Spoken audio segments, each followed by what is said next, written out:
First of all, he's nothing like Nigel. He respects you, and he's crazy about you. It was so obvious when you were here, even with all the madness that happened. And you should have seen him driving that truck through all that water. He did that for you. She fans herself. It was so... if you weren't my friend... I give her a warning look and she winks. Shit. You need to spend some time in those Tinder streets and you'll know how lucky you are, she says. How's Tinder? I ask. I'm sorry, I'm talking about myself nonstop. I apologize. You don't need to apologize. There's nothing to tell. I thought I met my soulmate again. He showed up to our date in Scrubs, told me he was a doctor and hadn't had time to get home before our date. She takes a long sip of her water. What kind of doctor? I ask. The kind that also works the popcorn machine behind the concession stand at Edwards Theater in Greenway Plaza. She deadpans. I choke on the water in my throat. I cough and blow my nose, and she just shrugs. It's a jungle out there, and you're over here hanging out with Remington Wilde, Hayes Rivers, and complaining. I'm not complaining, I croak out when I've recovered from my fit of laughter. I just hope you won't lump them together, Nigel and Hayes. They're not the same, she reiterates. Her expression is serious again. They're not, I admit. I didn't love Nigel. Without Hayes, I'm just going through my daily motions, but inside I feel like I'm falling to pieces, I confess. Oh, confidence. Cass sighs, her voice soft and sympathetic now. I don't even know how it's possible to feel like this after 3 months. I put my face in my hands and groan. And my family, and I'm glad you've met someone who can help you so it doesn't swallow you whole. You have so much on your plate. You do a lot for your mother, she says. I frown at her. Of course I do, and I always will. It's just me and her. She's done so much for me. I owe her, I remind her. But you also owe yourself, she insists. The waitress sails over, a huge tray on her shoulder, and saves me from having to answer. Naked. Hayes. Can I come in? I force myself to ask confidence when what I really want is to shove past her and ask her what the fuck she thinks she's doing. She stares at me, her hair hidden in the towel she's fashioned into a turban on her head. The rest of her isn't hidden at all. She's got on a light pink bathrobe that clings to her in all the right places and rubs me in all the wrong ones. Why the hell are you answering the door half naked? I demand. She crosses her arms over her chest defensively and glares up at me. Why are you banging on my door at 10 o'clock at night? She whispers furiously and glances down the empty hallways before she grabs my arm and tugs me forward. Come inside. The last thing I need is a complaint for disturbing the peace. I step into her hotel room and turn to face her. Why are you answering the door wet and nearly naked, Tesoro? I ask again, my anger at the sight of her surpassing the initial insult that brought me here. I am not naked. I was getting out of the shower when you started pounding on the door. I wanted to stop you before you woke up my neighbors. You're very concerned about your neighbors. I look around the spare room of the extended stay hotel. Why are you staying here anyway? Remy couldn't have put you up here. He has a block of suites at the Ivy's executive suites his firm uses for interviews. First of all, how do you know I'm here and that I'm here for Remy? Secondly, not that it is any of your business. He let me choose my hotel and they're reimbursing me. This one is fine. And third, I'm concerned about my neighbors because I think the people right next door are a family who live here. I've seen them taking the kids to school every morning this week. They're asleep, so keep it down. She scolds. Of course that's why. She's a fucking bleeding heart. It's why I love her. I'll keep my voice down, I concede right away. And everything you do is my business because you are my business. She rolls her eyes, but doesn't say anything. Secondly, Remy's a friend, but he didn't tell me you were here. I ran into Gigi's friend, Henny. Apparently, you've been pining over me in public. I drawl and have to bite my lip to stop my smile when her nostrils flare. That old lady was eavesdropping? She sputters. Oh, don't let her hear you call her that, not if you want to live. And she did overhear and thought it would be such a shame if you left town without even telling me you were here, I say. How in the world did you know where I was staying? She asks and tightens her belt. My assistant spent all day calling hotels near Rivers Wilde until she found you. And enough with the 20 questions, I snap. Fine, then you can leave. She pulls the lapels of her robe closed when my eyes drift to her throat. I'm not, and it's too bad about your G-rated neighbors. They put a dent in my plans, I tell her. What plans? She snaps. The ones I had to fuck you so hard you'd see stars and scream my name loud enough that they'd hear you across the street, I say. Her entire body flushes, and her hands drop from her neckline and rest on her hips. She leans forward and gives me her most disapproving glare. Their presence has nothing on the fact that my body is closed to you right now. There will be no fucking tonight. And don't call me Tesoro. We're not that anymore, she says angrily.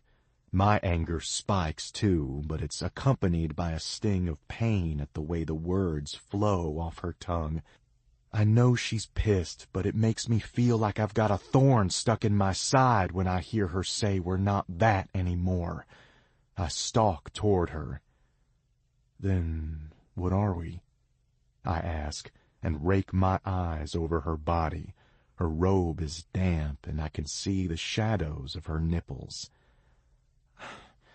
I don't know, Hayes, she lies. Let me fuck you. You'll know then, I whisper, and her eyes widen, and she tenses up again. That's not the answer to everything, she says. Take that off.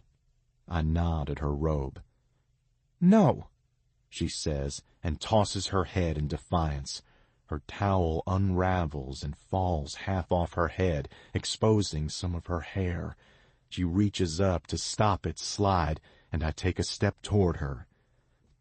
Don't, Hayes, she says, her voice low with warning, but her lips remain parted and her eyelids flutter. My dick gets hard because I know what that look means. Her gown may be drying off, but her pussy is wetter than it was when she got out of the shower. Take it off, Tesoro, I say softly now, and take another step toward her. I'm close enough to grab the belt of her robe. I want to, but I can't, she says, like the words ache when her tongue forms them. She gazes at me, her eyes limpid with need. Understanding dawns. You want me to take it off? I ask. She nods, 2 sharp ticks of her head, and I do an internal fist bump, even though I keep my expression neutral. I see the need in her eyes. Want is coming off her in waves. It's slamming into mine and envelops us in a haze of longing. I smile at her, a wolfish grin that says I know I'm going to have what I want. The flat of my hand cups the space right below her belly button, and her shoulders lose the tension they've been holding. I watch her face. She watches my hand. Her rapid breaths send my hand on a roller coaster of swells and dips as it glides up the center of her abdomen. Her muscles flex and ripple under my touch. Does that feel good, my little treasure? I ask her quietly. She closes her eyes and nods. better than anything has ever felt in my life, she confesses. I splay my fingers as they pass between her breasts and wrap them gently around her throat. Her pulse races under my fingers. What aren't we? I ask again. She opens her eyes and gazes at me. My tigress, her eyes are ablaze with intensity, and yet I feel how vulnerable she is right now. We're not... She licks her lips, and her throat convulses against my hand. I lean and press my lips to hers. Our eyes stay open, and hers start to melt. I taste everything I've been deprived of for the last month, and groan. What aren't we? I ask her again, and tug the belt of her robe. The silk ribbon gives easily, and her robe falls open. She gasps a harsh, uneven breath and sways forward. She still hasn't completed her sentence, but the look in her eyes tells me everything I need to know. We're everything, Confidence. I kiss her again. Her lips cling to mine when I pull back. Fuck yeah. Tell me what we are, I command her before I swoop down to place an open-mouthed kiss on the hot, fresh, soap-scented skin of her neck. We're lovers, she whispers and lifts her arms to twine around my neck. We're fighters, she says, and puts her hands on my belt buckle and unfastens it.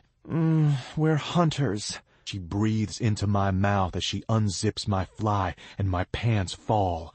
I grab the full, lush cheeks of her ass and hoist her. Her legs wrap around my waist, and I lower her down onto my cock. Oh, we are each other's, I say, and lift her off and lower her again.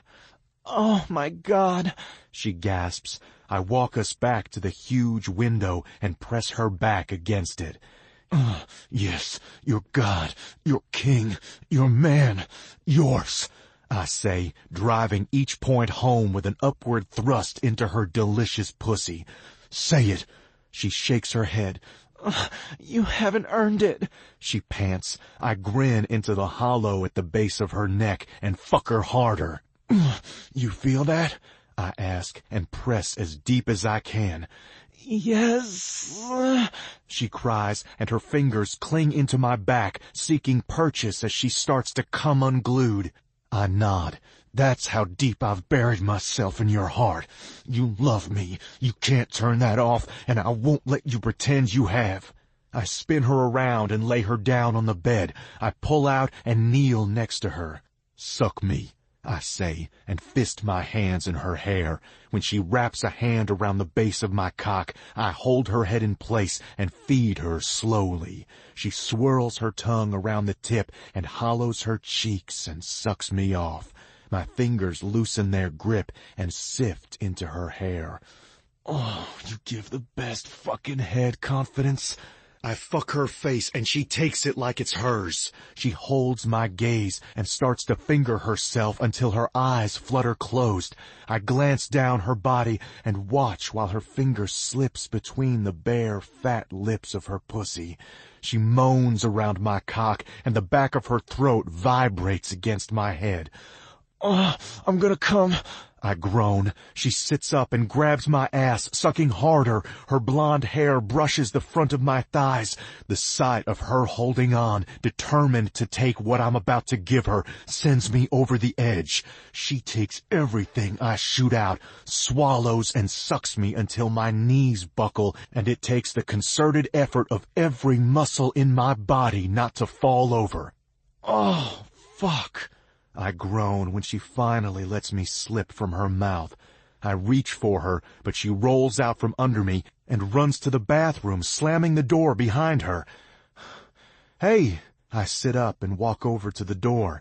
I turn the handle, and it's locked. No, please don't, she says, her voice breaking. I touch the door and shake the handle. My world feels like it's crumbling without you, Hayes, she sobs. But I am so mad at you, and I don't trust you to take care of me the way I know I want to take care of you. I bang my head on the door lightly. Queens shouldn't cry. Please open the door, Tesoro. I'm nearly begging. I've got to keep my head together for tomorrow. I need this job. I can't afford to be focused on you. I need you to please keep your distance until you can show me you want more than just to fuck me until I feel better. That's not it. Please, tomorrow is a really important day, she implores. It feels wrong to walk away, but I want to give her what she's asking me for, at least for now. I'm not giving up on us, I tell her. I know I've got a lot to learn, but I love you, and we are fucking worth it, Confidence. Her silence is my answer, and I feel sick leaving her conflicted in the bathroom of a shitty hotel, but I also know she can take care of herself. So I get up. Call me tomorrow, I say. The door vibrates when I assume her head falls back or forward onto it. I will, please. She sounds tired and distressed. My feet feel like they're weighed down with 100 pounds of resignation as I walk to the door and leave. Expert. Confidence. What are you doing out here? Remy's amused voice startles me. I look up from the paper I'm reviewing and shake my head. He's all the way at the end of the hall where the elevators are. I get up as he starts walking and try not to look like I've been pacing my bedroom all night and pulling my hair out the whole time. After Hayes left, I calmed myself down, got dressed, and crawled into bed with my work. I've never been more grateful for a job in my life, but when I opened the case file and started to review it, my stomach had fallen to my toes. No way would he let me stay on for it. Is the room locked? Remy comes to stand in front of me. He looks like a taller, darker, more handsome Harvey Specter. Every single woman in this office looks at him like they all wished their name was Donna, except for me. And not just because my heart, body, soul, and mind belong to another, but because I would never even entertain the thought of being with a man who was in a position of authority over me. Not again. No, they're all in there. Miss Swanson and Miss Gothy are in the room next door. I asked them to wait there for you because I wanted to talk to you before we go in, I say. Remy cocks an eyebrow at me and says, You're talking really fast. And can your talk wait until after the meeting? No, it can't, I say, and then take a deep, calming breath. You okay? Remy's hand rests on my shoulder, and he frowns down at me. I wanted to tell you. I don't know how to, I say, and cover my mouth when I realize my tongue is tied. I've been practicing what I'd say since the minute my alarm went off last night, but now the words are trapped by fatigue, humiliation, and anger. This case, I can't be a part of it. The defendant, Kingdom, my boyfriend? I shake my head in annoyance at myself. It's my ex-boyfriend, I force myself to say. What is your ex-boyfriend? Remy asks, and looks down at me strangely. No, it's who? It's Hayes Rivers. I see he's going to be here today. Your client won't want that kind of conflict in their attorney. I can't... I understand if that means there's no position here for me, but I just... I know about you and Hayes. Of course I do. It was one of the first things personnel told me when we started checking your conflicts, he says. I didn't expect him to say this. I've been bracing for him to rescind his offer. I spent the evening practicing my reaction and crying so that I would be all cried out when it actually happened.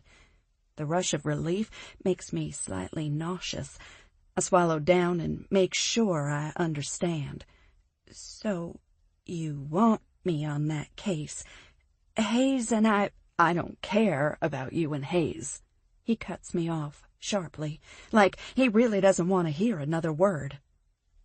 I appreciate you telling me, but the clients deserve your expertise, and I don't think you would risk your law license by acting in any manner less than the best interest of your clients. He repeats his response firmly. I feel stupid saying it again, but I just don't want him to be surprised when Hayes flips out because I'm working for him. Thank you for your faith in me, I say sincerely. He's a legend, a known taskmaster who doesn't accept anything but the very best from his associates, and exactly the kind of attorney I want to learn from. I won't let you down. I know it. I've followed your career. I know you had a misstep. I smile despite the churning in my stomach, but it's how I always feel when this gets brought up. However, it's probably best to get this conversation out of our systems before I start work. A flare of pure, white-hot fucking hate burns my chest when I think about how Nigel's cowardly, selfish actions will follow me for the rest of my career. I promise that it's not what it seems. I start. Each word is like acid on my tongue. You don't need to explain. I know when something stinks. I know, Lancaster, and now that I've met you, I know you wouldn't throw your career away over some bullshit like that little whelp his daughter married, he says, and cuts off my speech of shame. Now, come, and let's go get our client and go in. I don't know where Barry is, but we'll get introductions done without him. And just observe today, unless you feel something material is omitted. Let's keep your contribution to a minimum. I'll be honest and tell you that Barry isn't thrilled I hired you, and he's going to come for you and try to show me and you that you're in over your head. This is my firm, but the Houston office is his, so I won't rescue you. Just don't let him intimidate you, he says. Then he reaches around me, unlocks the door, and pushes it open. After you, counselor. A woman, with the most luscious head of thick white hair I've ever seen in my life, is seated at the table with her laptop and finishes typing something before she looks up. Her face is breathtaking. High forehead, high cheekbones, almond-shaped, dark brown eyes framed by dark, swooping brows that are keen and intense. And her skin, the color of cinnamon, is completely unlined and belies the age her hair and expression attributes. Amelia Patel, she says in a light, pretty voice that makes me think she must have a beautiful singing voice. Counsel for the defendant, partner at Harvey Brooks, she adds. I know who she is. She's the preeminent authority of mass torts, and I was less than generous when I wrote about her a few years ago. She smiles expectantly when I don't respond right away.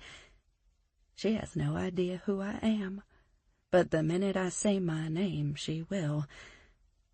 I'm Confidence Ryan, I say.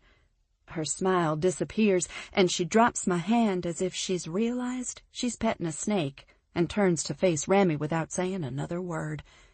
I glance at him, and he gives me a wide-eyed, "What was that about?" before he turns to address her. Confidence is our new of counsel. Ms. Ryan is just observing today. We just hired her yesterday, and we're still in the onboarding process, but all her conflicts cleared yesterday. So I wanted to bring her in on this conversation, since she wrote the jurisprudence on it, he says. I swell with pride. I smile awkwardly because after his introduction, there's really not much for me to say. That's very impressive, Hayes says, and swivels around in the chair with the abnormally high back that's been turned to face the window. A rush of goose flesh runs over my body, and a cold dread blooms in my stomach. I bite back my gasp and smile, even though the effort makes my face ache. I knew he was going to be here, but it's still hard to feel comfortable given everything that's going on between us. "Ah, I didn't see you, kid," Remy says good-naturedly, and walks over to Hayes, who stands up. His eyes cut to mine, and his expression is completely unreadable. "Nice view, Wilde." He nods out the window. It overlooks the green of Rivers Wilde, and from here, with red and white awning and sparkling clean streets, it looks like something out of a postcard. "It is," Remy smiles, "and I want to knock their heads together. Glad you're here, actually. We have our new lawyer here today. It'll be good." The door behind us opens, and Barry, the partner who is acting as lead lawyer for the case, hurries into the room. "I'm sorry I'm late, Remington," he says without addressing anyone else, not even the clients. They both stood up when he entered the room, and he dumps his briefcase, a box of files, and his coffee onto the table and mutters to no one in particular, "This fucking traffic is a killer." And they sit down. His toothy grin turns into a thin and insincere smile when he looks at me. "Oh, I didn't realize she was joining us," he says to Remington without addressing me. "Her conflict's cleared, and I figured this would be a great place to get her feet wet, and maybe give her a chance to give input when she gets back," he says, without any sign of irritation at Barry's barbed words. "We don't need her input," Barry says dismissively. "Why don't you need her input?" Hayes asks, and I stifle a groan at the tone in his voice. I wish he would look at me so I can give him a warning look. I don't want or need him fighting my battles for me. "Because I think we should settle," Barry says easily, missing the thread of warning in Hayes's voice. The clients both gasp. "What?" "Trust me," he says in a patronizing voice before he turns his wannabe megawatt smile on Hayes. "Mr. Rivers, I'm Barry Jimenez, the lead attorney for the class," he says, and walks over, his beefy hand extended and his chest is puffed out like he's walking into a boxing ring. Hayes eyes him, and then his hand for a moment, just long enough to be awkward before he shakes it. "We're glad you made the time to come today, and we're fully prepared to discuss settlement. I know that's what you want, and I think it's in everyone's best interest." "We haven't discussed this," Remy says. "That's not unusual. I don't discuss case strategy on every case with you." He pushes a lock of his messy brown hair off his forehead, and I think he might be attractive if he wasn't such a jerk. "I think we should go ahead and settle." He finally addresses his clients and reiterates with a little more deference in his voice. "I know she's an expert." He makes air quotes around the word, and I dislike him even more than I did yesterday. His dismissal of me sets my teeth on edge. "But like I've been saying since her interview, I'm sure she wrote a great paper in law school, but in actual practice, I just don't see how her contribution will be valuable." He waves a hand in my direction, and Hayes's lips thin and curl upward in a menacing scowl. Barry continues to jump on the thin ice he's standing on, oblivious that he's courting danger.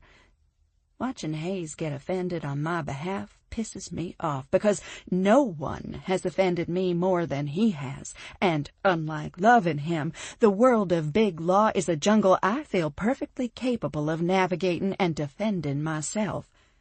Remy looks down at the two clients and says, "Could you excuse us, please? I'd like the lawyers to have a chance to talk before we go on. I apologize, but if you two could just wait in the small room you were in before we came in, I'll come get you when we're ready." One of the women crosses her arms over her chest and sets her chin. "Why doesn't he have to leave?" She points at Hayes. "Isn't he a client too?" she asks. I like her. I'm glad she's not taking their shit. "I'm leaving too," Hayes responds. He walks over to the women and offers each of them an arm. His face is solemn, his smile sincere when he says, "Ladies, let me escort you out. Let's leave the dirty work to the lawyers." Miss Gauthier, the older of the two, smiles prettily. Her cheeks flush as she stands up and takes the proffered arm. "Joe, he's trying to sweeten us up so they can do us wrong," Miss Swanson says, and grabs her friend's elbow and tugs her free of Hayes. "But I want him to sweeten me up," Joe says, and pulls free of her friend. She smiles up at Hayes and takes his arm and bats her eyelashes up at him. "Your wish is my command," he says smoothly. He holds his elbow out to Miss Swanson again and says jokingly, "Come on, I don't bite." His smile is so charming that it makes my fool heart flutter. They walk out of the room, and when Hayes walks past the head of the table where I'm standing, our eyes meet. The air rushes from my lungs. There's unmistakable, naked desire in his eyes. It's territorial and so intense, it feels like his hand is around my throat. I flush hot when I remember the way he had me last night. He smiles and winks subtly before he continues walking. When the door closes behind him, Barry pounces. "They are offering more money than most of these people will ever see in their lives. Litigation is going to be expensive, and this is a pro bono venture. There isn't much to discuss. I've got a trial coming up, and I would like to focus, and maybe I could use Ms. Ryan for the document review there." He says this as if he's doing me a favor. "Document review? You can't be serious," I gasp before I can stop myself.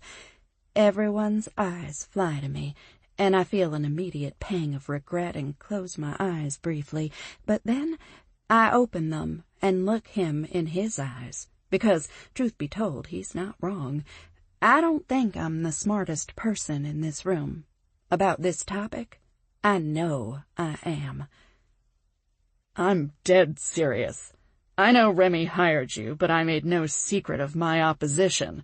You've got baggage. You think you're the smartest person in the room, and you clearly don't know how to be seen and not heard," he says in rapid-fire succession like he's been holding it in.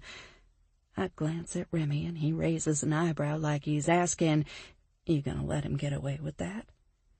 I look around the room and wish I had a button to press pause. Inside, I'm fuming. But I won't let that show, because this is how the best lawyers earn their stripes. Barry Jimenez is one of the best litigators in the country. He's won the Department of Justice's Silver Eagle Award twice. He's only one of a handful of people to ever do it, and he's doing to me what was done to him. I know if I back down, he'll lose any respect he has for me. I remind myself that he's my boss. When I respond, I say, "I reviewed the settlement offer, and I disagree." I say simply, "Thanks for your opinion," he says. "Let's get started," he says, and pulls open the file folder. "Gentlemen," he says to all of us and nods at the table. Lucky for me, I've never waited for an invitation to sit at any table, and I won't start today. I sit down, open my file, and start looking over the notes I made. "So, we're giving everyone 6 months and a $5,000 voucher for furniture and clothes, right?" Barry ticks the broad terms off the list on his fingers. "That's right." Amelia nods. "I think that sounds very generous," Remy says, and my eyes fly to him. He meets my gaze and challenges. "Tell me why I'm wrong." "Yes, coincidence. Tell us why all of our years of experience should yield to your law review article," Barry says snidely. I eye him and let the scorn I'm feeling show.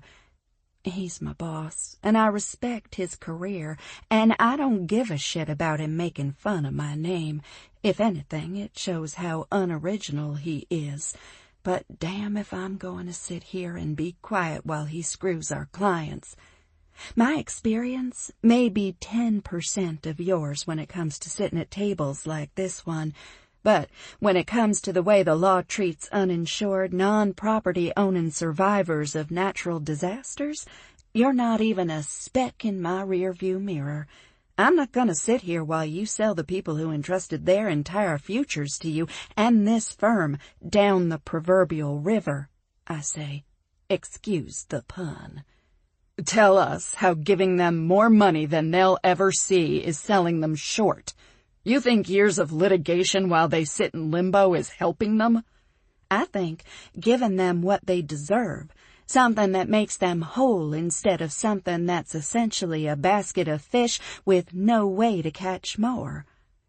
This flood will affect them for generations. Homes were lost. Valuable, irreplaceable things are gone. Their children are traumatized.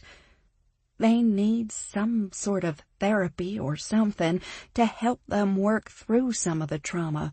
We are supposed to be helping them. Therapy? Give me a fucking break, Remy, Barry says in exasperation. Remy, this feels like amateur hour, Amelia says, and I flush. You're putting a foal who doesn't know how to walk into a pasture full of hungry wolves, she says derisively. Amelia, Remy says in a warning tone. My client and I are leaving. We will send a final settlement offer.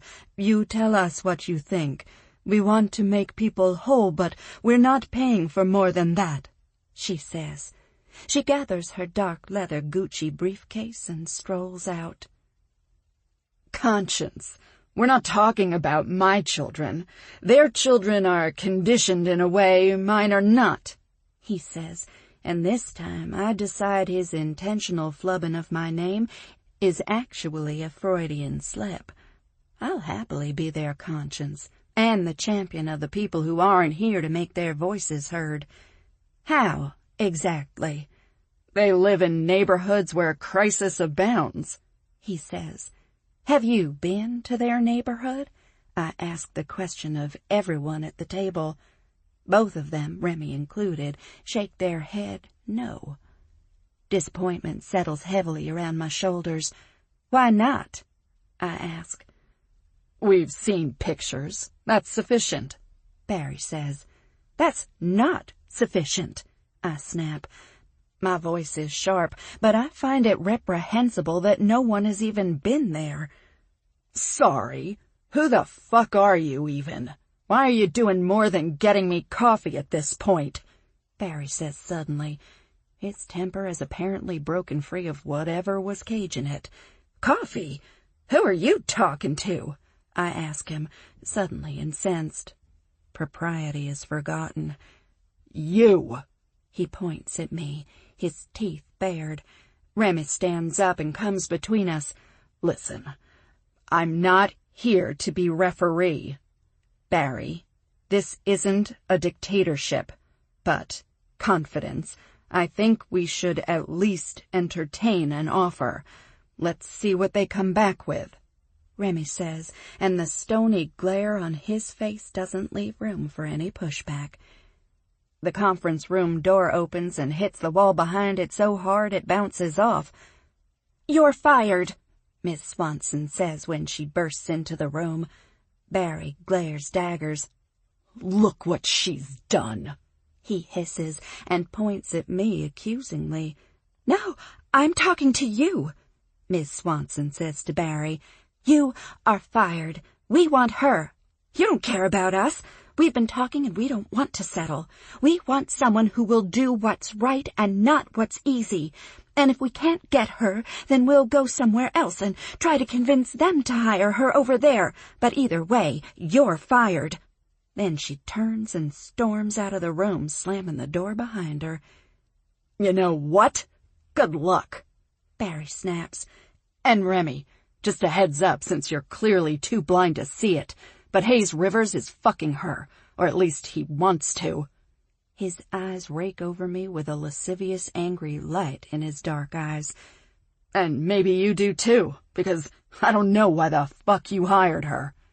He gathers up his files and briefcase and storms out of the conference room. Remy shakes his head and looks at me as he starts toward the door. I've got to leave for the day. I have a client to see. I've got some questions I need you to answer. And consider yourself the new lead counsel for this case. You're not going to fire me? I breathe out in a rush before I can stop myself.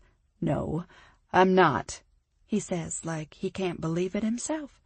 You better be worth all this trouble. Relief, rich and hot, floods through me, and I wonder if this is how people who receive a reprieve from death feel. I promise, I run at 7 a.m. every morning, he says abruptly, and that shuts me up and brings my eyes to his face. He's frowning at me. Good for you? I say when he doesn't elaborate. Very good for me. And while I'm running, I want to be reading your answers. I'll expect them in my inbox by then. You're down a team member, so plan on being here all night, Ryan, he says, and then he's gone. Settling. Haze. You can't go in there, Mr. Rivers. The frantic voice of the woman sitting at the desk outside of Remington's office calls after me as I walk right past her into his office. Wilde, what the hell? I stop in my tracks. He's not alone. Confidence, that asshole who'd talk to my woman like she was beneath him, and 2 men and 1 other woman are sitting huddled around the small conference table in front of the corner window of his office. Rivers, what the hell? Remy stands up and looks over my shoulder. Mr. Wilde, he just walked right past me, the woman says from behind me. Rachel, it's fine. Just shut the door behind you, he says to her before he looks back at me. Confidence is watching me like a deer caught in the headlights. What are you doing here? Remy asks, and I look back at him. You rejected our settlement offer. Last week when we met, you seemed ready to entertain it. Do you know how hard I had to lobby to get them to agree to the terms we presented? You will not get a single dime more out of us, I warn him. Oh, yes we will, says Confidence as she stands up. The other man slams his hand onto the table. Remy, I am not going to sit here and watch this shit. You hired this person over my objection. You're letting her pilot this, and she's decided to go full kamikaze. Barry, we've discussed this. Remington's voice is low, but it's got a thread of steel in it that raises my already high esteem of this guy even higher.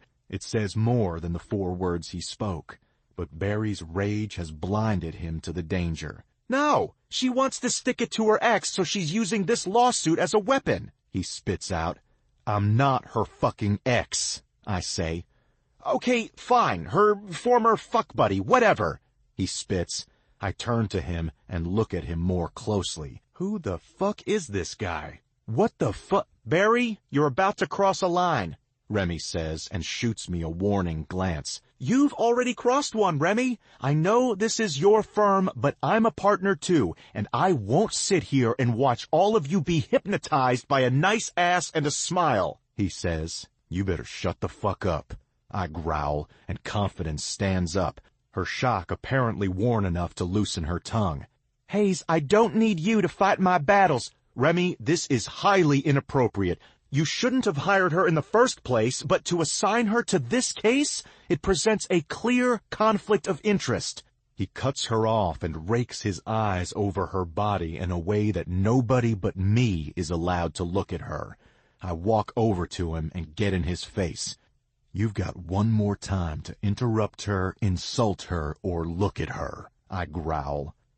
Or what? You going to beat me up? He asks. I heard you like to do that, he says with a small smirk. All of you, stop it! Confidence shouts angrily. Her fists are balled at her sides, her shoulders are hunched, and she's squeezed her eyes shut. First of all, stop talking about me like I'm not here, she says.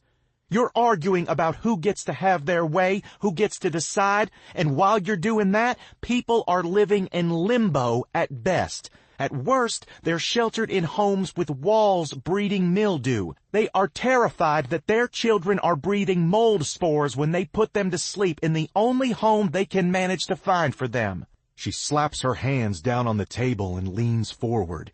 She looks between us. They're not greedy, grasping idiots that we should pay off so we can get back to defending white-collar criminals and helping banks find new ways to screw their customers. She hisses. She looks at Barry and shakes her head. Do you think I want your job? I don't. There's a whole slew of things you know more about than I can ever hope to, but this is my specialty. And the size of my tits, the color of my hair, or the man I love have nothing to do with any of it. This is not about you and how you feel about women or me. She snaps. She is vibrating with passion, and she's never been more breathtaking than she is right now. I'm struck by the certainty of a few things. One, this woman loves me. She's trying to forgive me, but I also know that if her clients end up with less than what they deserve, her estimation of me will always suffer for it, and my estimation of myself as a man who is worthy of leading this family with her by my side into a future we can be proud of will suffer too. She looks at Remy, and her voice softens. Thank you for taking a chance on me. Thank you for trusting me with this, she says, and then glances at me. But I will not work in an office where you allow your employees to talk to people like he's been speaking with me. So if this is the culture of your firm, then as soon as this case is over, I'll be resigning, she says gravely. Confidence, Remy starts, but she's already turned to me. Hayes, what Kingdom offered is woefully insufficient to compensate the victims of the company's negligence and disregard. You have suits that cost more than what you're offering the individual families. She casts her damning eye over me again. If you can afford to buy clothes like that, you can afford to make those people truly whole. And that's not going to come with some cookie-cutter settlement in hopes that this will all go away quickly, because that's all that money is designed to do. She condemns me with her honesty. What I see in her eyes is much more than disappointment. It's disenchantment, distance. I feel my first real pang of panic that she knows I'm not good enough, that she really won't forgive me. The thought grips my gut in a fist of fear. My collar is suddenly too tight, and I can't think of a single thing to say in my own defense. She shakes her head at all of us. None of you have even been to the sites, talked to the people. They're just some figment of your imagination right now, she chastises us. You know what? I've had about enough of this. This is a business, Asshole says in a harsh dismissal of everything she just said. But confidence is not easily dismissed, and while on her soapbox, with her shield held up in protection of someone else, she is persistence personified. You're wrong, she insists. Her voice is bolstered by her conviction. Asshole's eyes narrow. So do hers, and so do mine. My chest tightens, and I tense and keep a close eye on him. His animosity for confidence is rolling off him in waves. If she's concerned, she doesn't show it. She keeps pushing. This is the practice of law. We are lawyers, social engineers, or at least we should be. We are here to ensure the best possible outcome for our clients, and you want to settle because you don't think they're worth the price of seeking justice on their behalf, she accuses him. He leans toward her. Her lip curls in disgust when he speaks. His voice is a snarl. You're damn straight. I am not going to worry about people who, when they die, no one will care. We represent people who are captains of industries and who will be remembered forever. The fucking flood didn't go far enough as far as I'm concerned. The woman at the table, a 30-something blonde in a nondescript black suit, gasps. Jimenez. Remy calls his name. That thread of steel is now a fully woven rope. Yeah? Barry responds as if it's an imposition to do so. How long have you worked here? Remy asks. 5 years. Remy actually looks surprised. Already? Damn, time flies, he says. Yes, and I care about Wilde law. I'm not going to stand by and watch the firm undermined by what amounts to some sort of affirmative action hire. I know we wanted more women at the table, but let's hire them for the size of their brains, not their breasts. He shoots a venomous glance at Confidence, and a rush of anger pushes me to my feet. Both Confidence and Remy say my name at the same time. I look to find them both watching me. Confidence with a wary alertness, Remy with anger I know isn't directed at me. Then one of you better do something about it, I say, and sit down. Barry, we'll be sure to give you an excellent reference. You're fired, effective today, Remy says. Barry's jaw drops, but he doesn't make a sound. No one does. The room had been quiet before, but now you could hear a pin drop. Remy turns to look at the blonde. Mila, can you take him down with you? I'm adjourning the meeting. We'll regroup later. Wait, you're fucking firing me? For what? Barry sputters, regaining his composure. For violating conduct clauses in your contract, Remy says simply. His eyes hold the same steel as his voice. Barry's face crumbles. I just bought a fucking Porsche and put a deposit down on a pool, he says. Nice priorities, I say under my breath, and Remy shoots me a glare. I shrug unapologetically. I don't deserve to be fired, he shouts, his eyes wide. He looks around the table for support, but everyone except for Mila and me has their face conveniently buried in a phone or iPad. You'll get a month's severance for every year you've worked here. With all of your experience and seniority, you'll have a job in no time. Mila will make every resource we have available to you in pursuit of that, but you can't work here any longer. It's just that simple. I'm sure you understand.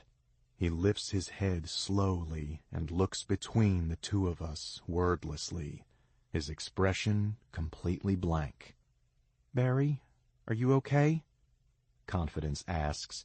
Her expression goes from concern to worry as she takes in the slack look on his face.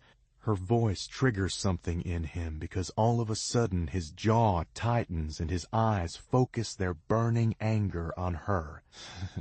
Think you're so clever, don't you?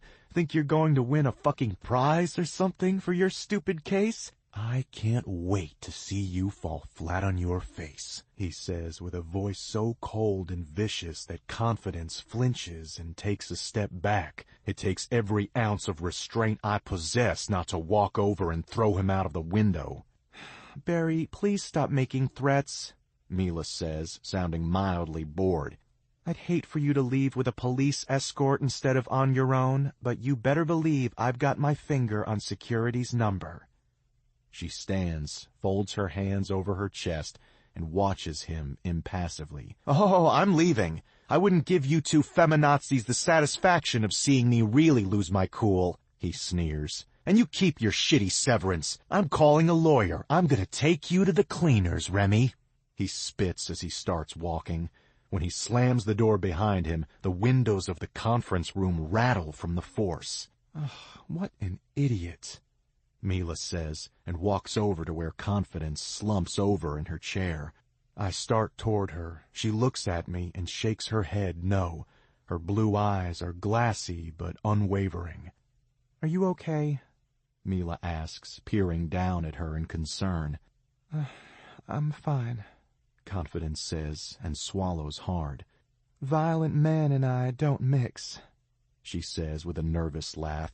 But I see the tremble in her hand when she pushes an errant curl behind her ear. I want to kill that man for putting that there. I hate that I can't walk over or put an arm around her. I hate this distance. I'm done letting it grow between us. It's time to bring my woman home. Unexpected. Confidence.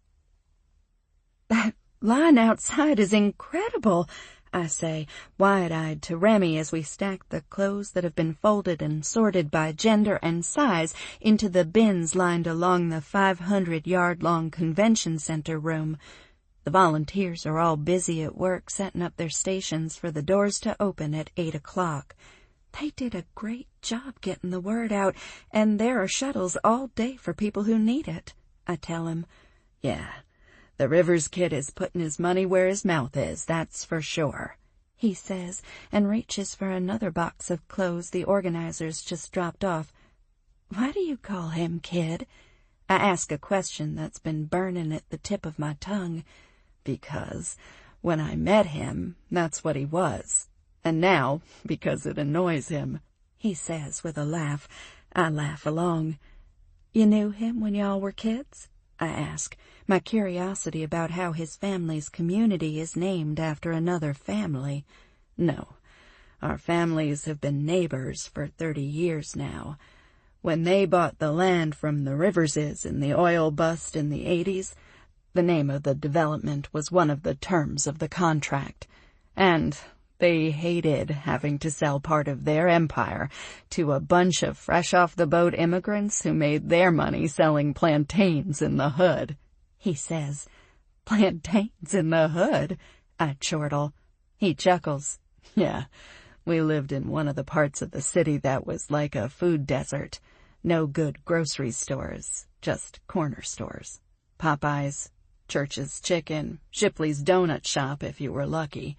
So, my grandfather saved the money he made painting houses and opened Eat. That was our first business. And who knew that grocery stores that catered to every single pallet it could source for would be so popular? Well, apparently your grandfather did, I say. They have 350 stores in Texas and about 24 in northeast Mexico. Yeah, and he and my dad founded Rivers Wilde. My mom's brainchild was Wilde Restaurants, Crick Crack being the very first one. He says, Wow, it's amazing you've done all that in one generation. Yeah, we're kind of ambitious. And Houston is the most fertile ground for ideas that are all about the hustle. My mother's Jamaican, so she's got to have at least 3 jobs or she feels like she's being idle. He says, What about your dad? I ask. He's dead, he answers in an uncharacteristically flat, hard voice. I'm sorry, I say. No worries. He has been for a long time, he says with a dismissive wave of his hand. Anyway, so I met Hayes once because our families were enemies in a way that felt like law. And then I ran into him in this little patch of land between our properties on the day of his dad's funeral. I called him Kid. He didn't like it, so I did it repeatedly, and now he's back, and it's just stuck. I laugh, but I don't feel like laughing. I miss Hayes, like crazy, and I haven't seen him since that day in our office when I turned down his settlement offer. When this event was announced a week ago, I realized what he'd been busy doing. How are you guys doing? He asks. We're not, but it's fine, I say, and wish that was true. Fine is the last thing I am. Does he know that? Remy asks, and his eyes are trained over my shoulder. I turn and see Hayes walking in. His scan of the room comes to a screeching halt when his eyes land on me. He smiles and starts toward me. My heart leaps in anticipation. I haven't seen him in 2 weeks. A man steps in his way and starts to talk. The reluctance he shows to look away almost makes up for the fact that he had to stop. All right, folks, it's 8 o'clock and the doors are opening. Man your stations, a woman shouts over a bullhorn, and I almost jump out of my skin in surprise. My brother Tyson will be here, and he's going to switch out with me at 11 a.m., and I'll be back at 1 o'clock. When you need someone to step in for you, let me know and I'll find a volunteer. Okay, but I think I'll be good. I brought snacks and I'm ready, I say and rub my hands together in anticipation. Today feels like the first time I'm actually doing anything meaningful for my clients. After we rejected their settlement offer, the case was assigned a court date. In the meantime, I'm doing my interviews with my clients and preparing for our first hearing that's 6 weeks away. Right now, it feels like we'll never get the mountains of records that we've requested. Kingdom, the corporation, is doing everything it can to stall. They asked for 6 weeks to even produce the documents we've asked for, so we filed for a continuation to give us time to review them. When I say us, I'm talking about my little team of 4, one of whom hates my guts. And while all of this is happening, the people in the class are struggling to get their lives back together and are living in limbo. The Kingdom Foundation, directed by Hayes, organized a clothing and book drive. The donations poured in.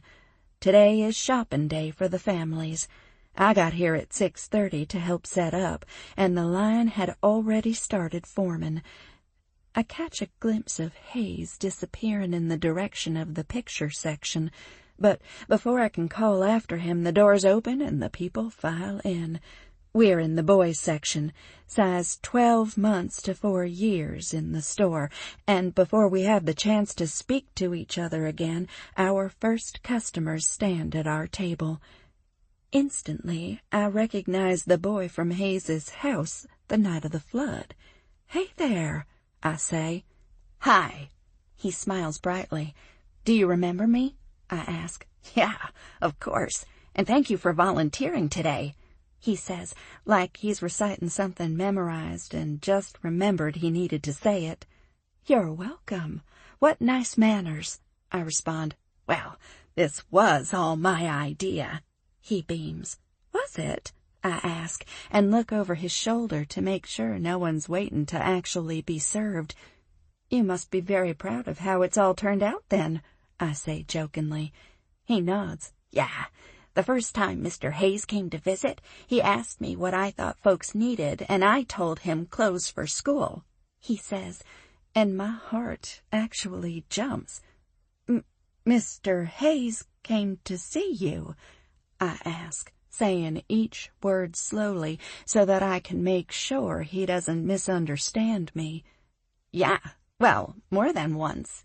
And not just me. We went around and met with lots of people," he says. "What types of meetings?" I ask skeptically. "Him asking questions about their living situation, families, and asking everyone to give him an idea of what they needed to feel comfortable. I took notes and he even paid me for my time," he says proudly. "Wow, well, that sounds awesome," I say and smile, and this time there's not a well of pain behind it. "Anyway, I just wanted to say hi, and thank you for being here and being the reason Mr. Hayes even came to visit us. He told us you suggested it," he says. A peal of laughter propelled by relief bursts from my throat. "Did he? That's awesome," I say. "He's pretty cool." The young man nods. "See you later." He waves and walks off. I feel like crying at what I just heard, but I also feel completely giddy. For the last 2 weeks, my coffee order has been ready and waiting for me when I walk into Sweet and Low's. I've had flowers on my desk every morning, my lunch delivered every afternoon, my car washed while it was parked in the garage of my office. Hayes has been relentless in his attempts to woo me, but this, done not to woo me back, but because he's a good man trying to do right, is the first thing he's done that makes me feel like maybe he sees me. That he's not just trying to convince me, but that he's doing it for himself, too. That thought makes me unbearably happy. I brush my tears away and turn around just in time to greet my very first customers. Neil. Confidence. "I'll have the meatloaf sandwich," I say to my waitress. "Oh, yeah, great choice." She smiles widely. "It's delicious." "Everything here is delicious," Tyson says. His dark brown eyes twinkle with mischief, and he says, including some of the diners. He grins and then winces. He glares at his older brother. "Remy, yo," he says in a comically high-pitched voice while rubbing the side of his head that his brother just slapped. "Stop talking to her like she's one of those thoughts in that little fan club of yours," Remy says without looking up from the menu. "Yo, can I help it if they love me? I mean, maybe if you stopped and smelled the roses instead of trying to be some sort of superhuman legend, you'd get some of that love too," he says. I look back between the brothers and shake my head. Can you guys please stop bickering? The car ride over was enough of that to last me a lifetime. I'd like to have some quiet with my air conditioning and beer, please, I say. "See, Remy, she likes me."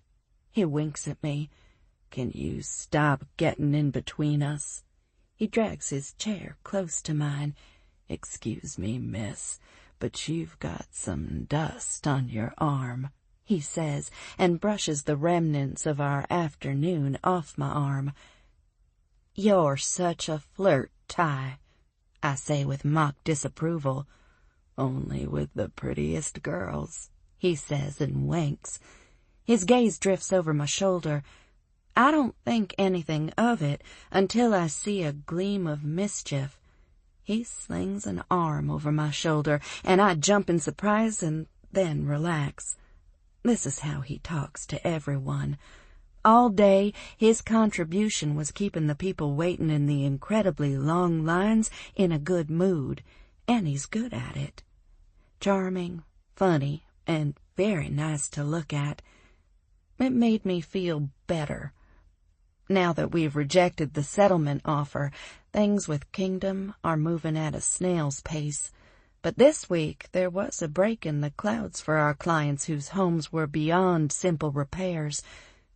Remy took me to the land on the outer barrier of rivers Wilde, where Habitat for Humanity is going to be building homes for the residents.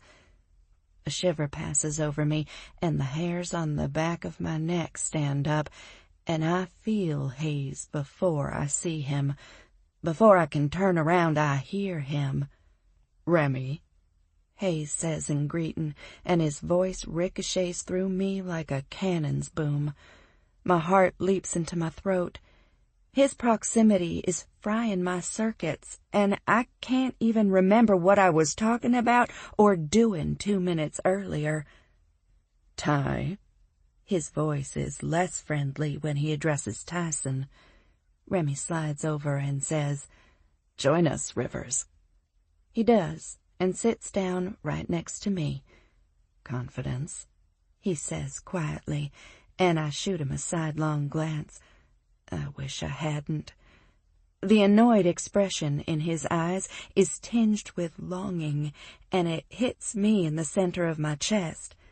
His light gray shirt blends with the color of his eyes, and with the dim lighting of the restaurant, they look almost green today. His gaze moves to Tyson, who has moved closer to me since Hayes sat down.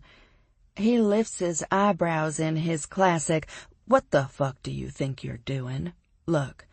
I give him a, "Why do you think you have the right to ask?" glare. "Rivers, I have to tell you, I think I'm in love with her, so I might need you to back off," Ty says good-naturedly. "You gotta watch out for him. He's the most committed bachelor in town," he whispers to me.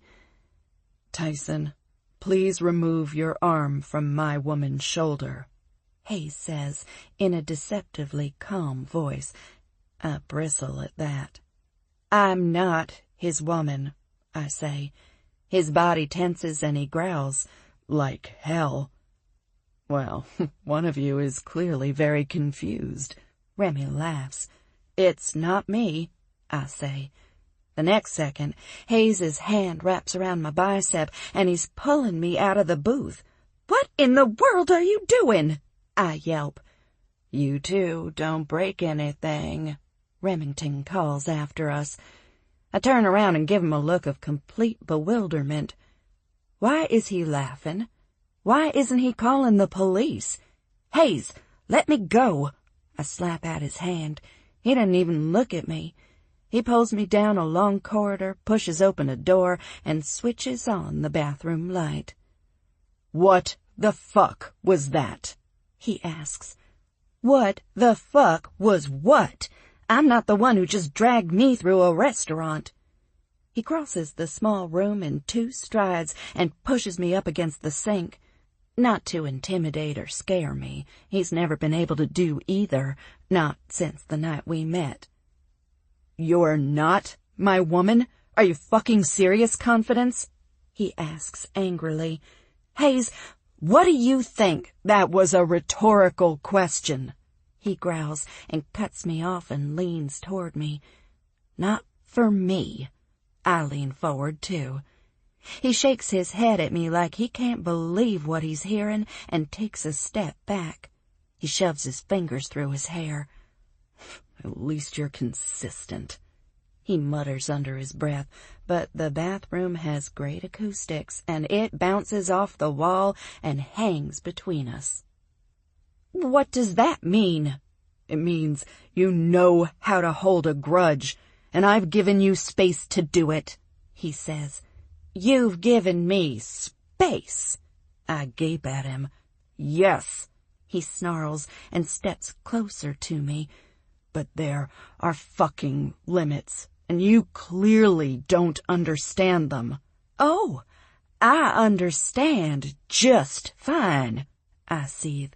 "No, you don't," he says through gritted teeth, "because if you did, you wouldn't be telling another man that you're not my woman, while his arm is around you." His eyes narrow, and his hands grip the sink on either side of me.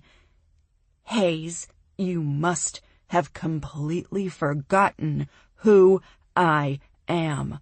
His eyes darken, and he leans into me. "How could I?" I snap. "I won't tell you how that felt. But trust me when I say you wouldn't have liked being in my shoes." I flush and glance away from his eyes. I can see the hurt there, and as mad as I am at him, it's the very last thing I want to do to him. "Tesoro." He grips my chin and turns my head until he traps my eyes with his. They are full of determination, and they hold me in place. "I know you're pissed. You have every right to be. But don't get Tyson's ass kicked because you want to hurt me," he growls. Worry tickles the back of my throat. "As if you'd go around beating up people because he was flirting with me." I dismiss his threat. He leans in and puts us nose to nose, and then he rubs the tip of his against mine. "I absolutely fucking would," he whispers, and I'm caught between a swoon and a pang of worry. I pull my chin out of his grip. "This isn't a Kristen Ashley novel.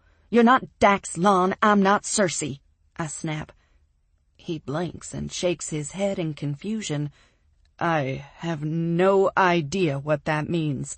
"It's a book. And all I mean is that I've been trying to move on, and you won't let me." My voice is stiff and lacks conviction, but it's just a reflection of what's happening inside of me. I don't even believe myself anymore. "Don't fucking talk about moving on. Not when you don't mean it," he says. "How do you know what I mean?" I gripe.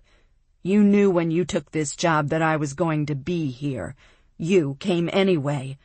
I don't think you did that because you're moving on." He pushes back. "I took it because I needed it, and it's perfect. If it had been in Alaska, I would have taken it." He rakes his eyes down my body. My white blouse feels thin under his heated gaze.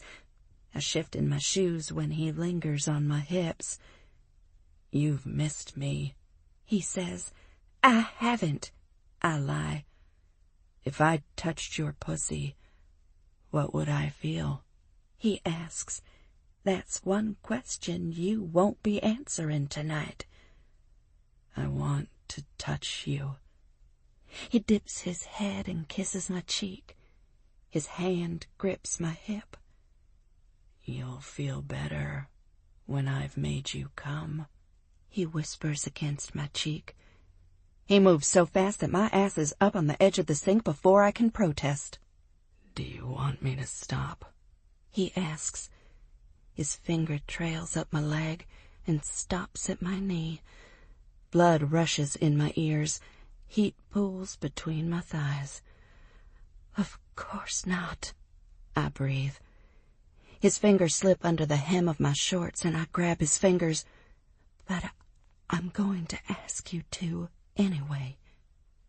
His eyes fly up to mine in surprise, but there's no anger there. In fact, I think what I see is respect. "Why?" he asks and stands back up. If it could speak, my vagina would be cursing me out. "Because what I want isn't what I need, Hayes."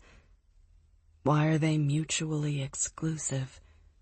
"I don't want to just be your partner in bed," I admit.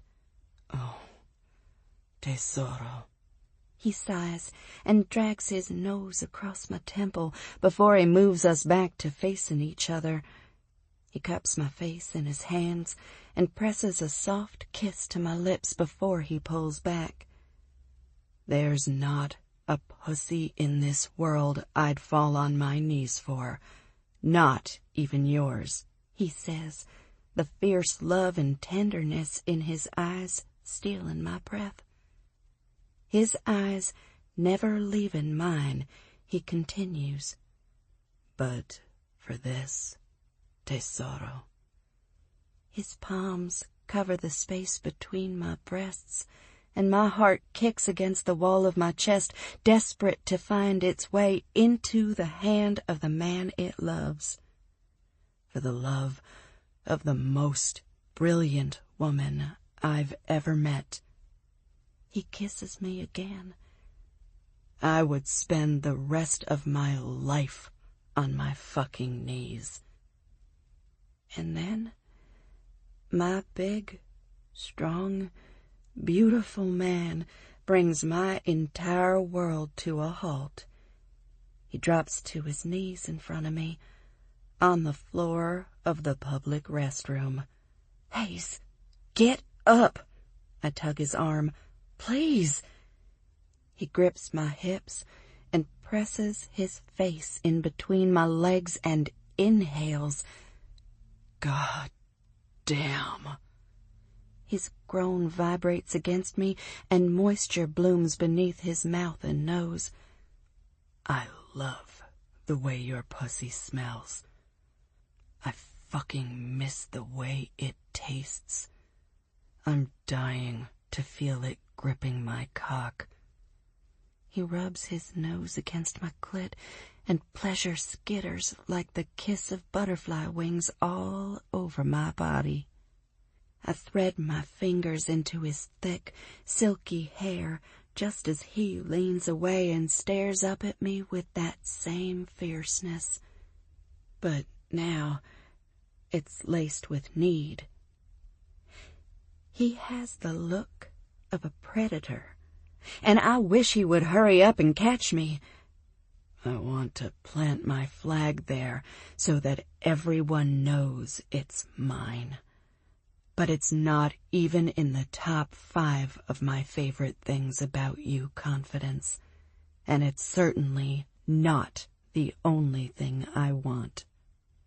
He looks up at me through his honest, smart eyes, and the rest of the world falls away. Oh, Hayes. I trace the line of his strong brows and sweep down the slope of his nose. I want your fire. I want your courage. I want your loyalty. I want your anger, your disdain, your disappointment. I brush a lock of hair off his forehead. I want your smiles. I want your laughter. I want you fighting for my team. And yes, I want your pussy every day. He squeezes my hips, and I want to give him everything he's just asked me for. But I can't. I shake my head, caught between my fear and my love, and feeling like neither one of them are serving me well right now. You won't. He chides me gently, but with real reproach in his voice. But I understand. He cuts off my protest. You want to protect yourself, but you can't. Not from me. Not from us. It's all or nothing. And as long as we're alive, it will never be nothing. Hayes, don't. I pull back slightly and shake my head. I don't know what to say. I know, he says with real regret in his eyes. I fucked up. But I am not that asshole who treated you like you were nothing. I'm not ashamed of anything except that something I did made you feel like you were less than the miraculous person I know I'll never deserve, he says. My hand comes to my chest, and my fingers clutch the front of my blouse. Oh, Hayes, is all I can manage. But I need you to understand. His eyes go from pleadin' to demandin' in a blink. That you thought I was hiding something? I interject. No, he says sharply. That I'm responsible for my entire family, not just the ones that are alive right now, but the ones who will be alive in 100 years. I just had to keep the estate intact because I lost sight of that once and married someone who I barely knew. Well, I'm not her, I remind him. I know that. And I knew it in Italy, too. By the time the report came, I didn't care what it said. Why not? I ask. I already knew everything that I needed to about you. You're the woman who leans in when most people lean away, he says. I want so badly to throw my arms around his neck and tell him it's okay, that I see him and that I'll always lean in. I'm going to show you why us. How us. I'm asking for a lot. Your future, your love, your loyalty, your body, your children, your life, he says. But I'm offering you the same things in return. Tears sting my eyes, and I search his. All I see reflects my own feelings. I want you to be my partner. I'm not taking no for an answer, not when I know you feel the same way, he says. He reaches up and swipes a tear off my cheek with the pad of his thumb. I miss you, I admit. His eyes flare. It's about fucking time. Fierce need replaces the tenderness, and he surges to his feet. Without pausing, he steps between my legs and pushes my knees open. And I'm going to let you go home without fucking you, even though I know you want me to. He chucks me under the chin. But let me tell you, when we're right and we're back, I'm going to wreck your pussy. I'm not good with words, baby. But when I fuck you, I feel like you always know what I'm saying. He grinds into me. But let me speak your language for a minute, so that when I tell you that I love you, you don't just hear it. You understand it. And you don't question it.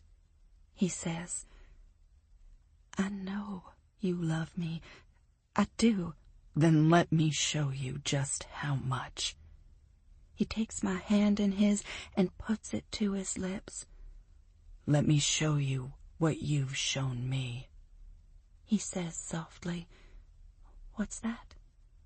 What it's like to be a part of a team that you can trust, that won't let you down. He says, Give me a chance. Please. He comes as close to begging as I'd ever like to hear him again. Okay, I acquiesce. But you better not fuck it up. Oh, I intend to fuck it up, but in the best way possible, he says, and then kisses my blues away. Biased. Hayes.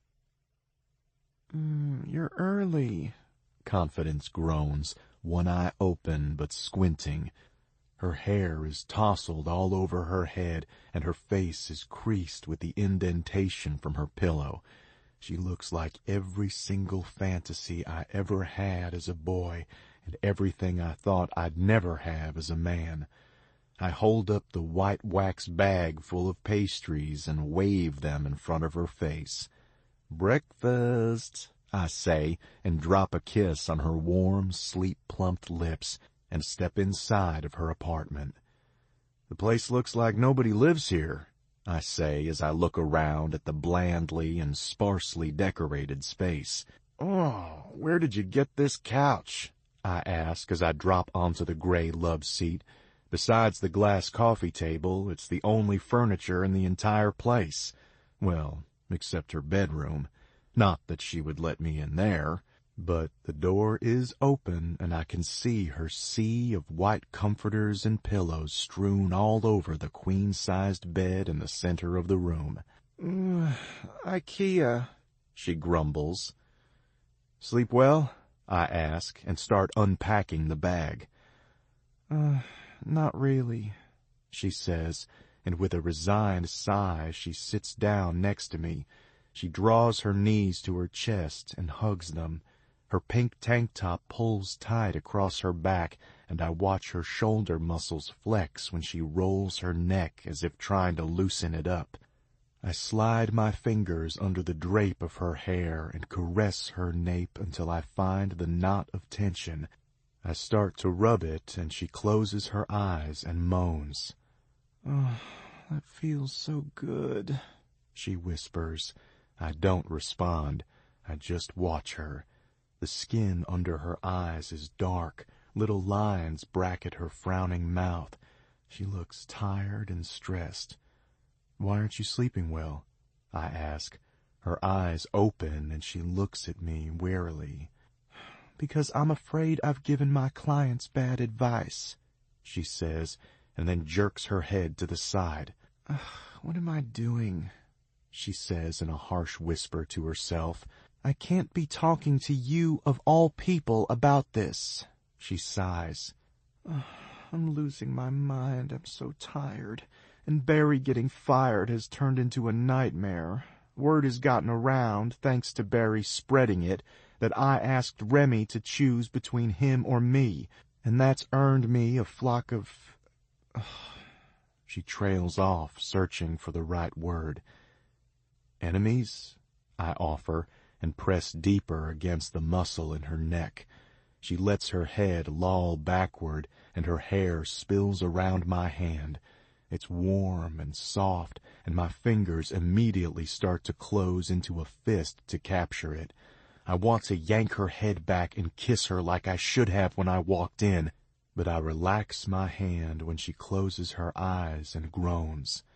Enemies may be a little strong, she says, and then chuckles ruefully. But only a little. She shakes her head and sighs. This is why I hated my last job.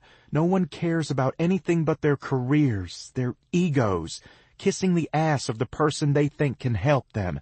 It's like everyone here has forgotten why we practice law, she says, her voice full of frustration.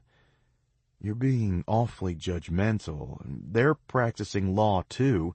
Everyone, even white-collar criminals and profit-driven billion-dollar companies deserve a fair defense, I push back. I didn't say they didn't. Everyone is entitled to whatever protections and remedies the law affords.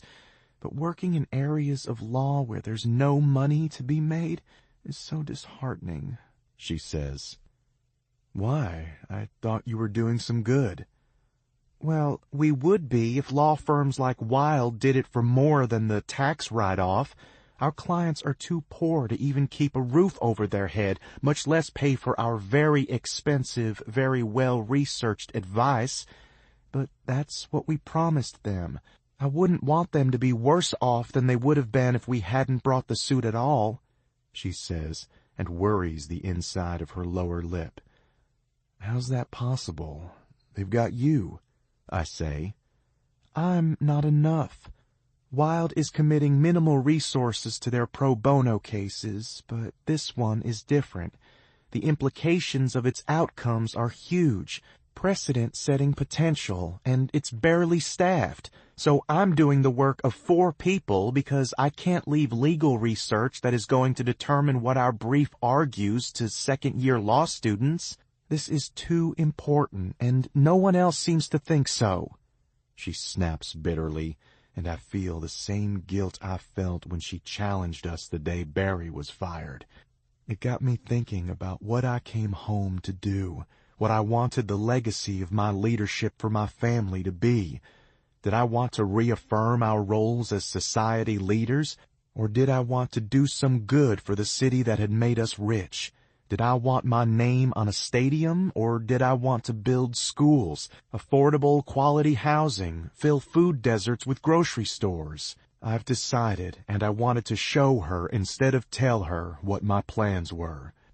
What more ideal conditions would exist for it than with Wilde Law? They have deep pockets and nice office space, and yeah, it's a tax write-off, but you didn't see other firms clamoring to take the case for free in the first place. They do good work. They have some of the world's best legal talent to choose from, I say, and hand her one of the kolaches from Sweet and Low's. Yeah, but they don't dedicate those resources, people, or money that the case deserves because they think their clients should just shut up and be grateful, she says resentfully. You've got a chip on your shoulder about this, I say, and she nudges me with that shoulder. Hey, watch out. That thing is heavy, I tease her. That earns me a fierce little scowl. I do not. You do. And you tend to paint wealthy people into shapes that are distorted by your bias for and dislike of them, I challenge her. She lets go of her legs and plants her feet on the ground.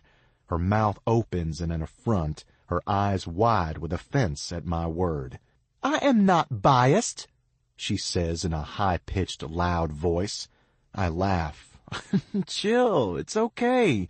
We're all biased. You just don't know it because you're walking around thinking that you're being judged for being poor. You wear it like it's Joseph's multicolor cloak. Your suffering is not more valid because you didn't have money at the same time, Confidence, I say, and her face turns red. And yes, I agree that I have an obligation to the people whose money I've collected in the form of rent. But you're a lawyer, so you know that the way this plays out won't have anything to do with what my beliefs are. It's not a personal decision, it's a business one. And the business will do what is best for it. It's not going to pay them more money because we feel sorry for them, I tell her. They are not them, they are us. A country is only as strong as its poorest citizens, Hayes. So you should feel sorry for us as a nation because we are poor. and it should be a personal decision. This is not about contracts to rebuild. This is about Kingdom admitting that they have contributed heavily to the catastrophe their fellow Houstonians find themselves facing, and we will, in equal measure, contribute to the mitigation of the damage," she shouts at me. "I agree," I say grimly. "God, Hayes, I'm sorry," she says, and covers her mouth with her hands. "This is inappropriate for me to be discussing this case, and I understand about your hands being tied. I get it. You can't commit Kingdom to terms that are completely against its interests." She drops back down and rests her head on my shoulder. I wrap my arm around her and pull her into me. I wish I could snap my fingers and have them make different decisions, but I can't. "No, I know," she says, as if she's trying to convince herself as much as me. "Maybe I'm being crazy. I'm committing career suicide by being the architect of a case that could change the way insurance companies, cities, governments, and banks treat people who have been the victims of natural disasters. I'll never find a job in this industry again," she says. A light bulb goes on in my head, and I sit up. "What are you thinking?" she asks, and I realize I'm staring off into the distance, lost in my thoughts. I glance at her brilliant blue eyes and relax because I always see the truth of her feelings in them. "You could always come work for me," I say. "No way," she says with an incredulous laugh. She looks at me sideways. "Oh, and have you signing my paychecks?" She groans, but with a laugh, and right then I know we're going to be okay. We always have this, our ability to talk, connect, argue, challenge each other, and yet find humor in the midst of it all. "Why not?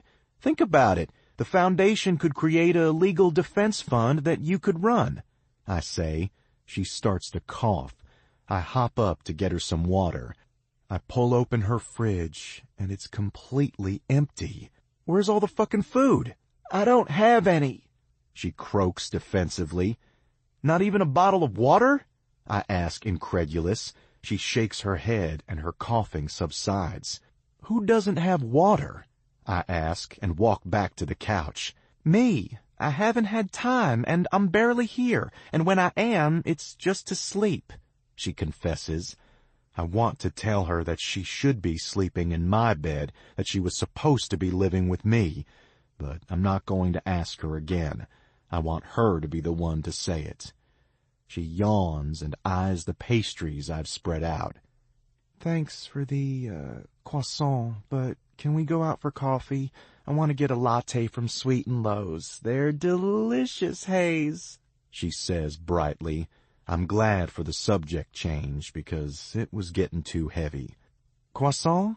These aren't croissants. They don't even remotely resemble them," I say, and pick up the eclair shaped like a piece of bread. "This," I say dramatically while I rip the dough in half, "is a kolache." I put the two halves under her nose.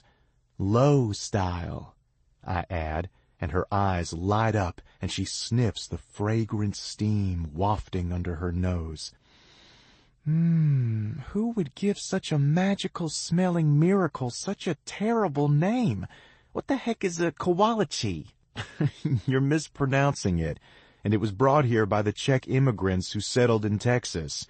I would say I'd take you to the kolache factory because growing up that's all there was, but Sweets and Rivers Wilde is next level.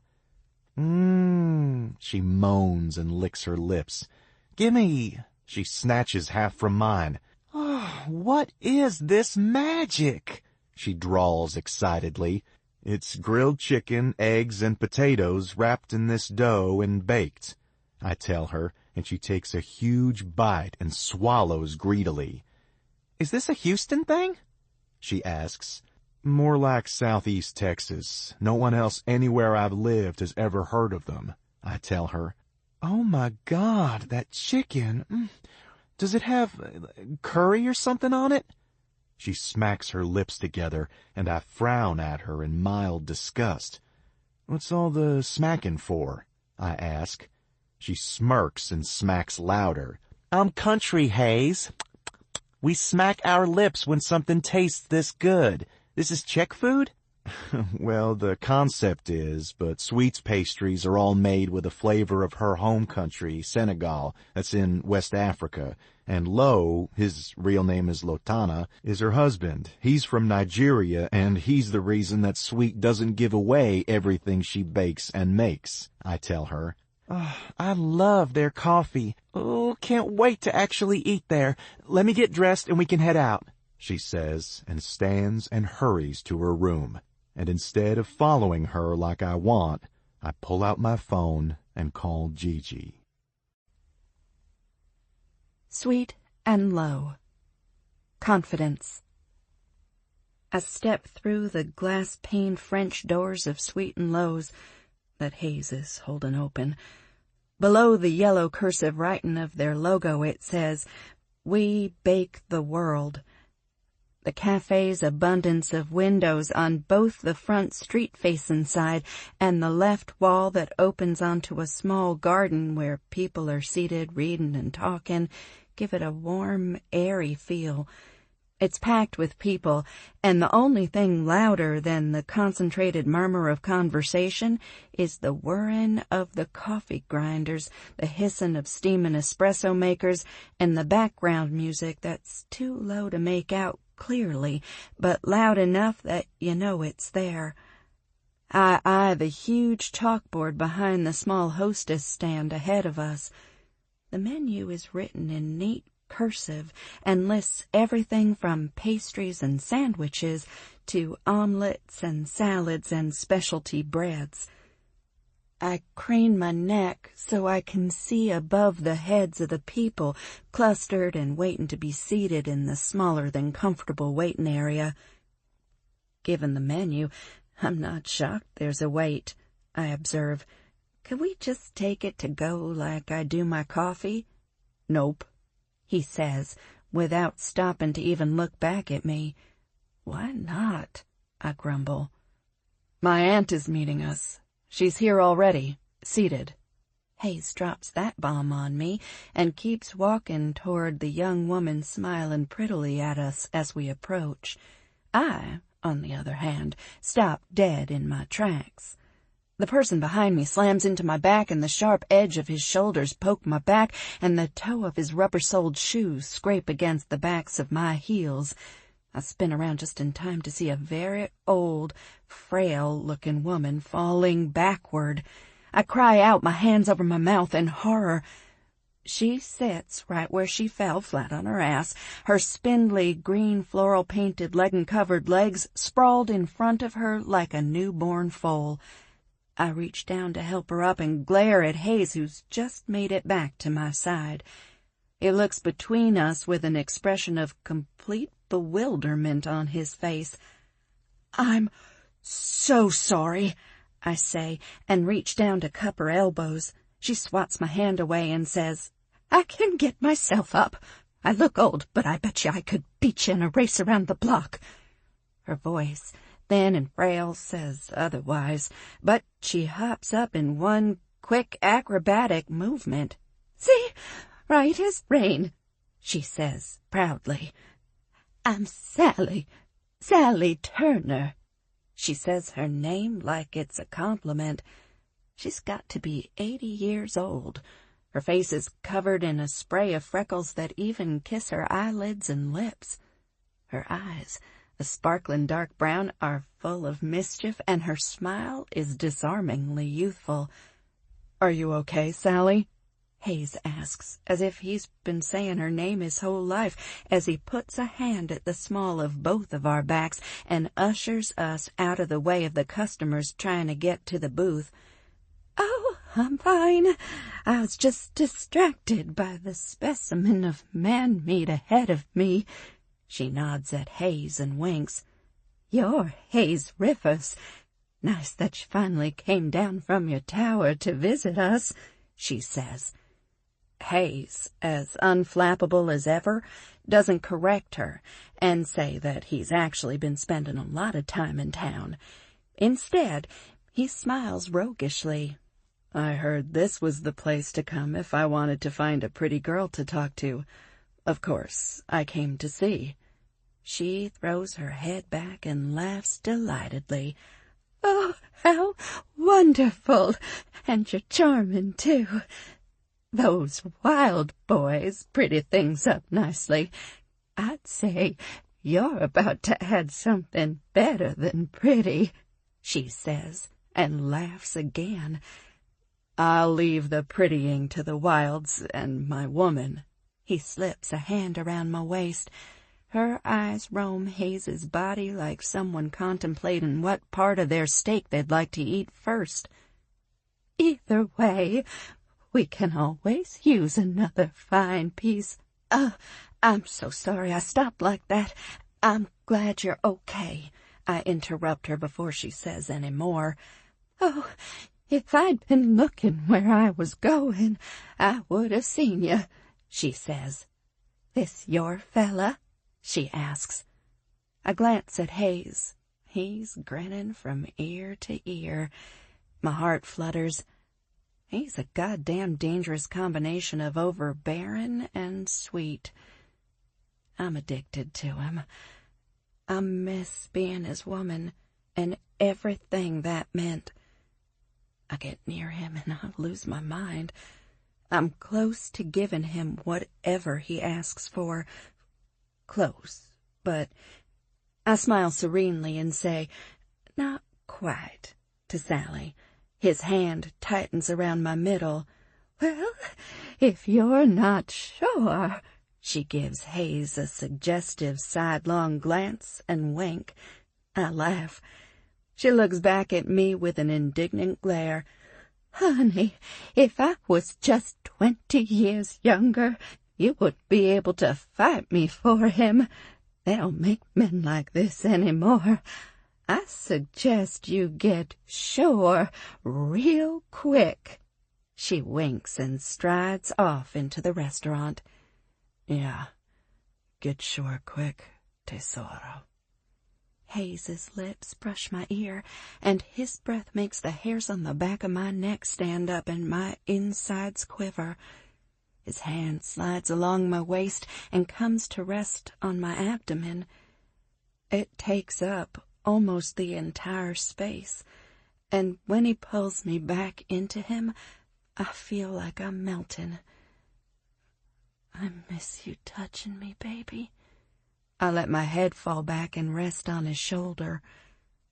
Hayes, Garfield Rivers, you are in public! An irate voice from ahead of us breaks the trance and we jump apart.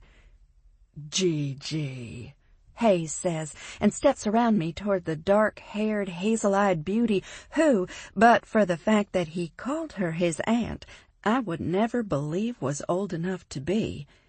She glares at him. Don't you dare use that voice on me, Hayes, she scolds, even as she throws her arms open to welcome his hug.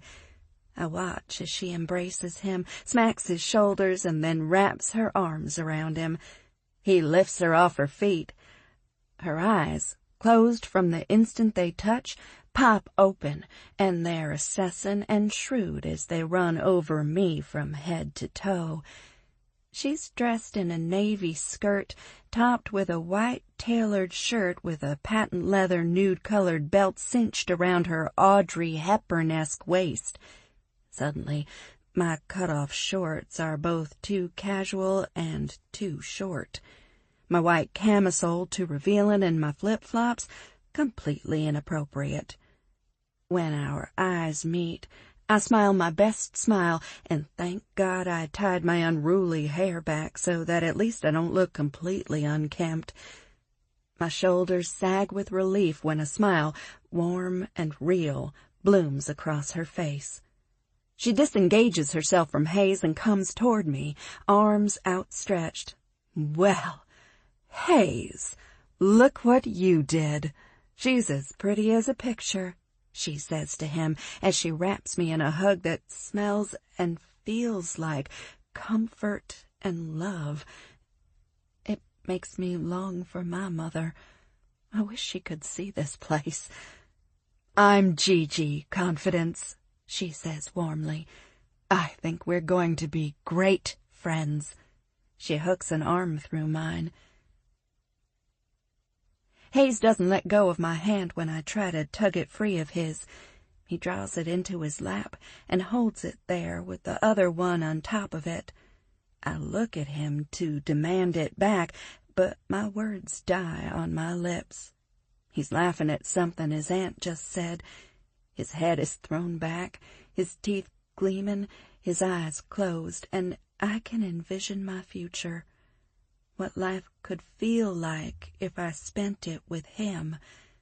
Happy, holding hands, with family who fusses but forgives, in nice suburban cafes that smell like bread and coffee, and where everyone is welcome, especially me. So I don't pull my hand back. Instead, I squeeze his and rejoin the conversation just as our server comes and takes our orders. Hayes jumps slightly and then lets go of my hand. "What's wrong?" I ask. My hand feels cold without his sandwich in it. He fishes into the pocket of his jeans and pulls out his phone. "I'm sorry. I've got to take this. I've been expecting this call for 2 days, he says. He slides out of the booth and strides toward the entrance. I watch him go. His sky-blue polo neck t-shirt bunches across his broad shoulders as he turns to squeeze between the tightly packed tables. His jeans sit low on his hips and hug that fine ass of his. "I don't blame you, sister," Sally calls from a couple of tables ahead of us. I jump slightly and blush at being caught ogling. I look at Gigi and smile. She doesn't smile back. In fact, the friendly light in her eyes disappears completely. My throat convulses in surprise and dread. "Is everything okay?" I ask. "I need to ask you some things right now before Hayes comes back," Gigi says the minute he's out of earshot. "Okay," I say, and glance toward the door at Hayes. "I have a check in my purse for $1 million. If I gave it to you, would you leave and never bother Hayes again?" she asks. Shock renders me paralyzed. I think if she whistled, the air she pushed out would knock me over. "What?" I ask, offended, incredulous, and for some reason a little afraid. "I could go up to $3 million, and I will, if you'll take it," she says. Her expression is completely neutral. I can't believe she can be so calm after what she just said. "Are you kidding me? Why would you even—" "Name your price," she says. My heart slows to a hard, slow thud. "What?" "I'll give it to you if you'll take it," she says slowly, like there's something she's trying to tell me without saying it directly. But my blood is boiling, and I don't have the time or inclination for her games. "I most certainly will not," I say, and grab my phone from the table and reach to pick up my purse. She puts a hand over mine to steady it. "I'm sorry if that offended you, but it's not personal," she says. "As if it could be anything but personal," I say, without a thought for who I'm talking to. "Confidence. Hayes is all that's left of my family. He's also, underneath that shell he wears, desperate for a place where he feels like he belongs. I will use my money. I will lie. I will offend. And I will do whatever to help him find it.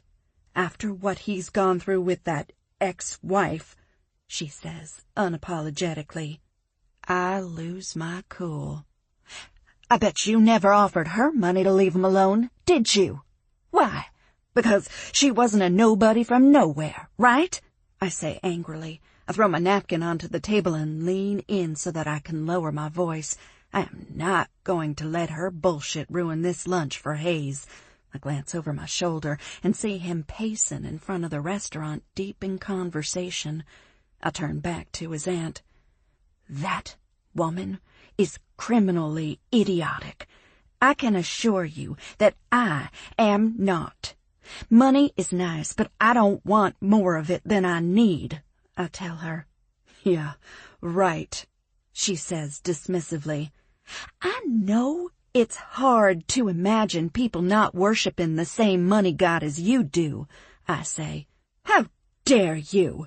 She asks. How dare you? I shoot right back. You could have just asked me how I feel about him. I'm angry and surprised by the sting of tears in the back of my eyes. Oh, I don't need to ask to know. It's obvious. But in my experience, love isn't ever enough. So I want to know what else you want from Hayes. I don't have to prove myself to you, I say indignantly. You're right, she says crisply, her eyes narrowing on me. But let me tell you, if any of the things you think he's good for are comfort or financial security, then that will prove itself too. I'm just trying to save us all a little time and a lot of heartbreak, she says coolly. I don't know whether to storm off or hug her. Gigi. Her eyebrows shoot up in surprise at the gentle deference in my voice. May I call you that? I ask. Of course you may, she says archly. I nod and smile politely. Then I take off the gloves. You've known him his whole life, and you're still putting a price tag on him. And I've only known him for 4 months, and I already know he's priceless, I snarl. How dare you? She gasps. You're going to have to stop saying that. I dare because no one is in charge of me but me. I point at my chest. Yes, I want him to spoil me, I say, and she smirks knowingly. I wipe it right back off. With respect, loyalty, and free and exclusive access to his glorious body. But I can finance myself, I say through gritted teeth. Well then, why are you two doing this dance where you're not together? What are you holding out for? She asks in frustration. I can see how much she loves Hayes. I can see how worried she really is for him. So I decide to ignore her disrespectful questions and innuendos and put her mind at ease. I sigh and search for the right words to describe Hayes and me right now. I love Hayes more than I've ever loved another man. Ever. But we're in a really weird place. He hurt me, and I'm trying to forgive him. Forgiveness doesn't come easily to me, but I'm trying, I tell her. And I am. I know he said what he did before he knew me, but honestly, I'm bothered by the fact that he would say it at all. My parents didn't do a lot right by me, but they raised me in a place where I was surrounded by a lot of other people who did do right by me. I wouldn't be who I am today without those people. They are my family. Even though I'm not there, that town, its people, and its future is the wind beneath my wings. I love them. I take my role as their daughter, sister, friend seriously. What happened? She asks. He insulted me, I say. So? She asks. So, when someone insults me, I feel like they're insulting the people I love, too.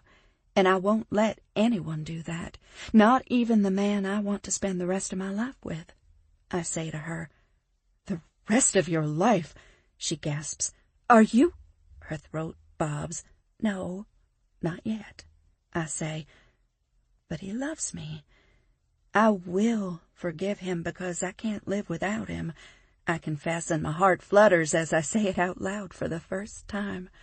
I am certain of those things, and they are the reason I'm here. She grabs my hand across the table, and her eyes shine with tears. Oh, my dear, she says. I snatch my hand back. No, I shake my head. I'm not your dear, I say plainly. She pales a little. I know you were just trying to protect him, but have some faith in his judgment, and be honest with me. I hope this is just the beginning of our relationship. We should begin as we mean to go on. If you play games with me, we can be relatives, but never friends. I would much rather be friends. So please, just say what you mean and mean what you say, I ask. I watch her face and wait for her to respond. I hold my breath, very aware that I may have just made an enemy out of the one relative Hayes seems to hold in high regard, besides his brothers. She stares at me in complete disbelief for a full minute. I start preparing to explain to Hayes why I made his aunt cry or storm off or throw water in my face. Then she lets out a hoot of laughter that sends several heads turning in our direction. Well, will you look at that? She says, tears in her eyes and a huge grin on her face. Look at what? I ask. He found you, she says, and digs into her food with gusto. Laid bare. Hayes. Tell me about your aunt, Confidence asks as soon as we've parted ways with Gigi. The question stumps me for a second, not because I don't want to talk about her, but because I'd already moved on to what I wanted to show her. I want to hear more about her, Confidence says, and my heart warms because she sounds like she really means it. She's everything. The reason I don't have issues, the reason I can accept and give love.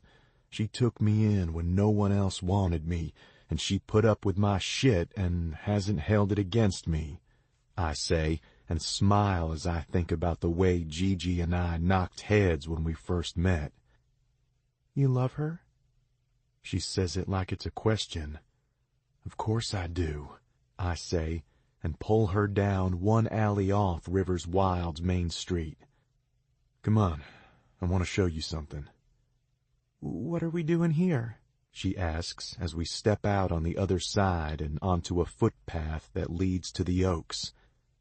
I'm picking up my gate passes and my car. I want to show you my house. You bought this house? Confidence gasps when we step inside the 2-story foyer of the red brick house nestled in between a row of other 2-story red brick houses that make up this picturesque cul-de-sac on Wild Tree Lake. Yes, I bought this house, I respond, and take her hand and start for the stairs. When you see the view from the master bedroom upstairs, you'll see why, I tell her, and my excitement builds with each step up the staircase. This is beautiful, Hayes, she says, and glances around the house. I follow her gaze, and I have to agree. About 1/10 of the size of River's house, this is a house that already feels like home. I like it, I say, intentionally non-committal. Like? How can you just like it? She screeches and pulls her hand out of mine. She runs it up the cherry wood stair rails and sighs. It's like the dream house on my Pinterest board, she says. Is it? I ask. But I know it is. She showed me the first time I went to visit her, When I saw the pictures of this place on my realtor's site, I knew I was going to buy it. When I came to visit for the first time, I knew right away that this would be my home. Now, I hope she's going to feel the same way. I want to show you something, and then I want to tell you something, and then I want you to be as mad as you want about it. But when you're done, I'm fucking you. And when we leave this house later, we're going to be back together. Her eyes widen, and her jaw drops before she composes herself. Hayes, she starts, her voice full of fight. I yank her to me and kiss her quiet. Her lips soften and her arms slip around my neck, and she kisses me back like she's been missing it as much as I have. It feels so good, but I force myself to stop kissing her. Her eyes are glazed with desire. Her plump lips pout when I pull back. I've told you about that caveman shit, she grumbles, but nestles into me. Yeah, you told me. I press a kiss to the top of her head and wrap my arms around her. But that's what I become when I think about you. You're mine, and I'm not going to act like you're not for one more day. I breathe in a good whiff of her hair that's tickling my nose. She smells like sunflowers and rain, so clean and bright and strong.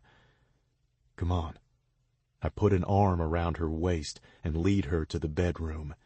It, along with the rest of the house, is fully furnished and decorated. This room is kind of... Confidence looks around and searches for the right word to describe the explosion of white, yellow, and peach that is my bedroom. I would say feminine, but that feels like a massive understatement. She laughs and looks around.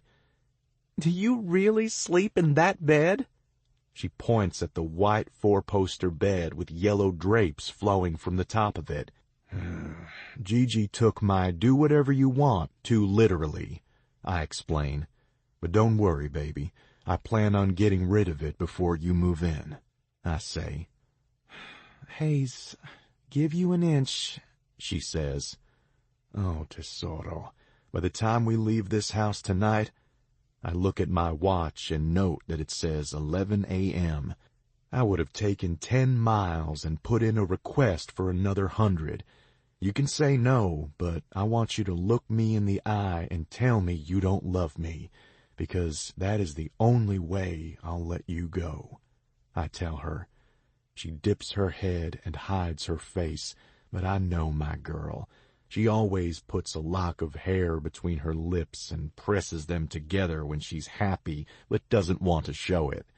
She's holding the end of her ponytail between her fingers and is holding it to her mouth for a moment before she looks up. And you need to stop telling me what's going to happen and how I'm going to feel and what you're going to do with me, she says irritably. I've pushed enough for now, and in a few minutes I'm going to have a real battle on my hands. So I change the subject and steer us to the big bay window at the back of the bedroom. Look, I point over her shoulder into the distance. Oh, wow. We can see all the way to the Habitat for Humanity project site.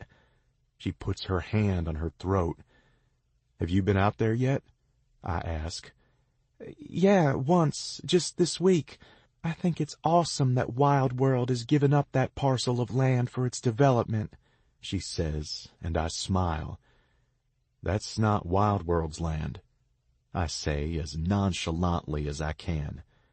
Yes, it is. It shares the wall with Rivers Wilde, she argues. I know. You know that the land Rivers Wilde is built on all used to belong to my family, right? I ask.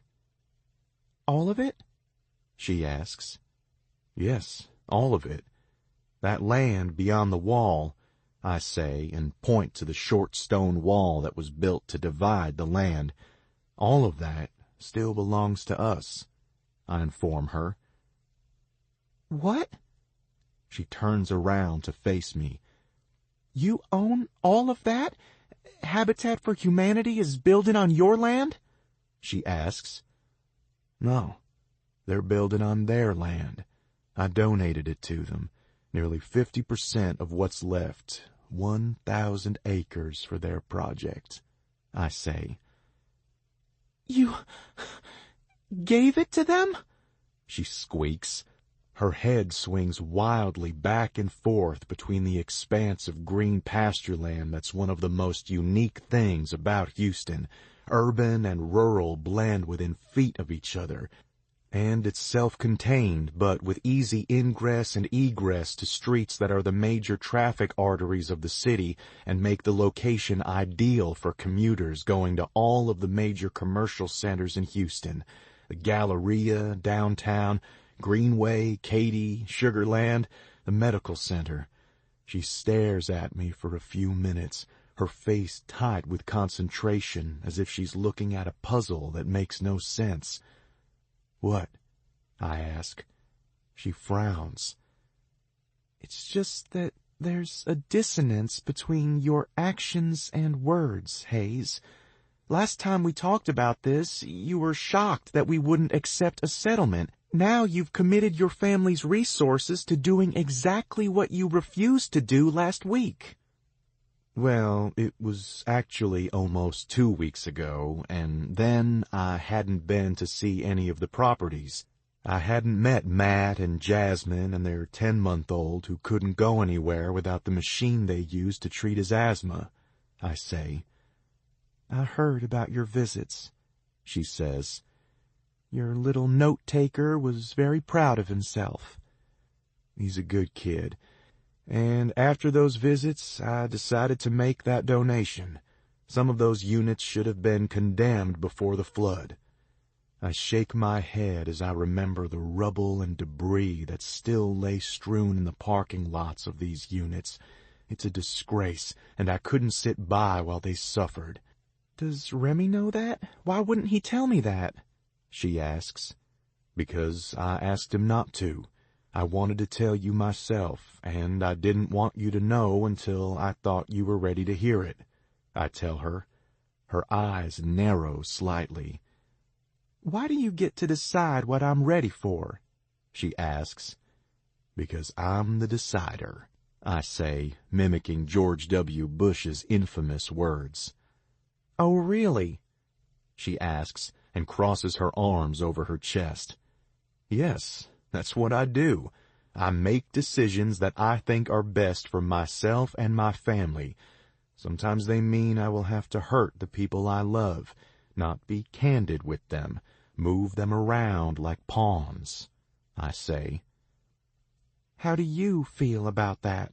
She asks, surprising me with how soft her voice is. I feel fine about it. I'm not impulsive, Confidence. When I act, it's after long deliberation.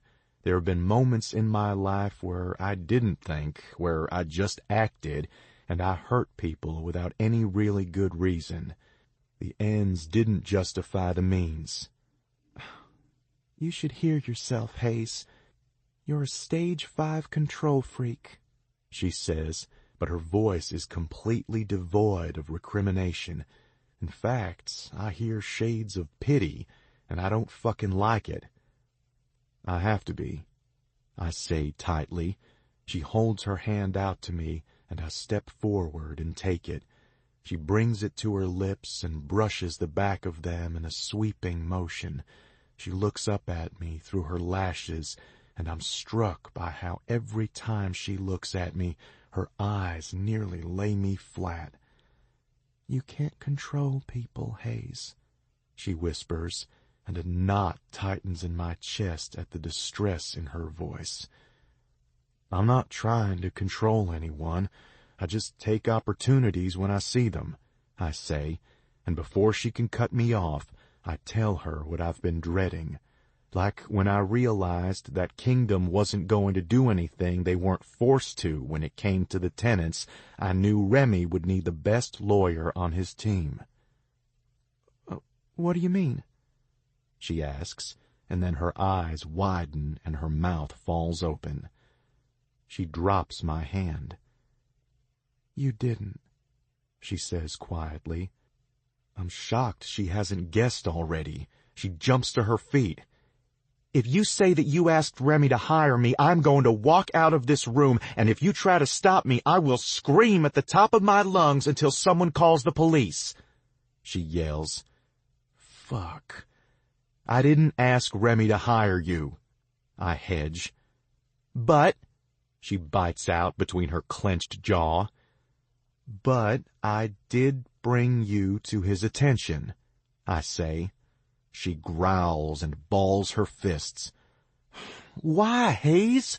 Because you wanted me here so badly that you'd convince your friend to give me a job I wouldn't be considered for otherwise? How do you think that makes me feel? After everything I shared with you, you know that is the very last thing I would want," she says, and starts for the door. My arm whips out like a lasso, and I draw her to me. "No, you aren't leaving," I say, and scream because the closest house is 3 empty lots away, and you'll be screaming for nothing because you know I will not hurt a hair on your head to keep you from leaving, I say. She looks pointedly at her arm where my hand is cuffed around it. I let go. "I'm not holding you, but you're not walking out of here over that. You needed a job. This one was perfect for you, and Remington already had your resume. He just needed someone to vouch for you, and I did," I say. "But you know him now. Do you think he would have hired you because his friend asked him to? His twin sister works somewhere else because he wouldn't hire her," I remind her. Some of the fight flows out of her. "Why didn't you tell me then?" she questions. Her voice is raised to a near shout. Her eyes are pools of conflict. She's angry, hurt, but she also understands. "Because you are so fucking stubborn, Tesoro," I say in exasperation. "You would have cut off your nose to spite your face and spit in Remy's the minute you knew I was involved," I say. "I would not have," she says. "Liar," I taunt her. "I would not have. Not everything is about you," she says. "Liar," I say again. "Stop saying that," she says angrily. "Stop lying," I say.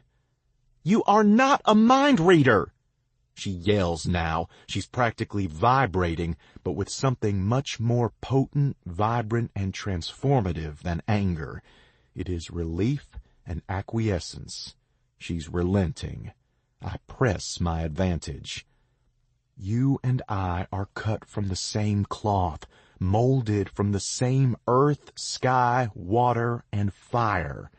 I can read you." I trace a line down her forearm.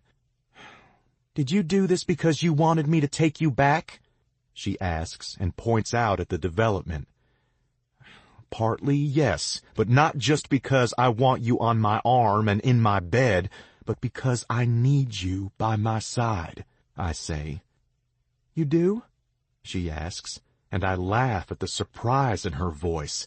I nod over at the window, at the land. "I could have sold it. It's some of the most valuable land in Texas. But what's the point of enriching my family and living in a walled-off castle when the rest of the world is burning, or, in Houston's case, drowning? But I wouldn't have considered it if I hadn't met you. At least, not as quickly," I admit. "So you did it because—" "Because I knew it was the right thing to do. The only thing I could do. You said this should be a personal problem, and you're right. When I think about what I want the legacy of my times as head of this family to be, I find that preserving it isn't enough, not just for the sake of it, anyway. That land has sat empty for 200 years. It doesn't flood, the only real expense of it are the property taxes, and because it was a donation and they're a 501c3, it's a nice tax holiday for all of us. So, win-win," I say with a shrug. "My brother is on death row. He killed my father during one of their drunken rages." she blurts out suddenly, and I freeze. "What?" I say, because I don't know how else to respond. "Yeah, the one named Fortune," she says. "What happened?" I ask her. "There was a terrible storm that night. Otherwise, I wouldn't have been home," she says, her tone a little wistful. "When they were both drunk, I couldn't bear to be under the same roof. But the river was already swollen from rain a few days before, so it was flooding. I was trapped in the house, and they were fighting over the last beer. Fortune had opened it, and Daddy snatched it from him. The bottle broke, and Fortune stuck the edge of it into Daddy's neck, and he bled to death right there, while my mother and I hid under the dinner table," she says dimly. I convulse in horror. That's unimaginable. "I love where I come from, but I could never live there again. I was trapped between two terrors, and it was only when one was gone that I was able to escape the other," she says, her eyes distant and dull. She's drawn her knees up to her chest, her heels rest on the edge of the window seat cushion, and her feet are dangling off the edge. Just then I can see her as a young girl, sitting on the edge of a river bank, her long hair hanging off one shoulder as she looks over it at the danger behind her, her toes being tickled by the water while she listened for the danger at her front. "Did he hurt you?" I ask, even though I absolutely do not want to know if he did. I know that if she says yes, I will never rest well, knowing someone hurt this woman, and I will never be able to make them pay. "Of course, but he also made me stronger. I always fought back. I never took my beating lying down," she says, and I want to go and find her brother and spare him the comfort of that needle. "Well, am I free to go?" she asks quietly. "Free to go where?" I ask, truly confused. "Don't you want me to leave? Isn't this exactly the kind of thing you'd wanted to know and avoid when you ordered the background check?" she asks. "For a smart woman, you're pretty damn obtuse," I say. "I told you why I ordered it, and that by the time it came through, I didn't care what it said," I remind her. "And you care now?" she asks quietly. "Did you not hear me earlier?" I ask, and place my hands on her shoulders. "Which part?" she says. Her smile is small, but it's there, for the first time all day. I skim her arms, and the sweep of all of that unbelievably soft skin at my fingers makes me want to take her clothes off and pull her supple body against mine and show her what my words have failed to. That I need her constantly, that she owns me as completely as I own her, that I love her endlessly. The part about you and me being made from the same combination of elements, about you being mine. Still? Tesoro, knowing didn't change anything. In fact, it just showed me how alike we are. Why? Are your relatives murderers too? She asks, and shoves her hands through her hair and looks up to the ceiling in despair. Maybe. I shrug and think about it quickly. I don't know, I say. Well, then they're not. If you had a murderer in your family, you would know it, trust me, she says. Then I don't know that I would care. You've been shaped by the river, learned more from it than you did from the man who spawned you. You are not him. You have shaped me, I tell her. Right, she laughs. I ignore her and press on. You know the Mississippi River starts in Minnesota, right? I ask her. Of course I do, she says. Well, at its mouth, it's narrow enough that you can walk across it in less than a dozen steps, I say. She looks at me, eyebrows raised in question. You're like that river, at least in the way you've affected me, I say. How? Easy to cross? She says morosely. Oh, stop pouting. I chuck her under the chin. I mean that you started like that for me, a pinprick-sized drop of water on the very still waters of my life, and the minute you touched me, you caused a ripple that blurred everything I thought I was certain of, the way I saw myself, my obligations, my future. And now, just like that river you love so much does, it winds its way south.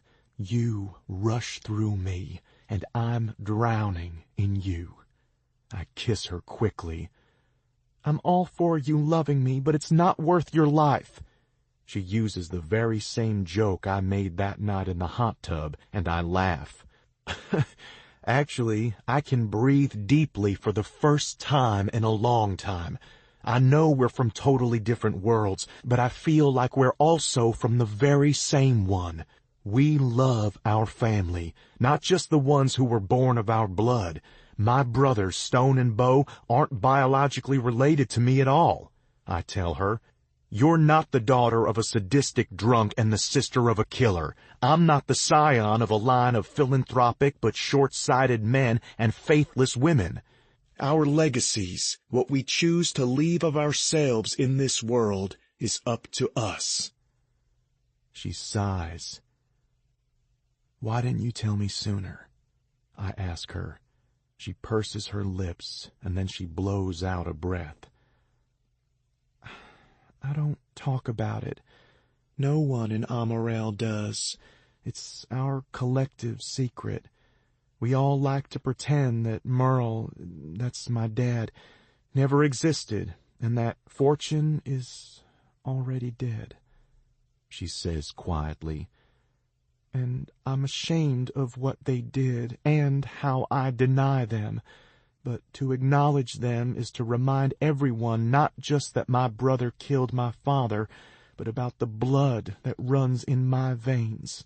It means something that it's part of my history, and, in a way, that's more than just a random moment, that it shaped me, reduced me, just like the river, just like I thought Nigel had done, just like I was afraid you'd do if I gave you another chance, she says. I grasp her chin a little more forcefully than I need to and turn her face toward mine. There is nothing that could reduce you. You wear your name like a crown, and it's one of the truest things about you, I tell her. She sniffs dismissively. It feels like a joke, and I'm afraid sometimes that it is. My brother Fortune is going to die on a table with a state-sanctioned, poison-filled needle in his arm. My brother Happiness ran away before he was 13. I can't imagine that his life has brought him much of his name's meaning. She shakes her head. Well, first, I think you're giving your parents a lot of credit. Your mother, I will say, seems lovely, but fortune teller didn't seem to be one of her skills. They gave you a name they liked. You've made it your own. You can decide that what you've done with your life is worth less than some whim by your parents 27 years ago, but you would be lying to yourself, I tell her. She looks up at me through her long lashes and smiles. You believe in yourself, enough to see beyond your current situation and reach for more. It's more than I can say for myself. I didn't consider that your interest in me could be more than all of the things that I've used to define myself. But I swear, by the time we left Italy, I knew I didn't care what it said, and I knew that I could trust you, I say, and then I add the part that has been a more recent revelation. I know that one of the reasons that people think of my money when they look at me is because that's what I show them. I started changing that after your visit. If I wanted more from people, I had to give more, I say. You asked me that about wanting more from my experiences than money could buy. Oh, Hayes, she says wistfully. What? Thank you for speaking so my heart could hear. I don't want to be bought. I don't want to be wooed with flowers or nice trips. I want to be wowed by you living your best life, because I want to live mine too, she says. Let's do it together.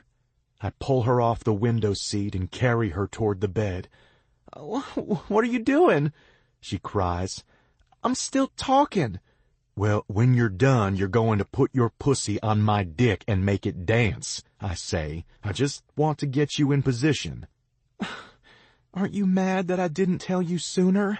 How do you not have any more reaction than this? She asks. I already knew, I admit, and then brace for her reaction. Her body tenses, and I just hold on tighter. You knew? Yeah, after you left that day, I read it. I wanted to know what spooked you so badly, I say.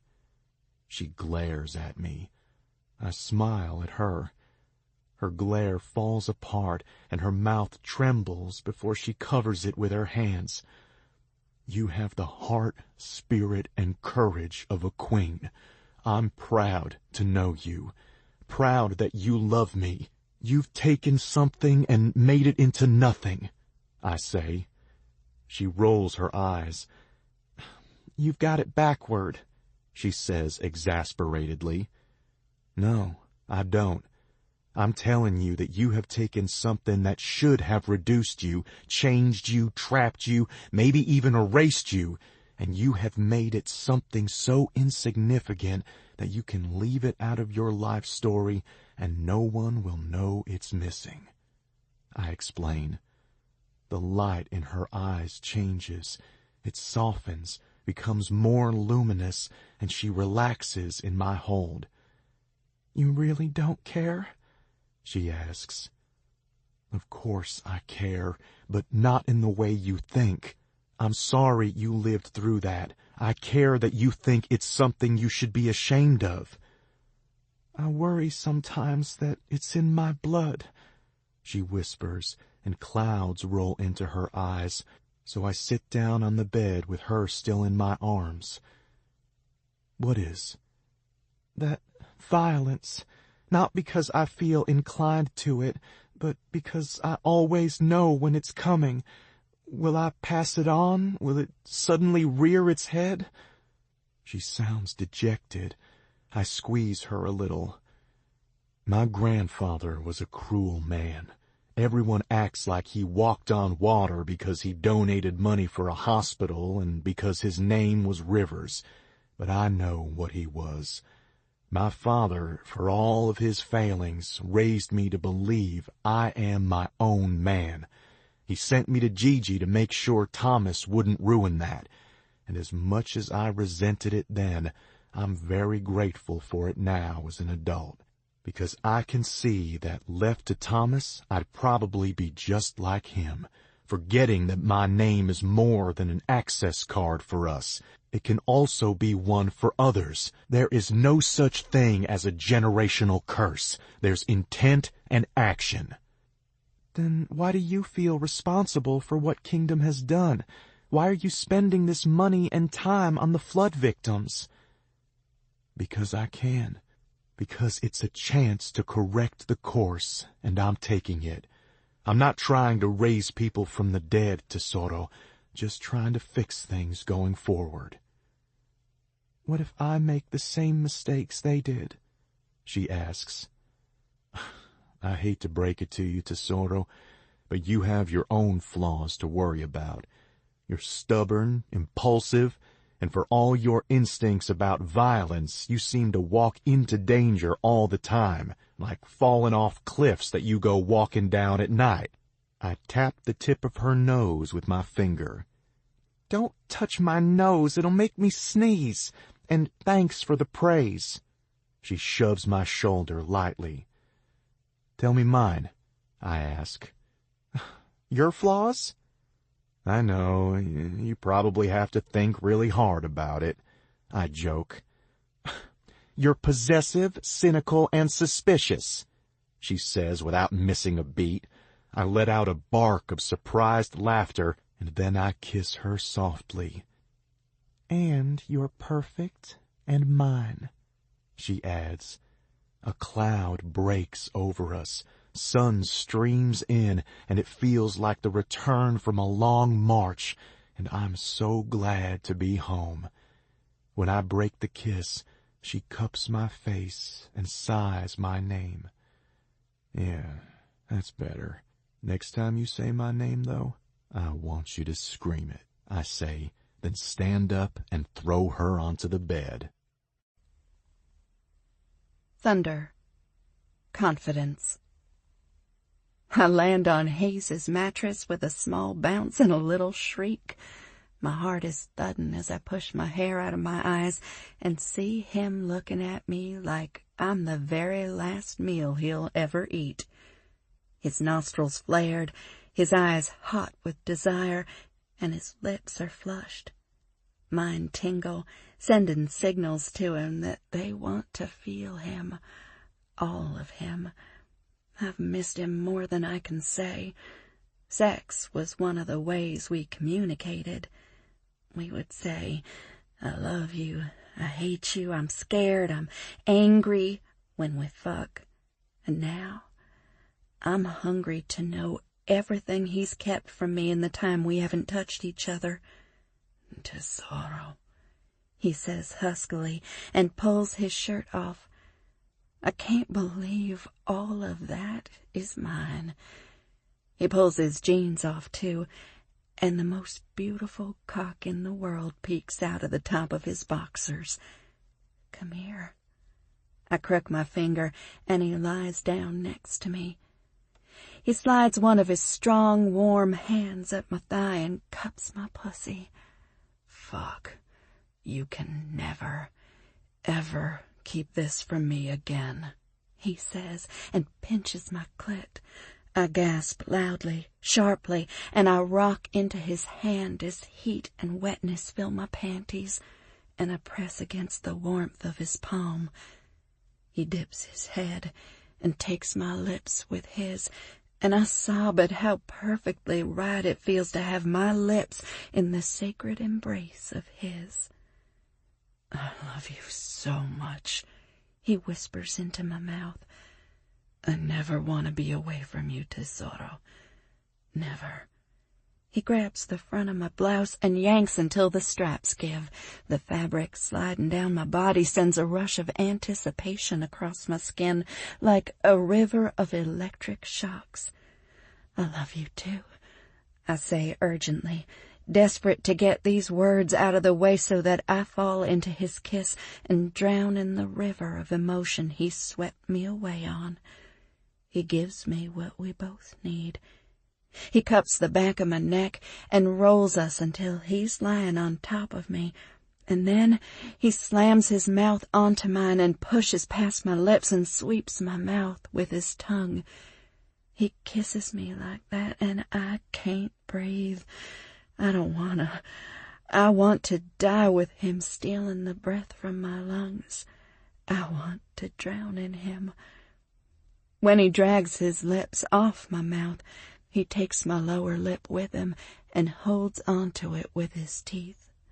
The sting of his bite feels so good, just like everything he gives me, even when it hurts. He drops his forehead onto mine. Our chests heave in unison. We breathe, nose to nose, open mouth to open mouth. His eyes are shining, and they hold me in a trap so exquisitely loving that I feel like I'm floating. I would cross galaxies for you, swim every ocean, fight dragons, he says, and his hands push my skirt up around my waist. He pushes my panties aside, wets his fingers by pressing them into my mouth, and then slips his hand between us. He skims my clit with the edge of his blunt fingernail and then slides 3 of his big fingers into me. I cry out at the sharp bite of my flesh stretching.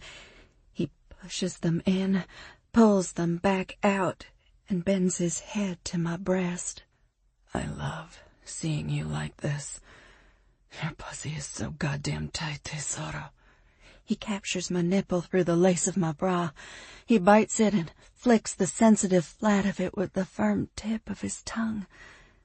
I'm chanting his name, and he finger fucks me harder, bites my swollen nipple, and tears leak from the corner of my eyes as my orgasm breaks with no warning. Ti amo tanto, he says against my chest, and I feel the reverberation of his words in my heart. I love you too, I respond. He kisses his way upward. His mouth is wet, his breath hot as his breathing grows more ragged. C'est la mia anima gemella, he says as he parts my thighs. And you are mine, I respond. Non posso vivere senza te, he says, and slides into me with one deep, powerful thrust forward of his hips. You'll never have to live without me, I assure him. He grips the headboard. Ti vorrei così forte, he growls. I don't know what that means, I moan when he pulls back out. It means I'm going to fuck you so hard. He bites his lip and tightens his grip on the headboard. I'm mesmerized by the flex and bulge of his big biceps over my head. So hard that what? Let me show you, he says, and he thrusts up into me so hard my whole body slides up the mattress and the headboard rattles. Let me ride that wave, tesoro. He pulls back out of me, and I smile wide, lick my dry lips, and gaze up at my god of sin, my Duke of Midnight, my Renaissance man, my heartbreaker, my heart fixer, my everything. I'll never stop falling in love with him. We make magic together. I want to hold my breath and stop time. The feeling I have of being enough, of being loved for all that I am, with no desire to change anything about me, with more than acceptance of the baggage I bring, with pride. I want him and this forever. Right now, though, even that wouldn't be long enough for me. You make me so fucking crazy. He puts one hand on my hip and starts short, deep, hard, fast, and my eyes roll to the top of my head at the intensity of his fucking. I feel like I'm being consumed. Sei il tesoro più prezioso che ho trovato e che vorrei custodire per sempre. I have no idea what that means, but I remember the first time he called me tesoro, and my heart swells. I flash back to the moment I fell in love with him. It was that night on the ledge when I was sure that I was going to die, and my heart, facing its potential demise, made a decision. If he hadn't been there, I wouldn't have made it off that cliff, and since that night, he's owned my heart. That river will roll over the delta whenever nature commands her to, without any regard for the best-laid plans of mice and men. And Hayes, my river, will roll over me, and I will love him through it all because my heart has chosen him. I would rearrange the universe to have you, he says, and his body flexes over me. The muscles in his shoulders and arms flex under the smooth, golden-hued skin that covers his beautiful body, and his thrust is so deep and hard that I'm sure he'll split me in half. His chest heaves, and he thrusts up again. "Rearrange me," I sigh, and he thrusts even harder. "Shatter me," I beg, and he fucks me hard. His arms and chest flex and ripple over my head, and when I come in the most spectacular explosion of tension I've ever felt, my whole world distills to the moment that would make this act between us a covenant, a promise. He grunts into my neck and drills me into the mattress. Yes, I will never get enough of this. He lifts onto his knees and grips the headboard, his lower lips trapped between his teeth, his body moving like a machine between my thighs, fast, hard, and unrelenting, until he throws his head and shouts my name between grunts. He pulls out and spurts on my stomach and thighs. "I claim you." He pants before he slides back into me. Our cum mingles and smears between our sweaty bodies. I lift my hips and press us together. My orgasm's aftershocks are still sending dancing, shimmering shivers of electricity through me.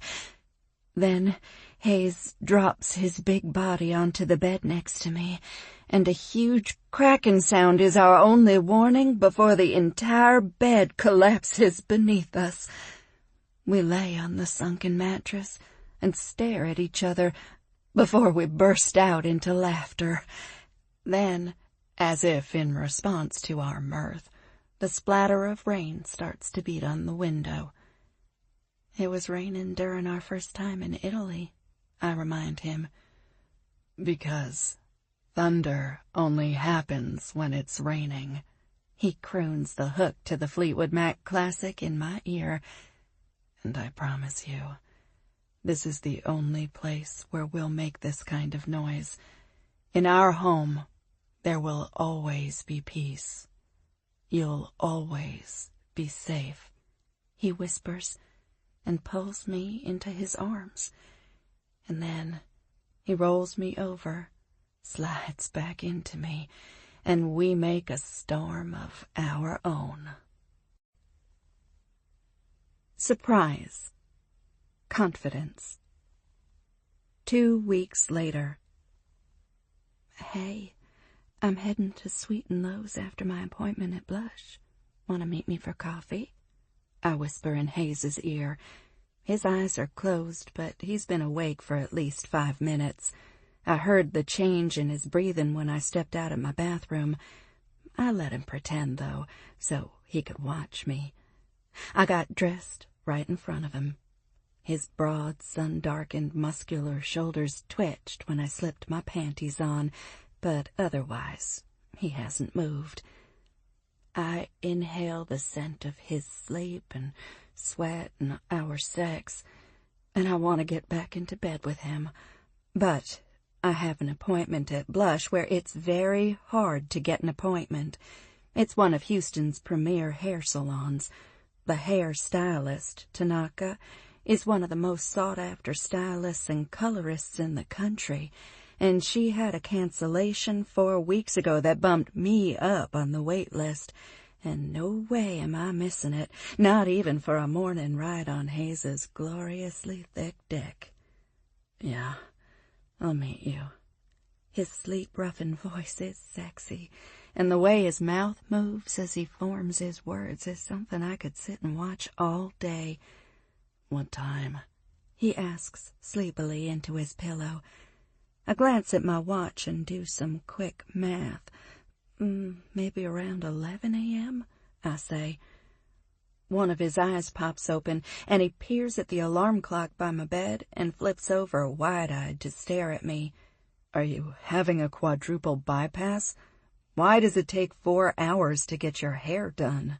he asks, I smack his shoulders, and then my hand goes back for a more tender caress of the skin that's wrapped around the love of my life. I don't have time to explain. Go back to sleep. You put in some good work last night. You must be tired. I stand to leave. His long sculpted arm darts out and he wraps his fingers around my wrist. I lean in for a quick kiss and think if I skip my stop for coffee, I'll have time for a quick little something. Not that there's ever been anything quick and little about sex with Hayes. The thought of coffee turns my stomach so violently that I pull back right before our lips touch and sit back down. "You okay?" he asks. His eyes are only half open, and those beautiful, wild hazel eyes are full of real concern. "Yeah, I'm fine. I don't know what the hell. I just felt a little sick when I thought about coffee, which is crazy, 'cause I can't imagine how I'd get through the day without it. Get back into bed, and I'll give you the other thing you can't get through the day without." He tugs me back to him. "No, if I don't get this appointment, I'll be in a bad mood until I get my hair done by her, and that's at least a month away, if I'm lucky," I tell him grouchily, but only because his offer is so tempting. "I think your hair looks amazing," he says. "Because you're a man and you're fucking me. You probably don't remember what color the hair on my head is unless I'm standing in front of you." I joke and stand up again. "I'm insulted. You have no idea how much time I spend thinking about your hair, wrapped around my fists when you're on your knees in front of me, draped around my hips when your lips are wrapped around my cock, falling down around me when you're riding me." "Not when it's blowing in the wind while we stroll?" I ask, and shake my head in feigned disappointment. "What fun would that be?" he asks. His grin is so wide and happy, I snap a picture of him with my phone and stare at it a beat before I look back at him. His eyes are sparkling, his morning stubble is dark and heavy, and his smile is full of contentment that I put there.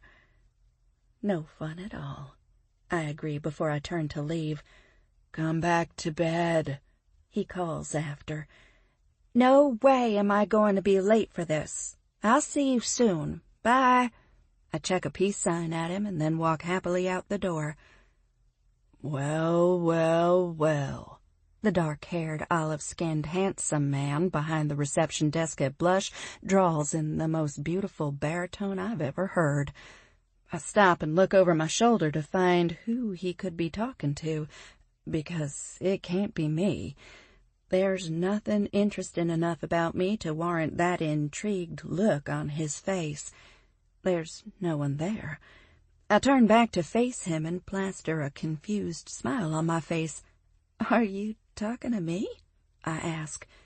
His jaw drops, his eyes bug out of his head, and he slaps his cheeks, and then he shrieks loudly. I spin on my heel to get the hell out of there. "Wait, wait, wait!" he calls in that baritone again, and in a display of superhuman speed, he's behind me with a hand on my shoulder, stopping me. "Where are you going?" he asks with an amused chuckle. "Why'd you scream?" I ask him angrily, and fold my arms across my chest while I wait for him to respond. "Because you look like Jane Mansfield, who is like my favorite actress of all time, and then you open your mouth and you sound like Dolly Parton, who is my favorite singer of all time," he explains. I love and respect Dolly like any good Southerner, but I do not sound like her, and I don't know who Jane is. He actually steps back, grips his chin thoughtfully, and studies my chest. "I'm telling you, if we brightened up that blonde all over and gave you one more bra cup, you'd be a dead ringer," he says. "This is probably the strangest conversation I've ever had in my life," I say. "It's not strange," he pouts. "They're my idols. It's like Dolly Parton and Jane Mansfield had a baby and sent her to deliver me from an ordinary existence." He claps his hands together repeatedly in my face. I smile and step around him. "Oh, I see. You're crazy." I point at him with a knowing smile. "Totally, sister, and I ain't afraid to show it." He winks, and then we both laugh. "I'm Noé." He sticks out his hand to introduce himself. I shake his big, warm, very soft hand. "What hand lotion do you use, and where can I get some?" "Oh, it's my own special blend," he says with a wink, and I pull my hand out of his. "Are you making a sexual innuendo that implies that your special blend is your spunk? 'Cause if so, that is so nasty," I say. "Nasty? Oh, sweet baby Jesus, you said nasty, and you sound just like Dolly. Please tell me you're a customer, and you're going to come in at least once a week." He throws his head back dramatically. "I might come back once a week if this is the reception I get. I feel special," I say with a cheeky smile. "You are special, and hot to trot, too. But we can't stand here gabbing all day. Tanaka is a stickler for time, even for too hot to trot blonde bombshells with great tits."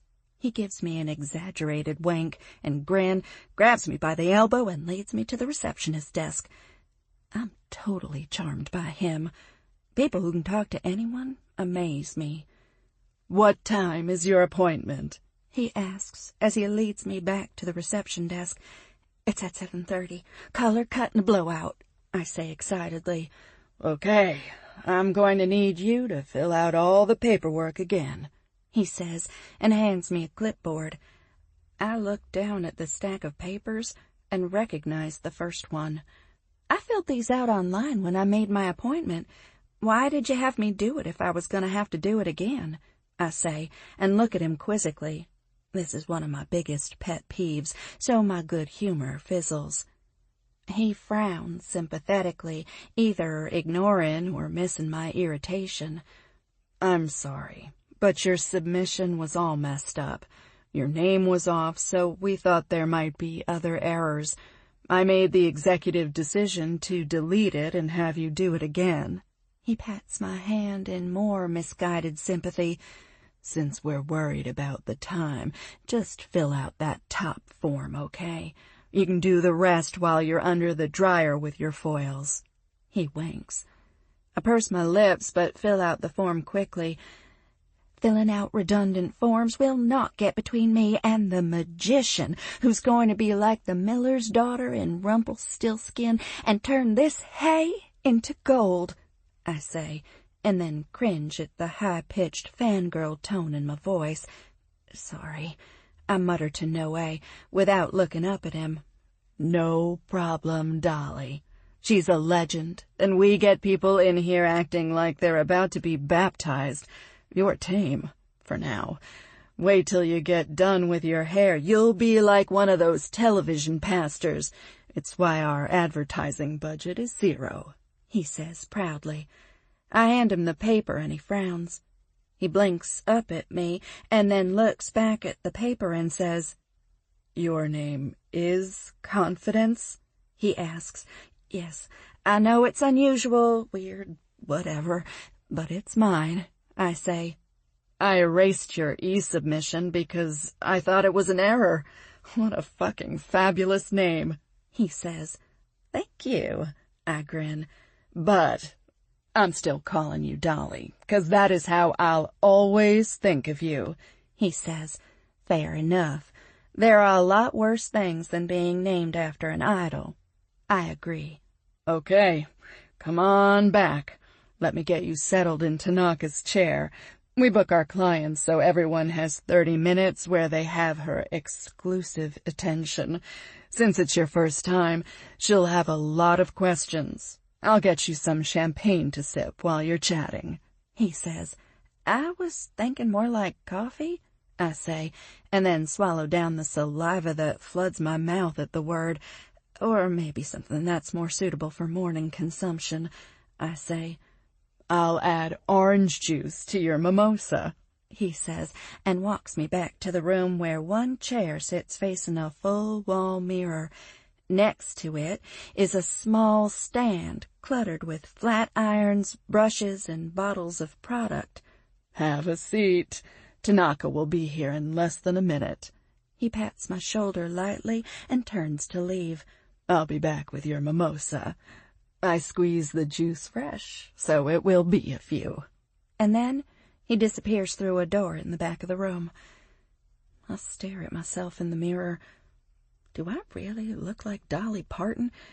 I mean, I'm blonde, short, bigger than average breasts, bigger than average ass, tiny waist that I inherited from my father. My hair is unruly, but that's because I haven't washed it in 2 days and haven't brushed it in a day. My bare, shorts-clad legs dangle several inches off the floor. The toes of my topsiders barely skim it when I try to reach. My stomach grumbles, and I put a hand over it. I should have eaten breakfast. I wonder if I could bribe someone to run across to Sweet and Lowe's for one of their ridiculously perfect almond croissants. "Hey, I am Tanaka," a loud, lyrical voice sings at me, just before a very tall, very beautiful woman steps through the same door Noe had left through. She looks like Tara from True Blood, even down to the black leather jeans hugging her endlessly long legs. "Hello." I do my best Adele impersonation. "Tisk, tisk, tisk." She shakes her head. "Only I sing," she says pleasantly but firmly. "As it should be," I admit. "Your hair is a disaster," she scolds. "What a waste of beautiful cuticles. You do not take care of it," she says, and picks up a few strands of my hair. She pulls a little magnifying glass out of her pocket and holds my hair under it. "What is this color at the end?" she demands, dropping the lock of hair unceremoniously before taking a step back to eye me closely. "That's my color. I've just got through growing out a terrible brown I got from some online company that has since disappeared." "Are you saying that's your natural color?" she asks, disbelief plain in her voice. "Yes, it is. Why?" "I've been trying to mix a blonde just this shade for the last 6 years, and I've never managed to get it quite like this." She picks the hair up again and strokes it. She slides her hand closer to my roots and said, "This color, though, it needs some help. I saw you want a color cut blowout." "Yes," I say. "Okay, well, you've got such heavy hair. I think we should cut about 5 inches from the back and maybe 7 from the front," she says casually. No, I was thinking maybe half an inch off the ends," I say. "Well, if that's what you want, there are about 8 chain hair salons within 2 miles of here. Go there. They can do that. You do not need me for that," she says, and I jump out of my seat. "No, I don't want to go there, but I don't want to cut all my hair off," I say. "Why not?" she asks, like it's a true puzzle.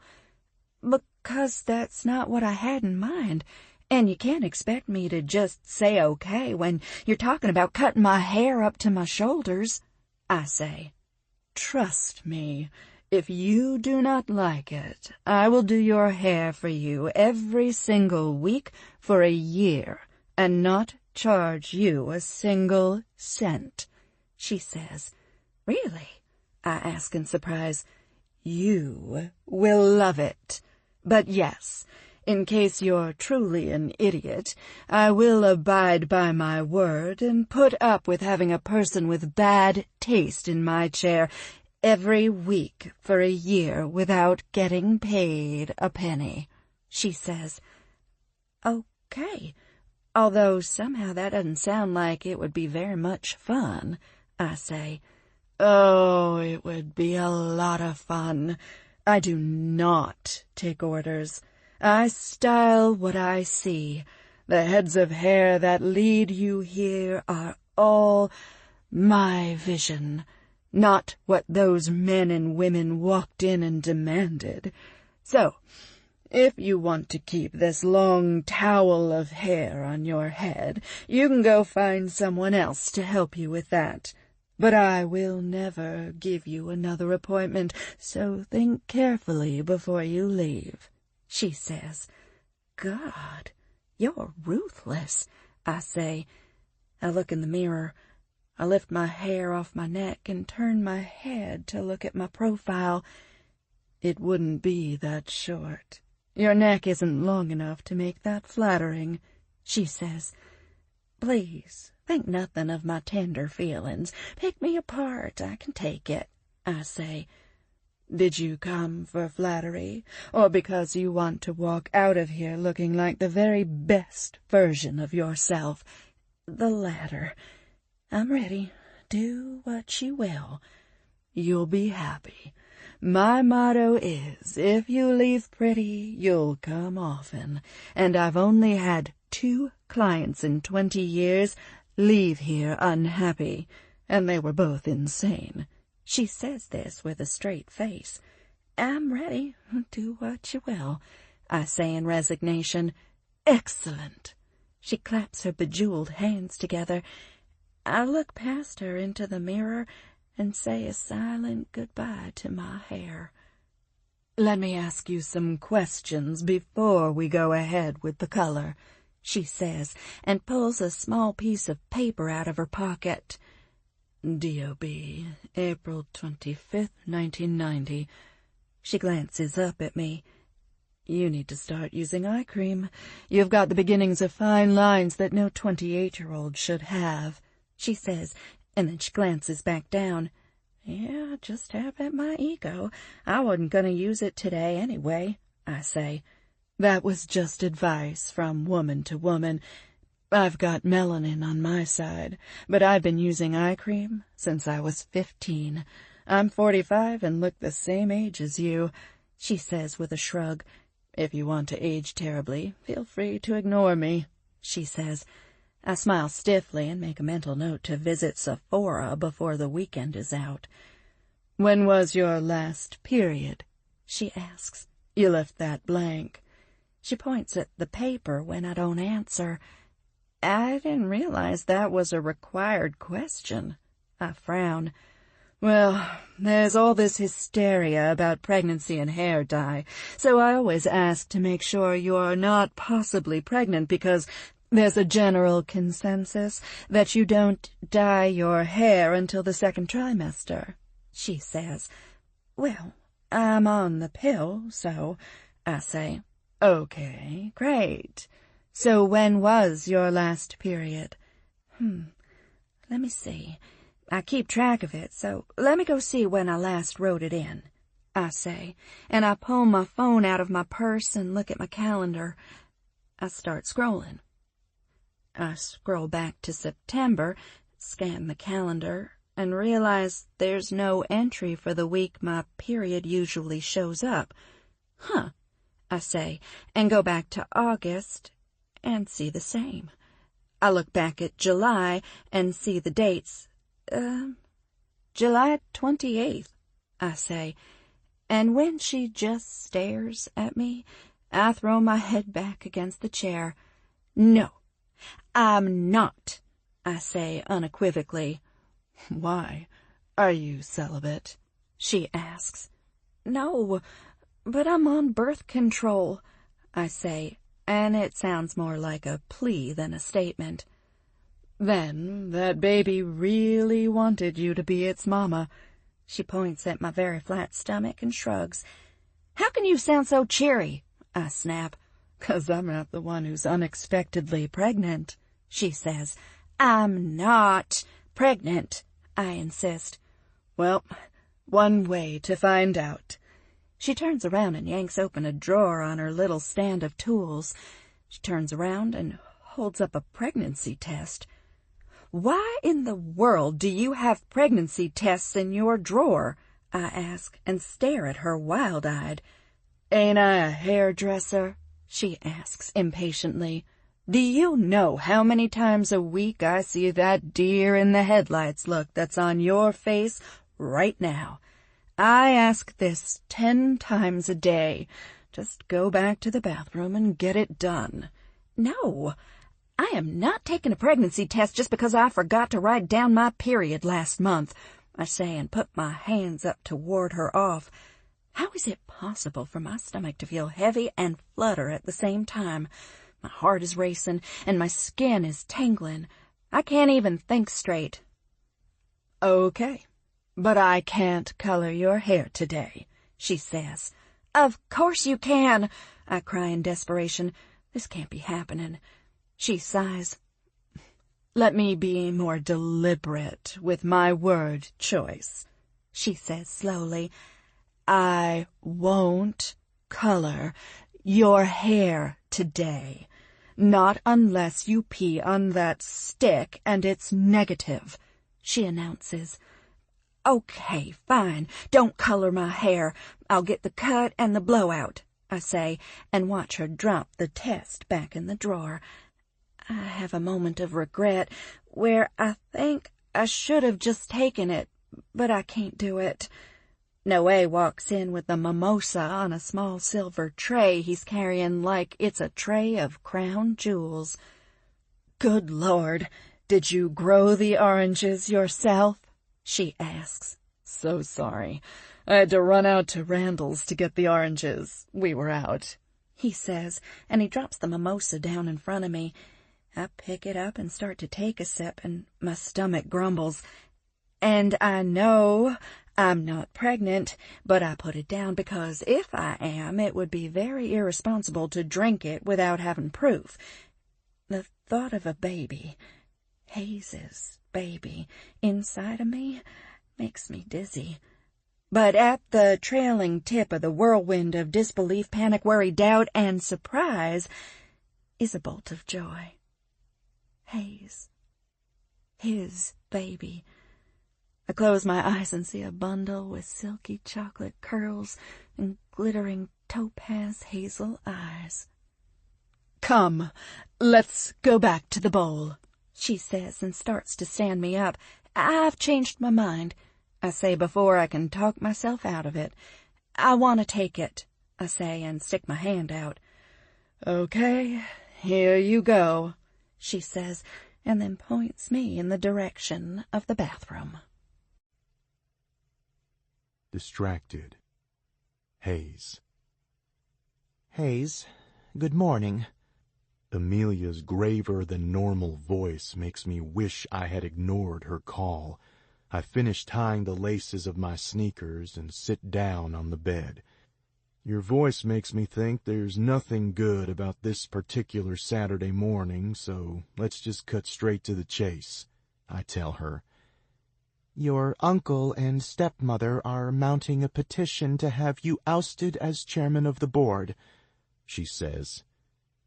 You're kidding, I say, and drop my forehead into my hand. That rat-faced motherfucker.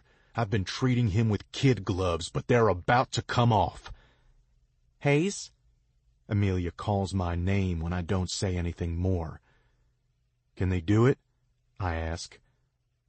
Well, yes, clearly, because they have, she says. No, I mean, is there a way to remove me? I thought it was a position I held until death, I said. Normally that is the case, but there's a clause for removal if you are unfit to hold the role. That is the clause they have evoked, she says. Unfit? I breathe into the phone in complete indignation.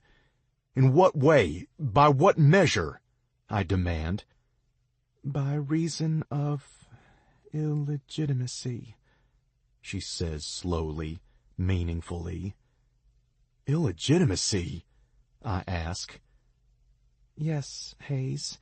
They're demanding a DNA test, and I would suggest you comply with any protest. I don't understand, I say. A DNA test for what? That would only help them if I wasn't my father's son, I say angrily. Amelia is silent. Are they implying I'm not my father's son? I demand an answer, but my throat is dry and my heart is beating faster now. That's exactly what they're implying, she says. Based on what? Based on what they say is a discrepancy between your mother's medical records and death certificate. I don't know what that means. Do you? She asks pointedly. Of course not. That's ridiculous. I'll take the DNA test today, shut this shit down now, and then I'm done playing nice with him, I say. Okay, you can be done playing nice with him, but, Hayes, is there any way at all that the paternity test could come back anything other than what you expect? This is an extraordinary move they've made. If it's a Hail Mary, it's a hell of a gamble. I have a birth certificate with my parents' names on it. I have the same blood type. I look just like my father and my grandfather. This is ridiculous. It's an attempt to embarrass me. Send me the details on when and where I can take the test. The sooner the better, and I want those results expedited. I glance down at my watch. I'm late meeting Confidence, and I almost want to text her and ask her to meet me back at her place. But I'm not going to let this asshole ruin more than he's already tried to. I'll send you the court order. I advise you go to a random lab instead of your doctor for the test, just to avoid any questions about tampering or manipulation of their process. Fine, I'll be looking for it. I've got to go, I say before I hang up. I should have thanked her. That couldn't have been an easy call to make. My mind is reeling. My uncle must really hate me to have done this. A paternity test? It's ridiculous. And yet, my mind is not easy. I have a kernel of dread in my gut that I will ignore until I don't have to. But it's burrowed itself into the lining of my life. Its sharp, thorn-like tip burns as it embeds itself into the story of my life. And with every step I take, it burrows deeper, and it feeds on years of being denied my rightful place at the head of this family. I've been too soft. I've been distracted by my feelings. I feel a wash of shame. I've had my eye off the ball trying to win Confidence back. I should have seen this coming. I let a woman pull me off course once, and I lost pieces of my legacy that my father scarified for, and I'm letting it happen again. But she's not just a woman, my better angels remind me. I ignore them. I can't let this happen again. I rush out the door, already late to meet Confidence, but slowing my steps because I'm not ready for what I need to do. When I think of what my uncle's shit is about to cost me, the kernel in my gut pops and the blooms are soaked in shock, resentment, and rage. Confidence. I glance at my phone for the third time. Hayes is never late, but it's Saturday. I was a little nebulous about the time. He just aired on the other side of 11 o'clock. I turn around and look at my hair again. She didn't do a permanent color, but she rinsed it with a golden blonde that makes it look like spun gold in the light. She cut it so it skims my shoulders. I feel naked and cold, but my face looks more, I don't know, visible. I'm pregnant. I stare at my reflection and try to see how I'm different. I must be different, right? Hayes and I blended our cells together to create a miracle. I think I'm in love already, and all I've seen is a blue line. Hayes's DNA has coalesced with mine. That little amalgamation of us has burrowed into my womb and will take from me blood and marrow, teeth and bone, and a life will grow from it. I'm falling in love at the speed of light with a blue line. I do what I have been too afraid to since I took 4 pregnancy tests in the bathroom of Blush. I laugh. I want to wait and get a blood test before I tell Hayes, but I'm not sure that I can. There's not a single solitary cell in my body that expects him to be anything less than jubilant when I tell him. We are in such a good place. The litigation with Kingdom is moving along, but so are his side-by-side efforts to help alleviate the suffering of his tenants while they're in legal limbo. I've watched him write checks from his personal account this week that, no matter how much money he has, must have stung a little. But he's smiled every time he's paid for something that makes their lives easier. And he's doing it all anonymously. He doesn't want the attention, and he doesn't want to cause any friction with Kingdom's board. It has just been one more thing about this man who makes me feel like he would move mountains to be with me. I feel the same way. I can't wait to tell him what we've done together.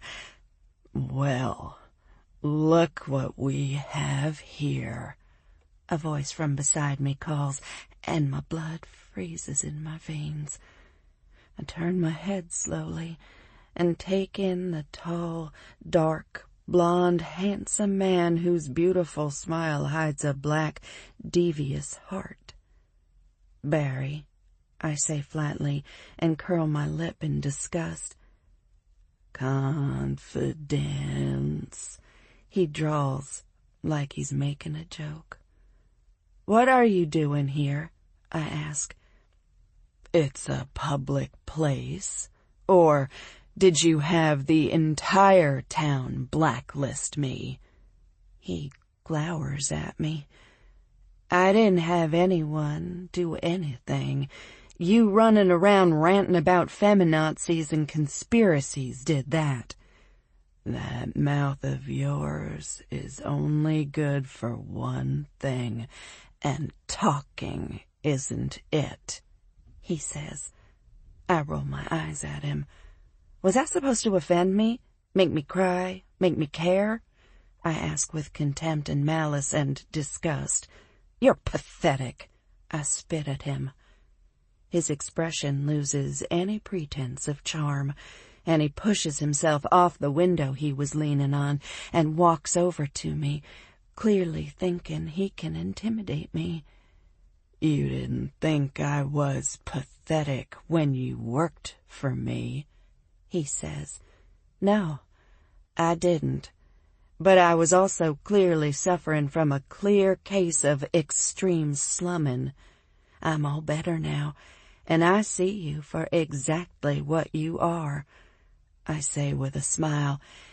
I turn and start down the narrow alley that runs between Blush and Twist. I stop as soon as I realize I'm walking away from people, away from the light and out of sight. I can hear him rushing to catch up with me. It takes everything I have not to run. I try to reach into my purse for my phone so I can call Hayes or 911, but my hands are trembling. I smell it on him like I did my dad. He's in the mood to hurt someone, and I just walked down a fucking alley. His hand closes on my arm and spins me around to face him. Let me go, Barry, I yell, and he hustles me farther down the alley. I'm just getting started. He leans forward and puts his face in mine. And maybe, if you ask nicely, once he's done with you, I'd be willing to give you a... My hand flies out and up before I can stop to think. The crack of my palm against his cheek and the burst of white-hot pain at the contact make me feel like I detonated a bomb. He grabs my wrist with one hand and my chin with the other. You fucking bitch! He grinds out into my ear. He presses his body into the back of mine, and I hate myself for the sob that escapes me when his erection presses into my back. He presses his lips to my ear and whispers, "You're lucky you've got that body.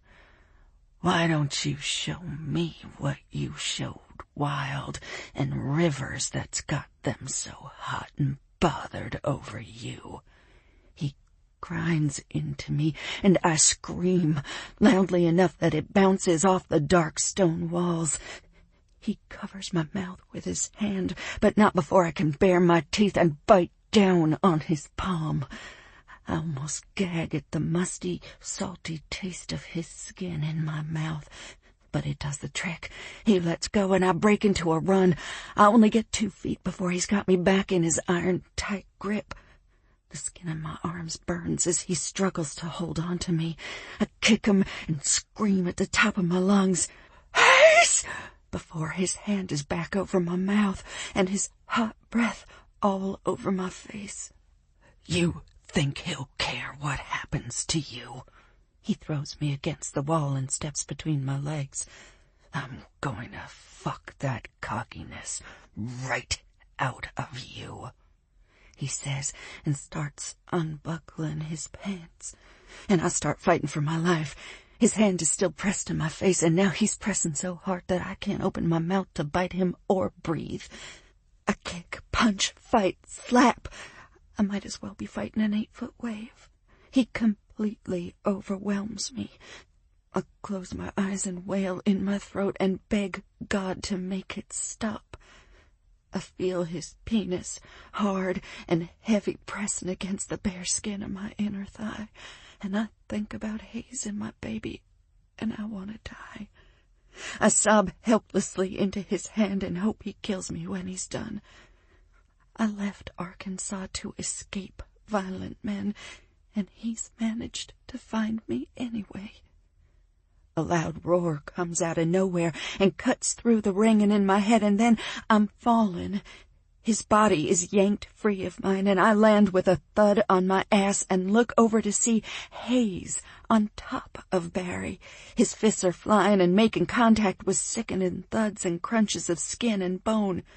"You motherfucking piece of shit!" he yells in between his arms' wild swings. I run to him to try and make him stop. I'm afraid he'll kill him, but he's in a rage and doesn't hear me. I run back to the top of the alley and scream for help at the top of my lungs before the tsunami of emotions overwhelms me and I faint. Helpless. Hayes.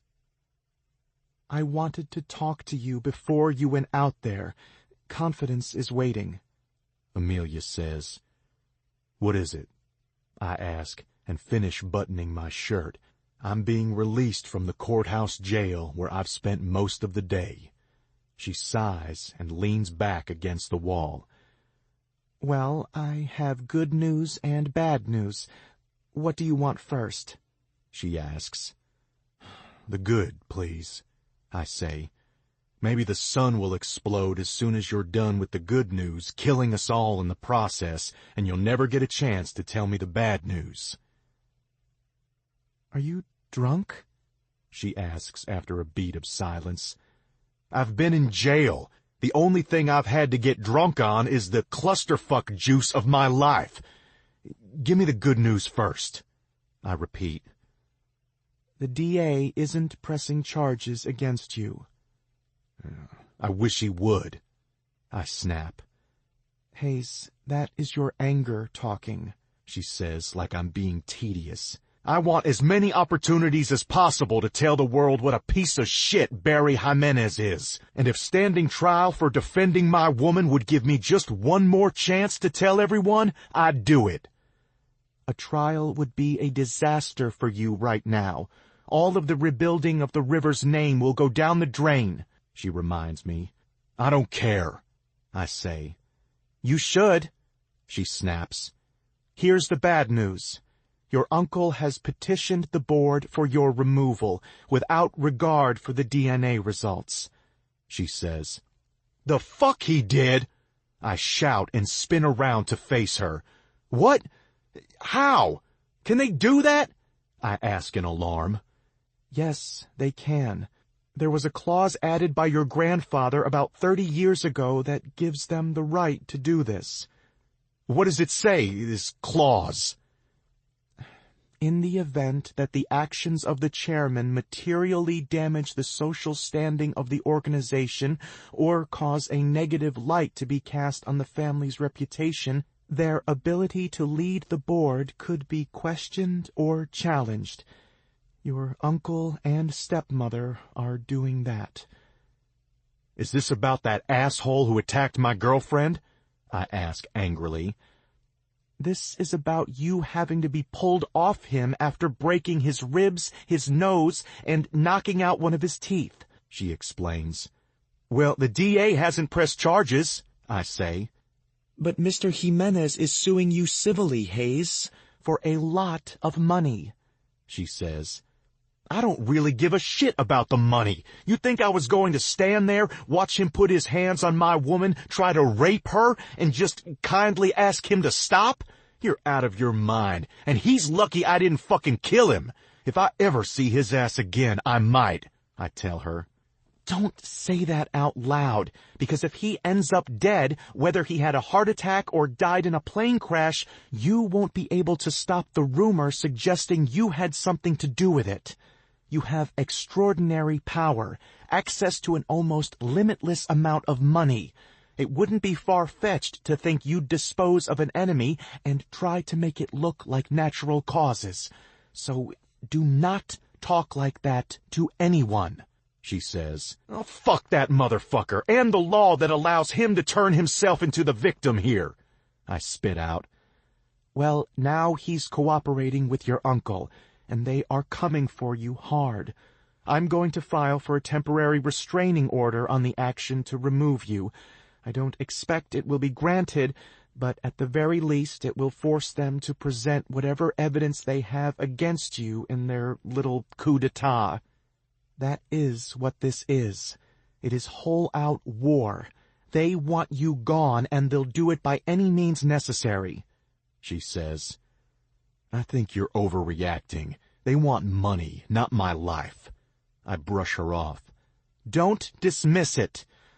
It's not just money. It's control of the entire Rivers family line and future. They want it. I want you to keep your head down. And you're going to like what I have to say next even less, she says. That is a very high bar you just set. What could be worse? I want you to put some distance between you and confidence, she says. Fuck, no, I say immediately.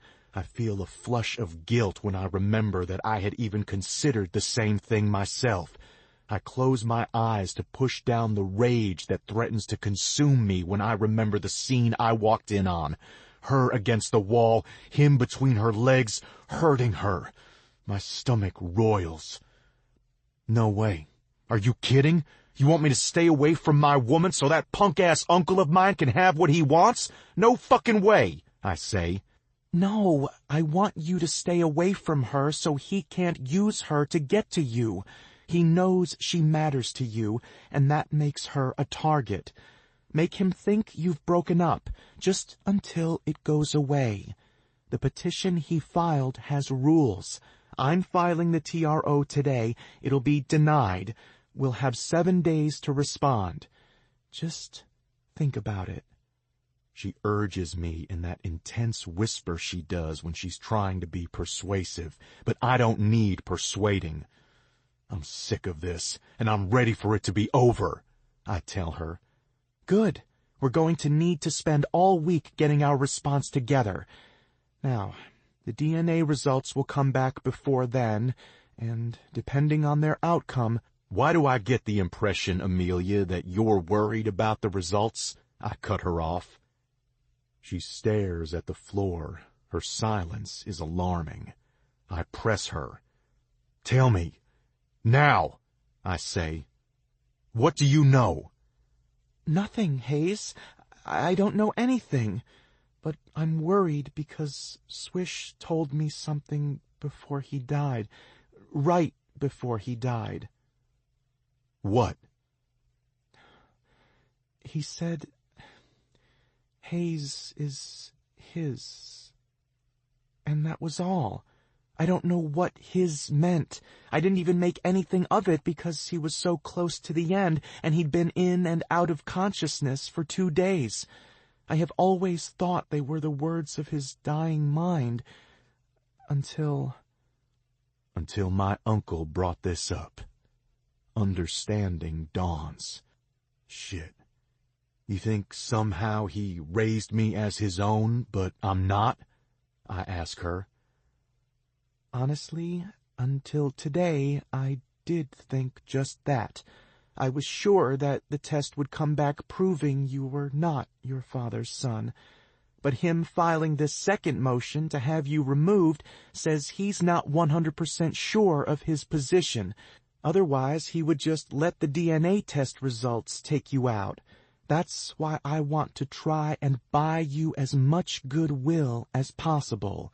If you are his son, then I want you to be able to fight the other charges. It's important that you maintain an unimpeachable public reputation. No, I need to focus on maintaining my unimpeachable private reputation. The woman I love and who I plan on asking to spend the rest of my life with was almost raped today. I don't care if I get to be the chairman of the board of a company that would turn its back on people who have been harmed by its negligence. I don't. That will not be my legacy. I have my own money. I have my own fucking name. And I have a woman who I love more than anything that I need to keep safe. I need to focus on that right now, I tell her. I think distance could keep her safe. And you too. I dismiss her and decide to end the conversation because I'm desperate to get to Confidence and see how she's feeling. I take my keys, phone, and wallet from the small envelope they brought in with my clothes. Let me know what the DNA test says, Amelia, but honestly, I'm about done with this family and its shit. I'm not the head of it. I'm just the next in line of men who have been puppets controlled by the whims of a man who has been dead for 100 years. That doesn't make me a ruler or king or leader. I'm just filler. Hayes, don't make hasty decisions. I'm not making any decisions. For once in my life, I just really don't give a shit. I tell her and walk out. She's waiting on a bench by the back door that leads to the exit. She's curled up, her legs tucked underneath her, her hands wedged between her thighs. Her head is bent. She looks so small, and as I get closer, I can see she has a bruise on her arm. My gut knots. The door slams shut behind me, and she looks up in my direction, her eyes wide at first and then softening with relief when she sees me. Hey, baby, I say as I start toward her. She jumps off the bench and runs toward me. Her arms are pumping, her hair flies behind her, and her face is a mask of determination as she launches herself into my open arms. Hayes! She breathes my name into my neck.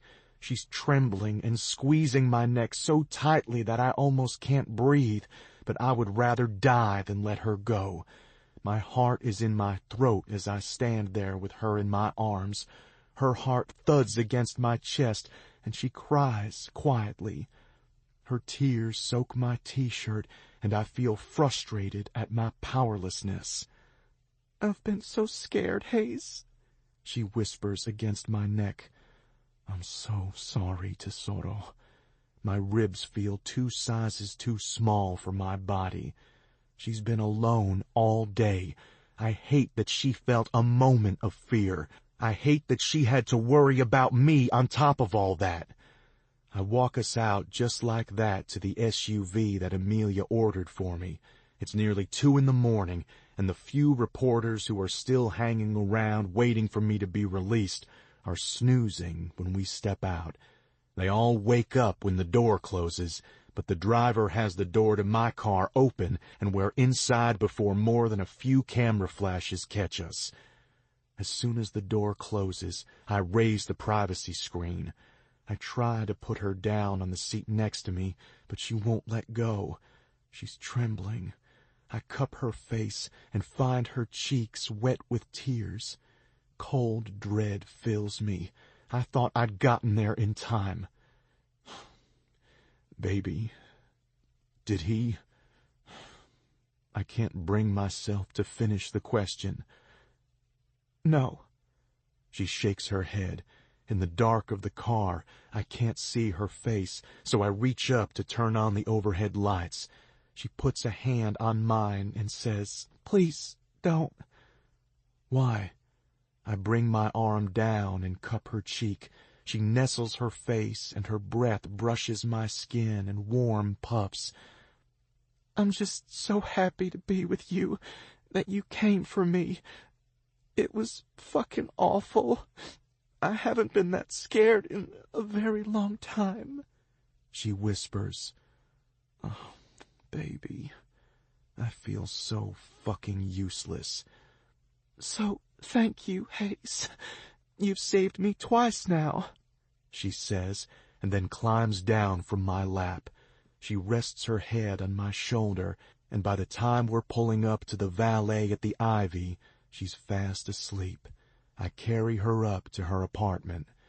She doesn't stir as I put her in bed. I lock her door behind me and tell the doorman that no one should be allowed up without her okay.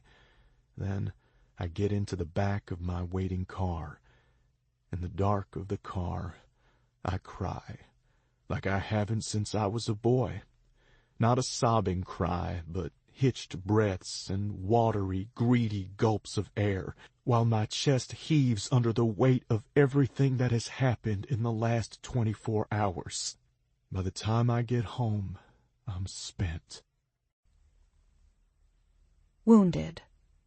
Confidence. Since the terrible incident in Rivers Wilde, my life has been lived in hectic, noisy spaces that fall between crying jags, snatches of fitful sleep, police interviews, and worry. I went to work that Monday, despite my bruises and aches. I had nothing to be ashamed of, and I had a lot of work to do. The pro-Barry movement has lost most of its members, but the few loyal ones who don't seem to care that he tried to rape me in broad daylight don't try to hide their contempt. On top of that, we hit a real roadblock in the class action suit against Kingdom. The class is divided. A lot of them want to settle, and there's talk about them breaking away to form their own suit. Oh, and I'm officially pregnant. I went to see my doctor after getting slammed up against that wall, and they did a blood test. It's official. I'm due on the 28th of May. I'm 10 weeks along, and I have an ultrasound picture tucked into my purse. Hayes and I have been talking every day, but that's it. He's been busy every time I've tried to see him.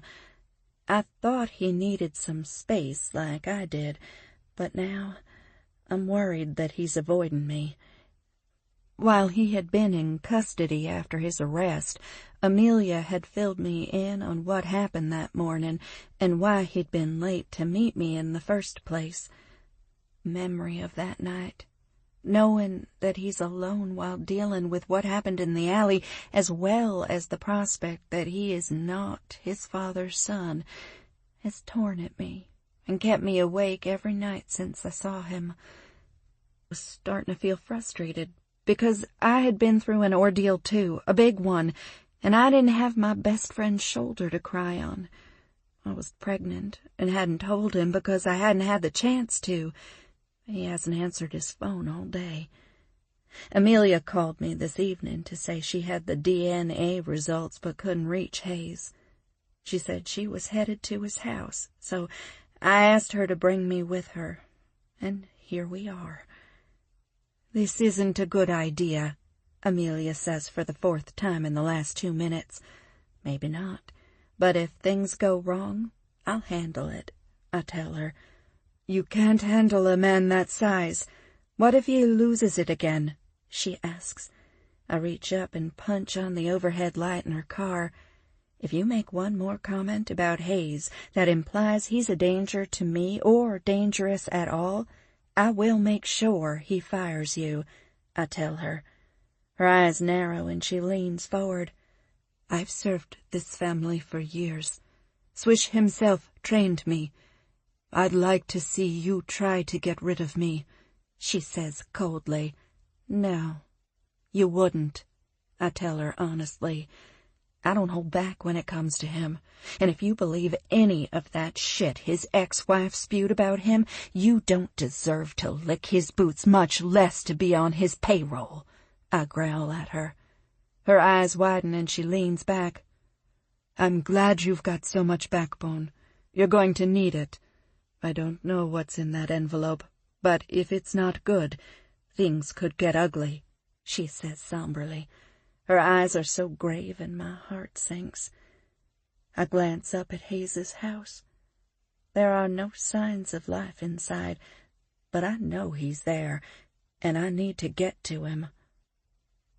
Just let me say this, since you don't seem to know.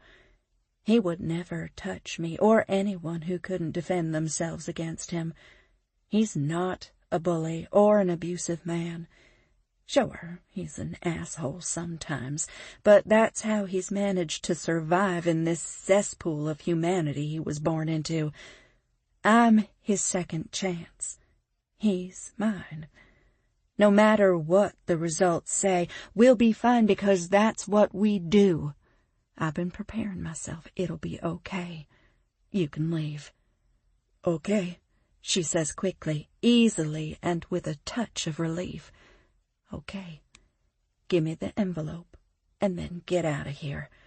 I'll find my way back, or Hayes will bring me. Either way, tomorrow we get to work on taking that uncle of his down, I say, and wait for her to nod. God help the person who comes up against the two of you. You're like two sides of the same coin, she says, her voice full of marvel. That's right, I affirm, glad that she finally sees it. God help them. I open the car door, turn around to give her one last reassuring smile, and say, I'll see you tomorrow. I decide to knock first, but after 3 knocks, with 2 minutes between each, there is still no answer, so I use the key and let myself in. The house is quiet. The ticking of a wall clock, the hum of a sub-zero fridge, the whir and click of the air conditioning coming on, and the chirp of what sounds like hundreds of cicadas fill the otherwise still, dark house.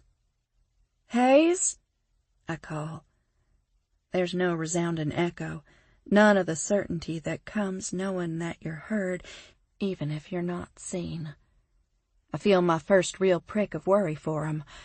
I should have come sooner. Hayes! I call out again and start up the stairs. The carpeted runner silences my footfalls, but the wooden steps still creak every other step. It's silent upstairs, too. There's a light peeking around the frame of the door that leads to his master bedroom. As I get closer, I hear his snores.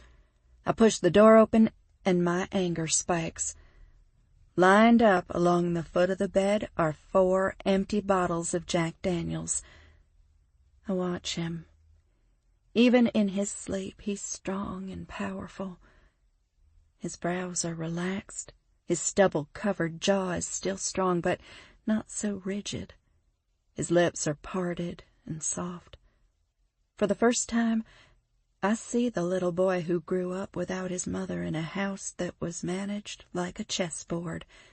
Manipulations, lies, and death blows. I spend a few minutes watching him, and then pick up the glass of water by his bed and throw it at him. His eyes pop open in surprise. I step back when he starts to shake his head back and forth to get the water off, and wipes the water out of his eyes before he looks up at me. His eyes are murderous. "What the hell?" he yells at me. "You tell me." I give him the full force of my anger, too. "I've been trying to reach you for days," I seethe. "I told you I needed a few days," he grumbled.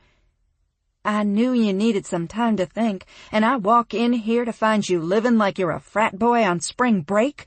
I point at the bottles lined up on the floor. Stop screaming, he moans and cradles his head. I'm not screaming, even though I should be. You fucking abandoned me, Hayes. Now I raise my voice. I didn't, he groans. And you abandoned yourself. We have shit to do, shit to discuss. He covers his face and groans into his hands. You threw water at me, Tesoro, he grumbles. Yeah, I know, because I'm the one who did it, I say with dry sarcasm. He scowls, completely unamused. I just needed a couple of days, he says miserably. Hayes, what the hell have you been doing in here? Are you high? I ask him. He sits up straight and shakes his head. I don't know where my phone is. I haven't seen it since the... He winces, as if he's in pain, and says, since the fight. How did Amelia reach you then? I ask. The house line, like she always does. It's an encrypted line and she's unduly paranoid, so she always uses it to talk to me when it's urgent, he says, and then he shakes his head and looks at me with real confusion in his eyes. What the fuck is wrong with my family? His voice is etched with pain, and my heart aches for him because I don't have any answers to that question. I don't know, but we need to talk. He sighs. I know you have more shit going on right now than most people deal with their whole lives. But you've also got more power, privilege, and wealth than those same people can dream about. And with all of that comes all the obligation. More money, more problems, right? He nods.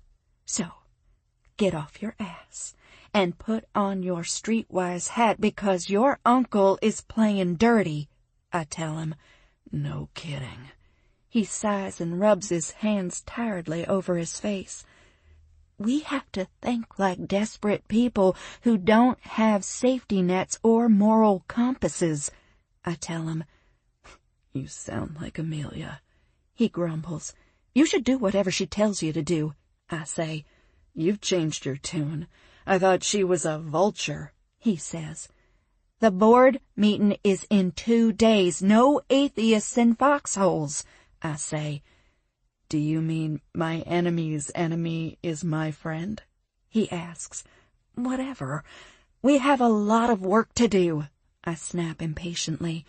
His expression has morphed from slightly annoyed to happy. Why are you smiling? Do you like getting chewed out by me? I ask. I don't know what chewed out means, but it sounds like it could be hot, he says. Hayes, I huff. That morning, when he attacked you, I was coming to break up with you, he says. I freeze and stare at him. Tears, hot and unbidden, fill my eyes. My breath is trapped in my lungs, and I can't speak. I wouldn't have done it, he says quickly, and rushes to stand by me. When he puts his hands on my shoulders, I lean into him. But why? I hear myself say in a voice that I don't recognize. It's thick with hurt. I had just gotten the call about the DNA test. I was angry and thought I had let Thomas get away with too much because I'd been distracted, he says, not quite meeting my eyes now. By me?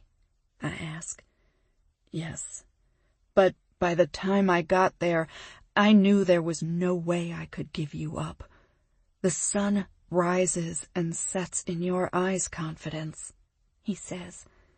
My heart starts that kicking again and my tears dry. But walking into that, seeing him on you, I thought... He swallows thickly. I'm sorry. so sorry that I wasn't there. I'm so fucking sorry that he put his hands on you, that I was late. He sounds so distressed. Hayes, why didn't you just talk to me? Is that why you haven't left your house? You've been avoiding me? I ask. He laughs darkly. No. I was afraid I wouldn't be able to stop myself from going to that fucker's house and setting it on fire, he says. I grab his hand and squeeze. I was scared that day, but I'm okay now, I tell him. I just want us to focus on what we can control. And we have to get ready for this meeting. It's only 2 days away. I feel desperate suddenly to lighten the mood. I've spent 4 days in a state of complete anxiety, and it's taken its toll. As much as I'm dreading the rest of our conversation, I'm glad we have it to talk about. I lean back on the windowsill, and he sits on the bed watching me with a smile on his face. What are you smiling at? You, he says, his gaze growing more intense. You're my everything. And I want to be your everything, he says intently. You are my everything, baby, I assure him. My heart is in my throat and in his eyes. I'm thinking about myself, my future, my responsibilities so differently because of you, he says, and my heart swells. So yeah. I'm worried about the DNA test, but that's not what has given me nightmares. It's that I've done anything to hurt you, or allowed anything to hurt you. His eyes are glittering with fire that speaks of loyalty, constancy, and forever. I know, baby, I say, and want so badly to put him in my pocket and protect him from everything that's coming this week. I feel the same way.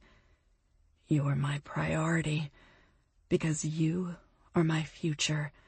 You have a view of the world that I want to use as my lens for the rest of my fucking life. Even when it feels like it's do or die, I know that you and I are a sure thing. Never doubt that, I say. He runs his hands through his hair. Everything feels so complicated, except for us. I don't care if I'm not the heir. I don't care if they remove me. The only thing I need is you. He stands up, naked as the day he was born. Even soft, his penis is beautiful and thick. His whole body is beautiful and thick. I let my eyes feast on him, and when I get to those eyes, those fucking eyes, I blurt out, I'm pregnant. Truth. Hayes. You're what? I ask, and sit back down on the bed, only briefly registering the cold, wet sheets bunching under my bare ass. I'm dazed, and a million questions and emotions flood me as I try to recover from the curveball she just threw at me. Hayes? She walks over to me, her blue eyes crinkled in concern. Are you okay? She asks, and then lays a hesitant hand on my shoulder. Did you say you're pregnant? I ask, dazed, but fuck me, also praying to God I wasn't hearing things. She nods, her eyes wide, her blonde brows raised in uncertainty. Relief, joy, gratitude rush through me like a current and wash away my hangover, my dread, and my regret. I jump off the bed and sweep her into my arms. "Oh, marry me," I growl in her ear. She throws her arms around my neck. "Of course I'm going to marry you." She laughs happily and presses a kiss to my cheek. I pull back and stare at her. "When did you find out?" I ask. "Today," she beams. "I had a blood test." "How far along?" 10 weeks, she says, and I squeeze tight before I remember myself and let her go. "You can hug me," she says. "I don't want to hurt El Bambino." I put her down and kneel in front of her and press my cheek to her stomach. "There's a baby in there," I say, in complete wonder and awe. She runs her fingers through my hair and says, "Hayes, we have so much we need to talk about. I wasn't going to tell you about the baby until later, when all of this was over, but then you said all of that romantic stuff, and it just came out," she says. "So what you're saying is that you'd like to table this conversation?" I ask, and stand back up. I lean in to kiss her, and she leans back. "Nah, you need a shower and a toothbrush," she says, and jumps out of my grasp. "Go do that, and then come down, and let's talk." I walk into the kitchen to find her sitting at the table, 2 mugs on the table in front of her. A white envelope sits on the table in front of her. It has my name and Social Security number on it. My stomach plummets to my knees. I know right away it's the DNA test results, but I ask anyway. "Is that it?" I ask, and nod toward the envelope. "Yeah, Amelia gave it to me. You have to be the one to open it," she says, her eyes dry and firm, but full of concern as she watches me closely. "I'm okay," I say, and I find that I am. My future is set because Confidence and I are set. This is just a hurdle I've got to clear on my road to where we're going together. "You want coffee?" she asks, and pads on her bare feet across the travertine-tiled floors into the kitchen. "Were you at work?" I ask, noticing her skirt and blouse for the first time. "Yeah, this morning, but then I went to the doctor and then came here." I pick up the envelope, rip it open, and pull the paper out. "Hayes, don't you want to sit down?" Confidence sounds alarmed. I hear her hurried footfalls as she rushes back to the table, but I just stare at the paper and gather my resolve. No, let's not make an event of it. I just want to know. I unfold and read what it says out loud. "With regard to the DNA of Hayes Rivers, when compared to the DNA sample obtained from Jason Rivers, 12 of the 15 DNA markers were a match. This indicates sanguinity, but does not indicate paternity. The matching markers follow the patterns we see between nephews and uncles, and grandsons and grandfathers." I finish and look up at Confidence. Her face is pale, and her hand is squeezing her lips together. "How is that possible? He couldn't have been my grandfather. He didn't have any children besides me. So, if he's my uncle, then what does that mean? Uncle Thomas is my father? How?" I ask. Her eyes widen and take up almost the entire first half of her face. She's shaking her head back and forth, and her eyes start to fill with tears. I stand up and walk over to her and yank her hand down. "What does it mean? Say it!" I demand, irrational in my fear and anger. I'm demanding she answer a question she couldn't possibly, and yet, because she's so much braver than me, she does. "Gigi," she croaks like it hurts for the words to pass her lips. "No." I shake my head. "Who else? Does your father have other siblings?" I ask. "I don't fucking know. I didn't even know Gigi existed until I was 14. Anything is possible." As it starts to sink in, other realities rear their heads. I start to pace. If he wasn't my father, then his dead wife wasn't my mother either. I don't know the name for what I'm feeling. I've grieved for people I don't know, who aren't my parents. So I'm a Rivers, but not my father's son. Who are my parents? I ask. I don't know, she says, and I want to shake her, or shake this house, or shake the world. I want everyone to feel what I'm feeling. The ground beneath my feet has shifted in a way that's permanent. I will never be the same. Confidence. Who am I? Who is my family? What is my family? I shout these questions at her. The horror on her face is too much for me. I turn away from her. I'm talking to the wrong person anyway. I pick up the receiver of my landline and hit the second pre-programmed button and press the phone to my ear. Prego? Gigi's voice is husky with sleep, and I look down at the alarm clock by my bed and realize it must be 1 or 2 in the morning in Positano. I haven't called her during any of this. I didn't want to worry her, and now I realize she's the only person who can answer my questions. Gigi, I took a paternity test, I say. Who's pregnant? She asks. To determine my paternity, I clarify. I'm met with silence. I look up at Confidence, who still looks like she's seen a ghost. You okay?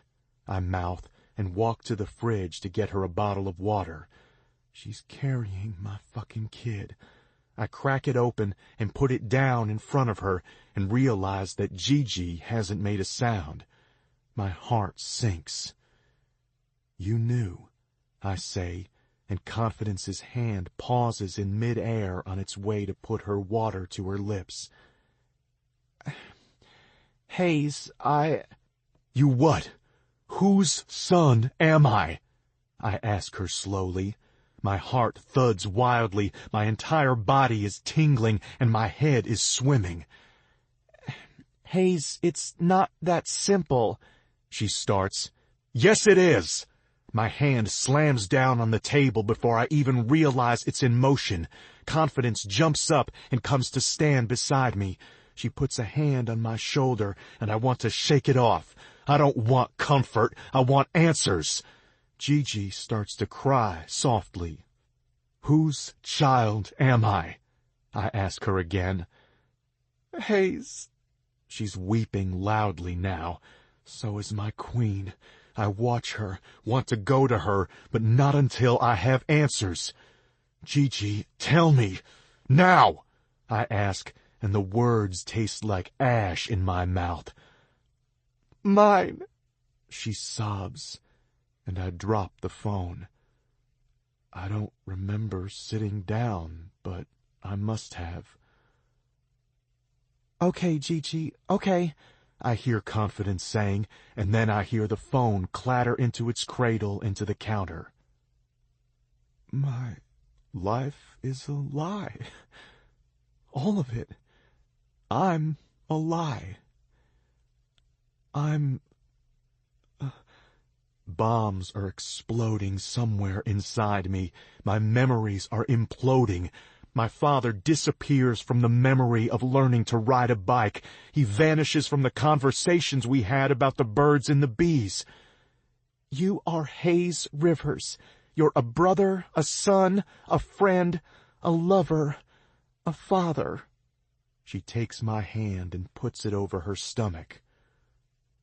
A father. I pull her to me and press my face into the soft, tiny swell in her abdomen. I'm going to be okay, I say. She's like a shot of Valium, and my pulse starts to slow. Hayes, the worst is over, she says, and like the fool I am, I believe her. History. Gigi. I will begin by saying that I am only sorry for the deceit and the fact that I had to live my life pretending that you weren't mine. I say slowly, and force my eyes to stay on Hayes's face. I want to look away so badly. Those green eyes are shuttered and as cold as chips of emerald, except those are his father's eyes, and they have never been able to hide the fire that is always burning inside of him. The curiosity, the feeling, the passion, the thirst for better, the compassion, and right now, the anger. "So, you suffered?" he asks. I nod. "Good," he snaps, and I smile, because there I am. That cold, unforgiving streak that makes me a Rivers and him my son. He's been a mirror to everything I've lost, and yet has reminded me how lucky I was to have had any of it in the first place. "I did what I did for you," I continue. He laughs and my patience snaps. I stand up and walk over to him, plant my feet and stare down at him. "I know I owe you a lifetime of explanations and apologies, but no matter what I have done, I have loved you first," I say through lips that are barely moving and a jaw that is so tightly clenched that I know I'm probably doing some real damage to my teeth.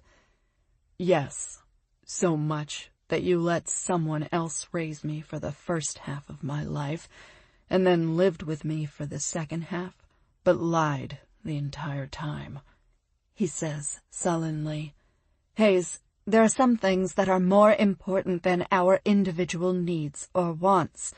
Now please, I'm here because I wanted to tell you this face to face. Will you let me?" He opens his mouth to speak, and Confidence's hand slides over his, and she says, "Yes, he will," and squeezes his hand when he starts to contradict her. I misjudged this woman, and I'm so glad that Hayes has better judgment than I do, because she is exactly what he and this family needs, and she loves him something fierce. I smile gratefully at her and sit back down. The Riverses founded this city. With our carpet-bagging money, we came and bought land, financed cotton gins, and gave the Allens money to buy the land that this city is sitting on. And then we settled here. And in this city, we are titans. Power covets power, above all. Money and fame were never the goal. Power was how you survived. Power was what gave you the ability to execute your vision, and with it came the money, the fame, the access to anything you could ever want. Once you've tasted it, you never want anything else. That's how we were raised. When I was 18, I had my coming out. It was a silly thing, but a tradition that the ruling families of Houston had started to make sure that the next generation was shaped by the best and brightest. According to whom? Confidence asks. According to the men who saw themselves as masters of the universe. The rules of entry were steep and enforced to the letter. Number 1 was no new money, which, to the founding families of Houston, was a dirty word. Either way, that was how they kept people from buying their way into the elite club they'd made. This group of people produced governors, presidents, titans. They didn't want to share that. And girls like me, we went to college not to get an education, but to find a husband. My parents sent me east, to Wellesley College. "Isn't that all girls?" Confidence cuts in again. I smile at her, and think that for all her hard-earned street smarts, this girl has a lot to learn about the family she's joining. No matter how much she's grounded Hayes, he's still got the blood of ambitious, ruthless titans in his veins. He's not chasing a win in the moment. He will always think about his place in history, like all of the men who came before him that have dreamt about the eternal sunlight of their glorious time as rulers among men. Yes, it is. and all of the men at Harvard, MIT, BU, Brandeis, and Tufts knew it. So, on the weekends, our parties were packed with men, and that's when I met and fell in love with your father. I look at Hayes. At a party where neither of us were having a particularly good time, I tripped. He caught me. We sat down to talk, found out we were both from Houston, and spent the rest of the night falling in love. When we went home that summer, we found out that my family was opposed to the match. I said, "Is that really a thing?" She asks. "Oh, yes. In fact, the boys in my vintage would say, 'Vintage?'" Confidence says with a scowl of confusion. That's stuck-up speak for in the same year at school. Hayes tells her quickly. I frown at him before I continue. Yes, in my year at school, they would say, "Heiress or above only," and it wasn't something they said behind closed doors. It was a rule, and for heiresses like me, the same applied. My love, he had money, but not the kind that they liked, and there was someone else they wanted for me. His family was offended. They decided I wasn't what they wanted for their son, and family, to both of us, was everything. We went our separate ways. He married someone else. I moved back east. But then, after my father got sick, I came home. We ran into each other at a fundraiser. I can't help my smile as I remember that night, seeing him again. We made a choice. When we got married, your grandfather disinherited me, made your I stop when Hayes blanches. I'm sorry. Jason, his heir. He was a newlywed, home from Cornell with his pretty Beacon Hill heiress on his arm. He married the right girl from the right family, and she had good, childbearing hips, as my father called them, I recall. You moved to Italy. Not then. Your father and I bought a farm out in Brenham.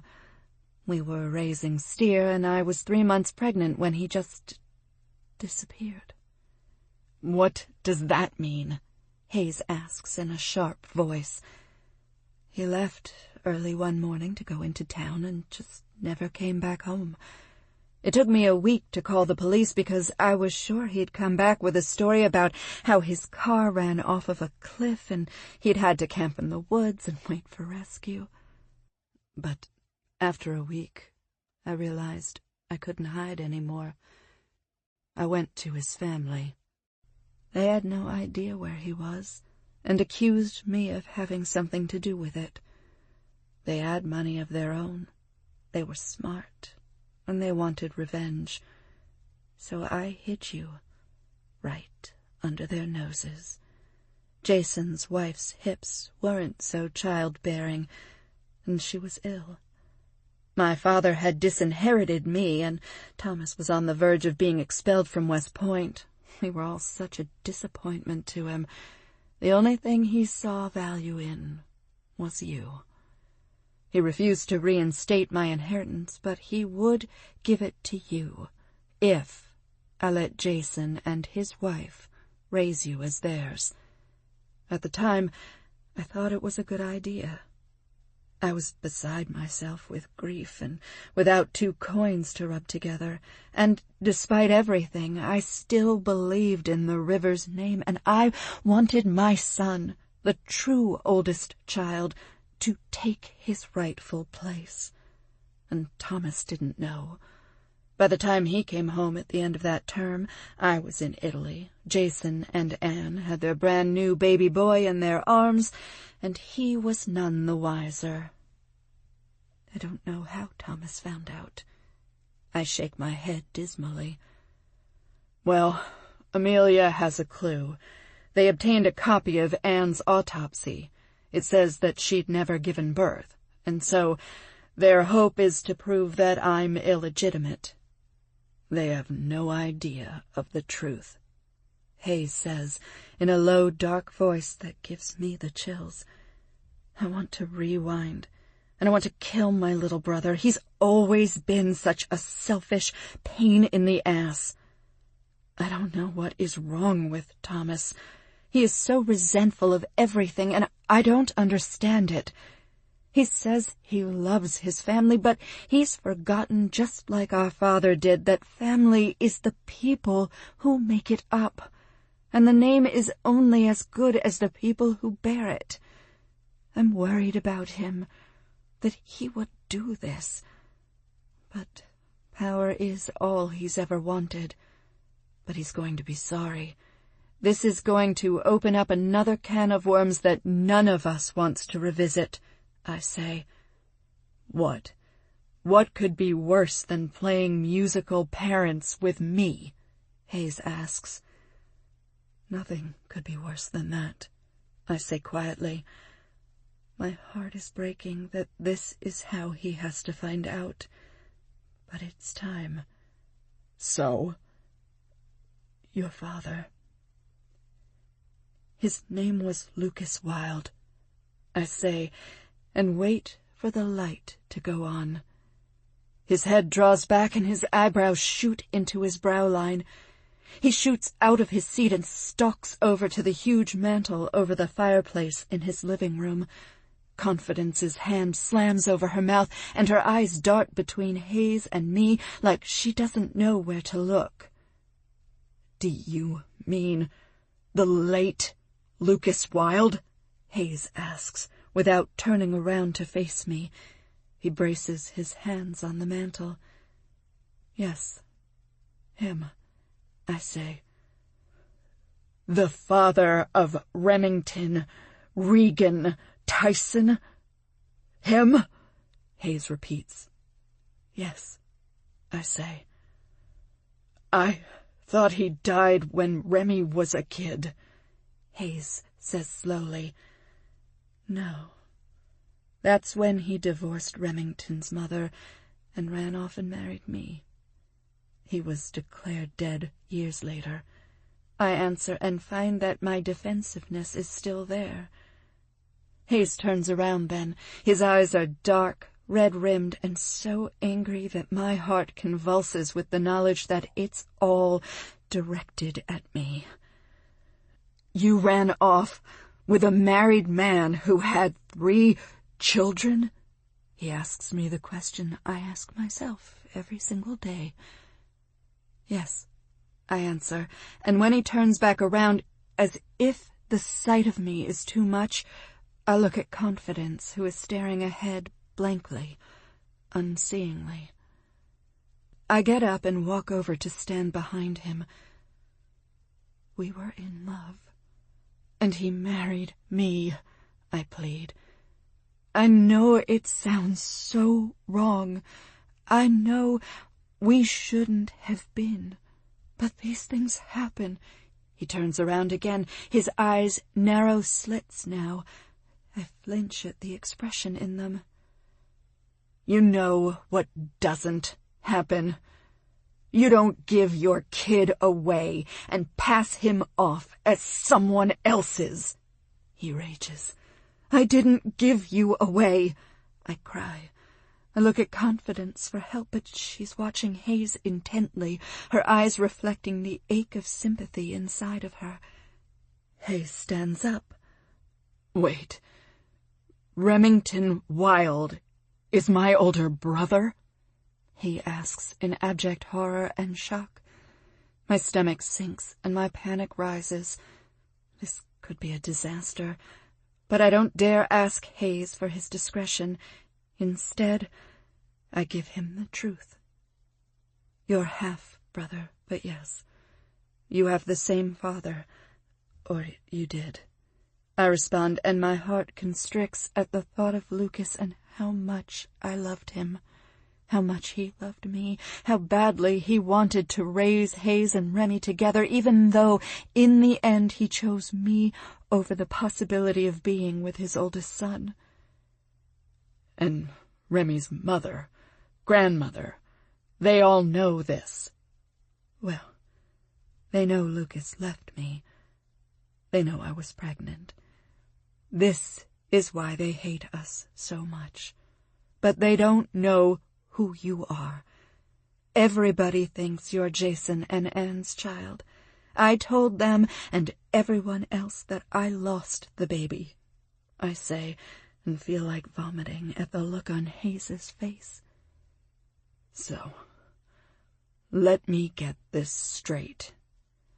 I am a Wilde and a Rivers. You are my mother. I am the true heir because I am the true oldest of the oldest child. You are my mother, he repeats. I nod. I want you to call Amelia and make an official statement. Sign it, notarize it, and we'll deliver it to Thomas's attorney. And then I want you to leave and never come back, he says quietly.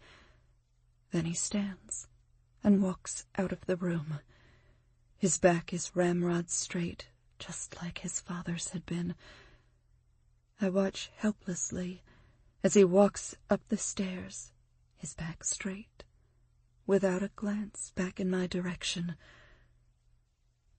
I look at Confidence, unsure what to say.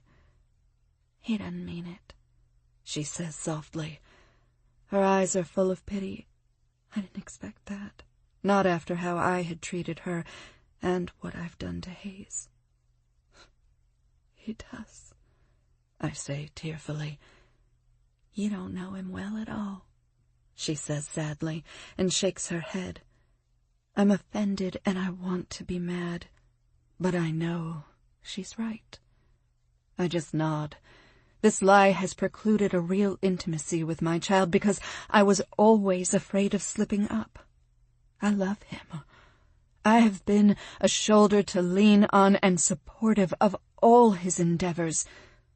But I also pushed him into marriage with a woman who proved to be treacherous, and I tried to run a good one away. Give him some time and some space, but don't you dare walk out and never come back, she says. I give her a watery smile. And that statement, please. Send it to Amelia today. The hearing is tomorrow. We'll want to kill this question now and deal with the question of fitness alone. She stands there, uncertain a little, and I ask, Did you have something to say? Does Remington know? She asks. I don't know, but I don't think so. No one knew. They were just told to stay away from each other, you know? The dispute over the land was real, but what really put the wedge between us was Lucas leaving his family. Was it worth it? She asks, without elaborating. Yes, I answer, without asking for clarification, because it was all worth it. For the year I had with the love of my life, for the son we made together, for the life our son got to lead, I would do it all again. Hindsight is easy, but it's what I did, and it was hard, and it took me a long time to recover. When you're a mother, you'll know. Doing what your child needs instead of what you or they want is hard. I can only imagine, she says, and I can't read whatever's really in her eyes. We'll see you tomorrow. And only because I know he's in good hands do I let myself out of their house. Hayes. Confidence slides into bed with me, and she doesn't say a word. She lays down so we're face to face. Hey, she says, and takes my hands in hers. She lays them on the soft swell of her lower stomach and whispers, Here we are. We're safe in here. I close my eyes and make promises to that little life growing inside of my life, my love, my everything, that as long as I draw breath, he will know only love, the tough but yielding kind, from me, that no one would be able to convince me to walk away from him, that I'm ready to be his father, that I'm the man his mother needs, that I know that his inheritance is more than just money and name. It's our values. It's the synchronicity between who we are in private and who we are when the world is watching. Do you think less of me? I ask. No, never, She says. Of course. Still want to marry me? I ask. Yes, and before I start to show, please, She says. Your wish is my command, I say. They're the last words we speak before we fall asleep. Judgment. Hayes. 2 weeks later. Oh, thank God that's over. Confidence says. She steps into my side and slips her arms around my waist. We step out of Kingdom's office building and out into the bright afternoon sun. The building is casting a shadow onto the big granite courtyard where overworked employees come to escape the air conditioning and their computers for a few minutes. Yes, it was ugly for a second at the end, but it's done. I agree. Will your uncle be okay? She asks, bleeding hard. He's going to be just fine. I think retirement in exile on his ranch in beautiful Texas hardly amounts to hard time for all of the shit he's pulled over the last year, I say. We settled the case today. Kingdom paid damages that were negotiated by Amelia and Wilde Law. The foundation established a project school bell that will deploy mobile classrooms to neighborhoods that are recovering from the flood so their children can continue to go to school close to home while their schools are being renovated. It's the first in a string of programs that the foundation will fund over the next few months as part of its commitment to the city of Houston. Some of them are being done in conjunction with Wilde Law. When I think about Wilde and Remy, my stomach contracts painfully. I still don't know how to tell him that his father is my father, and that his father may not be dead after all. Hayes. Confidence calls my name and bumps me with her hip. I look down at her, and she's got a concerned look on her face. Yes, my love? You okay? You blanked out for a minute, She says. Yeah. I shake my head to clear it.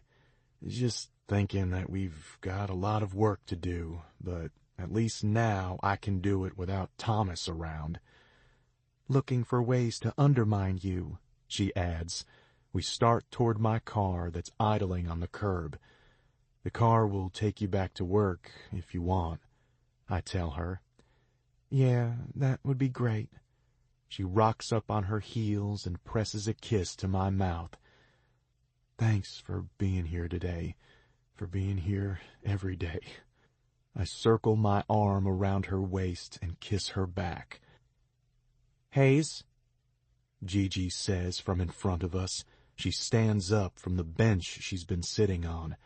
My heart hurts to see her. I haven't let myself think too much about her. Last night, when Confidence asked me to talk to her, I'd said no. I had nothing to say.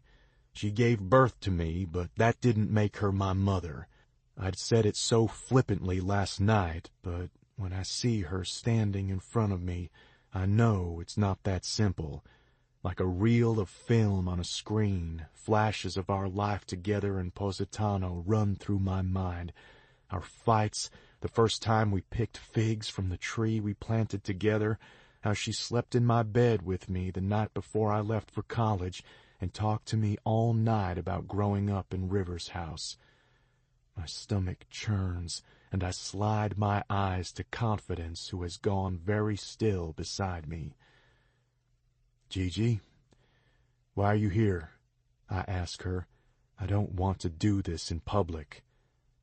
"Because you are," she says simply. She looks tired, and for the first time I can see age creeping along her pale, drawn face. Her hands are clutched in front of her, and she looks frail. "Listen, can we talk?" "You're dead, Rivers!" A loud voice booms over the courtyard, and we all turn back to Smith Street to see Barry Jimenez walking toward me, a pistol in his trembling hand pointed in my general direction. "Oh my God, it's Barry!" Confidence calls just as the first shot rings out. I grab both women to put them behind me and hustle them into the building. The armed security man is already rushing out, and after a second shot, Barry is tackled to the ground. But something happens, and Gigi doesn't end up behind me. Instead, she slumps against me and cries out in pain. "Gigi!" I call out and let go of Confidence to lay Gigi on the ground. Her light blue dress is soaked with blood that's gushing out of a small wound in her shoulder. I pull my tie off and knot it around her arm and press my hand to the wound. She winces. "We need an ambulance!" I hear Confidence screaming in the background, but it's muted by the sound of the blood that's rushing through my ears. Gigi grabs my hand and pulls me down to her. "Hayes," she groans, and her eyelids flutter. "Oh, no, you fucking don't." I shake her, and her eyes open. "Don't use that kind of language, Hayes, especially not in public," she says weakly. "Well, don't you fucking close your eyes after you've been shot," I shout at her. She laughs weakly. Now I can see how much I look like her. Oh, God, Gigi. I shake my head in denial that this is happening. "Listen to me, Hayes. I know I wasn't your mother in your heart, but in mine, it's all I've ever been. You have been my every prayer, every dream, every hope. All of my love has always been yours. All I want is for you to be the man you were born to be," she says. "Don't talk like you're going to die. I'm still pissed at you," I say. She reaches up to pat my cheek. Her bloody hand is sticky against my face. "Of course you are. You're a Rivers." And then her eyes close. Epilogue 1. Gigi. "Just rest, Gigi." Hayes whispers down at me. His big hand smooths the hair off my face, and I have to stop myself from nestling into his touch. I haven't earned that. It's too soon. I know that what happened outside his office is why he's here. I hope it means that I'll be able to persuade him to stay, to give me a chance to earn it. My throat is parched. I had a tube inserted while I was in surgery, and the words I want to say are caught there. "Save your voice. We'll have time to talk when you're better," he says, in a voice that's more soothing than I can stand. His eyes, so like mine, search my face, and I know he's looking for clues that he missed. That downward tilt on my right eye that mirrors his, the way my ears curve close and then pull away from my head. Maybe he's even imagining how he'll age. Will his jawline hold as firmly as mine? I lift my free hand and circle his wrist. I want to tell him that he gets this loving tenderness from his father. I want to tell him that he's the greatest love of my life, that I only let them have him because I wanted more for him than I thought myself capable of giving. Instead, I just hold on to my son's arm and let him look into his mother's face properly, for the first time. The creak of the door opening behind us startles both of us. He turns, and from the way his posture changes, I know it's confidence. He deflates a little because he knows that he can lean on her. I love that he's found someone strong enough to help him carry the burden of holding our family together. I think that together they'll do a better job than my generation did. She comes to stand beside Hayes and wraps an arm around his waist. She squeezes him, and he wraps an arm around her and holds her close. If I died, this would go down as one of the happiest moments of my life. My son is grown up, and even though I didn't do everything right, I've helped him grow into a man who is capable of love, and who's not afraid to stake a claim on something he wants and then do the hard work it takes to make it his. "Gigi, how are you feeling?" she asks. I nod. "Remy's here," she says. My heart plunges to my toes and my lungs constrict, but I nod. "Are you sure you want to give it to him?" she asks. I let go of Hayes and pick up the letter I have tucked into my side on the bed. I rub the worn paper in between my fingers and nod again. She smiles, a pained but encouraging smile. "I'll send him in. We'll be outside." She takes Hayes's hand, and they turn to leave. Just before they step through the door, Hayes looks back over his shoulder and says, "I love you, Gigi." Then he's gone. I watch the door. My heart threatens to burst out of my chest so that everyone can see what a cowardly muscle it is. I clutch the letter that Lucas wrote Remy a few days before he disappeared. I know that this will change everything. That peace will probably never be my companion. But it's time. Epilogue 2. Confidence. My phone buzzes from its perch on my bedside table. I fling an arm out in the dark and fumble for it. A text message from Hayes flashes, and I open it. Press play. And then the next message is a video. "Where are you?" I type back. "Press play," is his response. "Not exactly how I imagined our wedding night," I grumble and sit up. I've been waiting in our room for an hour, by myself. Hayes left to get something he forgot downstairs. I spent the first half an hour getting myself ready. When I draped myself across the bed, I looked like everything I knew Hayes loved. My lingerie is a confection of ice blue lace and satin. My hair smelled like roses, and my lips were smeared with cherry-flavored lip balm. Now my hair is a tangled mess. I have sleep in my eyes, and I'll probably want to brush my teeth again before I kiss Hayes, if I ever kiss Hayes again. "You haven't pressed play, have you? Stop being mad and watch," his text says, and so I push aside my annoyance and comply. The video starts, and my heart lodges in my throat. I clutch my chest, and every drop of irritation I felt seconds ago disappears. On my screen, my mother and I are dancing at the wedding. We're wrapped in each other's arms. Our heads are resting on each other's shoulders.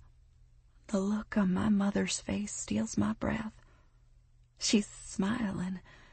Her eyes are closed, and she looks like she's having the very best dream. We've been fine since Daddy and Fortune left, but she hasn't smiled like this since long before that horrific night. We'd held each other then, too, but we'd been fused together by terror. Tonight, it had been nothing but pure love. The song, "The Rose" by Bette Midler, was her choice, and the slow, repetitive melody on piano and the gently joyous strains of the violins wrapped me in the same tender embrace my mother's arms gave me while we danced. The camera zooms onto our faces for the last 90 seconds of the song, and I watch as the tears run down her face and drop onto my shoulder. I hadn't felt her tears then, and I watch as she composes her face and a bright smile spreads just as the song ends. The scene cuts to a white wall, and I blink to clear my vision at the abrupt change in background. Then Hayes sits down in front of the camera. "So, this is where I've been," he says into the camera. He sweeps his hand over the parts of himself that are visible in the camera. His hair is tamed into waves of chocolate silk again. The broad, bold angles of his cheekbones are more prominent than normal because he's completely freshly shaven. His tuxedo looks crisp and stiff again. When we'd stumbled up to our room after the reception, we'd been sweaty from dancing, and his collar had several smudges of my lipstick on it. "I was watching that video while you were in the bathroom, and it finally hit me what I should give you for a wedding gift. I wanted it to be something that money couldn't buy." He gives me one of his closed-mouth, sexy-as-fuck smiles. His intelligent, oh-so-beautiful hazel eyes search my face as if he knew exactly where it would be when he was making the video. "The two of you are what every mother and child should be." He runs a hand through his hair and exhales a breath. "The gesture of you dancing with your mother on what would normally be the father-daughter dance is everything I love about you. Your loyalty, your pride, your love, the respect you have for where you come from, and your refusal to let anyone dictate what's possible. I can't believe that you're my fucking wife. And I wanted to make you something that you could want to watch over and over again, too. Especially in the moments when I've pissed you off and you're wondering how I talked you into spending the rest of your life with me. I'm not the best with words, especially not soft ones. But for today, I want to record some, especially since I'm about to fuck you until you can't walk for a week." He grins mischievously. "You are more than my little treasured tesoro. You are my big magic, my forever wonder, the Russian doll that never stops surprising me with the depth of your brilliance. And you're the reason I'll never doubt that love is power." His eyes pierce through the screen and wrap themselves around me. I clutch my chest as my heart riots against it, and my throat constricts against the tears that are blooming. Your love has changed me. You've rewritten my future. Because of you, I know that my legacy will be whatever I choose. If people look at me and see a king, it's because I'm standing next to a queen. His firm, full lips purse around the last word. You are my reason, he says with a fierce conviction that feels like wind beneath my wings. His eyes soften and his shoulders relax. The baby that's growing inside of you is just the first of many masterpieces we'll make together. You are my river.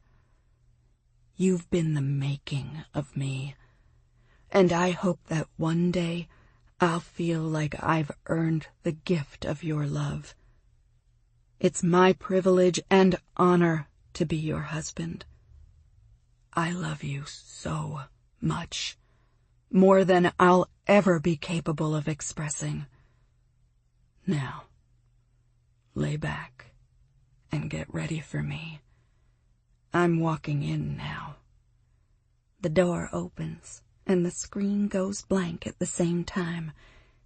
Hayes walks into the room.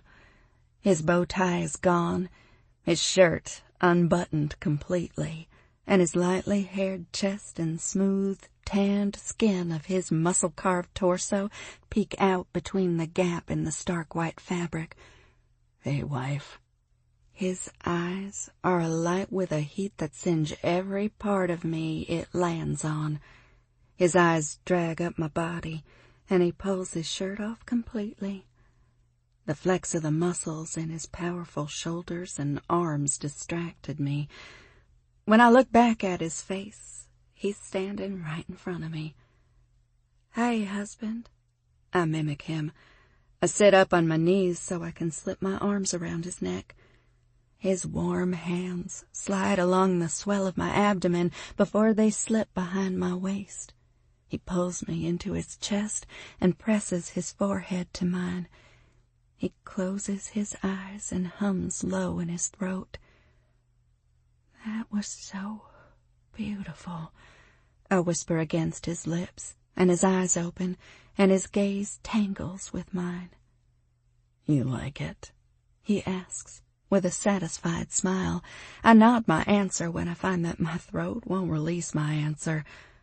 "Good," he says gruffly, and squeezes me close.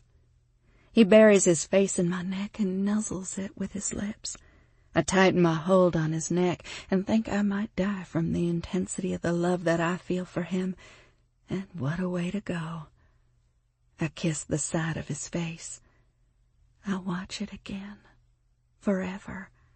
And not just when you've managed to piss me off. I peck his mouth with a quick kiss to stop him from interrupting me. I love it. And I love you. I'm the lucky one. I'm the one whose future has been rewritten. I hope you never regret letting me stand next to you. I hope you're always proud of me. Until my last breath, he whispers, before he kisses me. Finally. And what a kiss it is. His lips are impatient, his tongue insistent, and I open for him. Warmth rushes through me when his tongue sweeps my mouth, and I press into him as tightly as my protruding belly will let me. Getting married at 7 months pregnant wasn't ideal, but between Gigi's physical recovery, the fallout from Remy realizing who she was, and the time it took for Hayes to be able to forgive her fully, this was the soonest we could have done it. Remy wasn't at our wedding. Hayes hadn't been able to hide his disappointment at the empty spot beside him at the altar. His other brothers had been there, and we'd celebrated despite Remy's absence.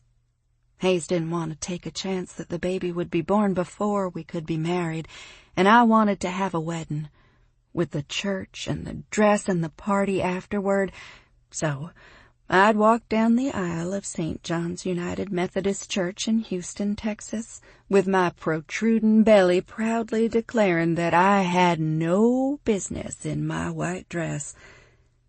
Hayes's mouth ravishes mine. Our lips dance and part, cling and nibble. We get lost in the current of love, triumph, and togetherness that has become the river of our life. This concludes The Legacy by Dylan Allen, narrated by Stephen Dexter and Robin Verne.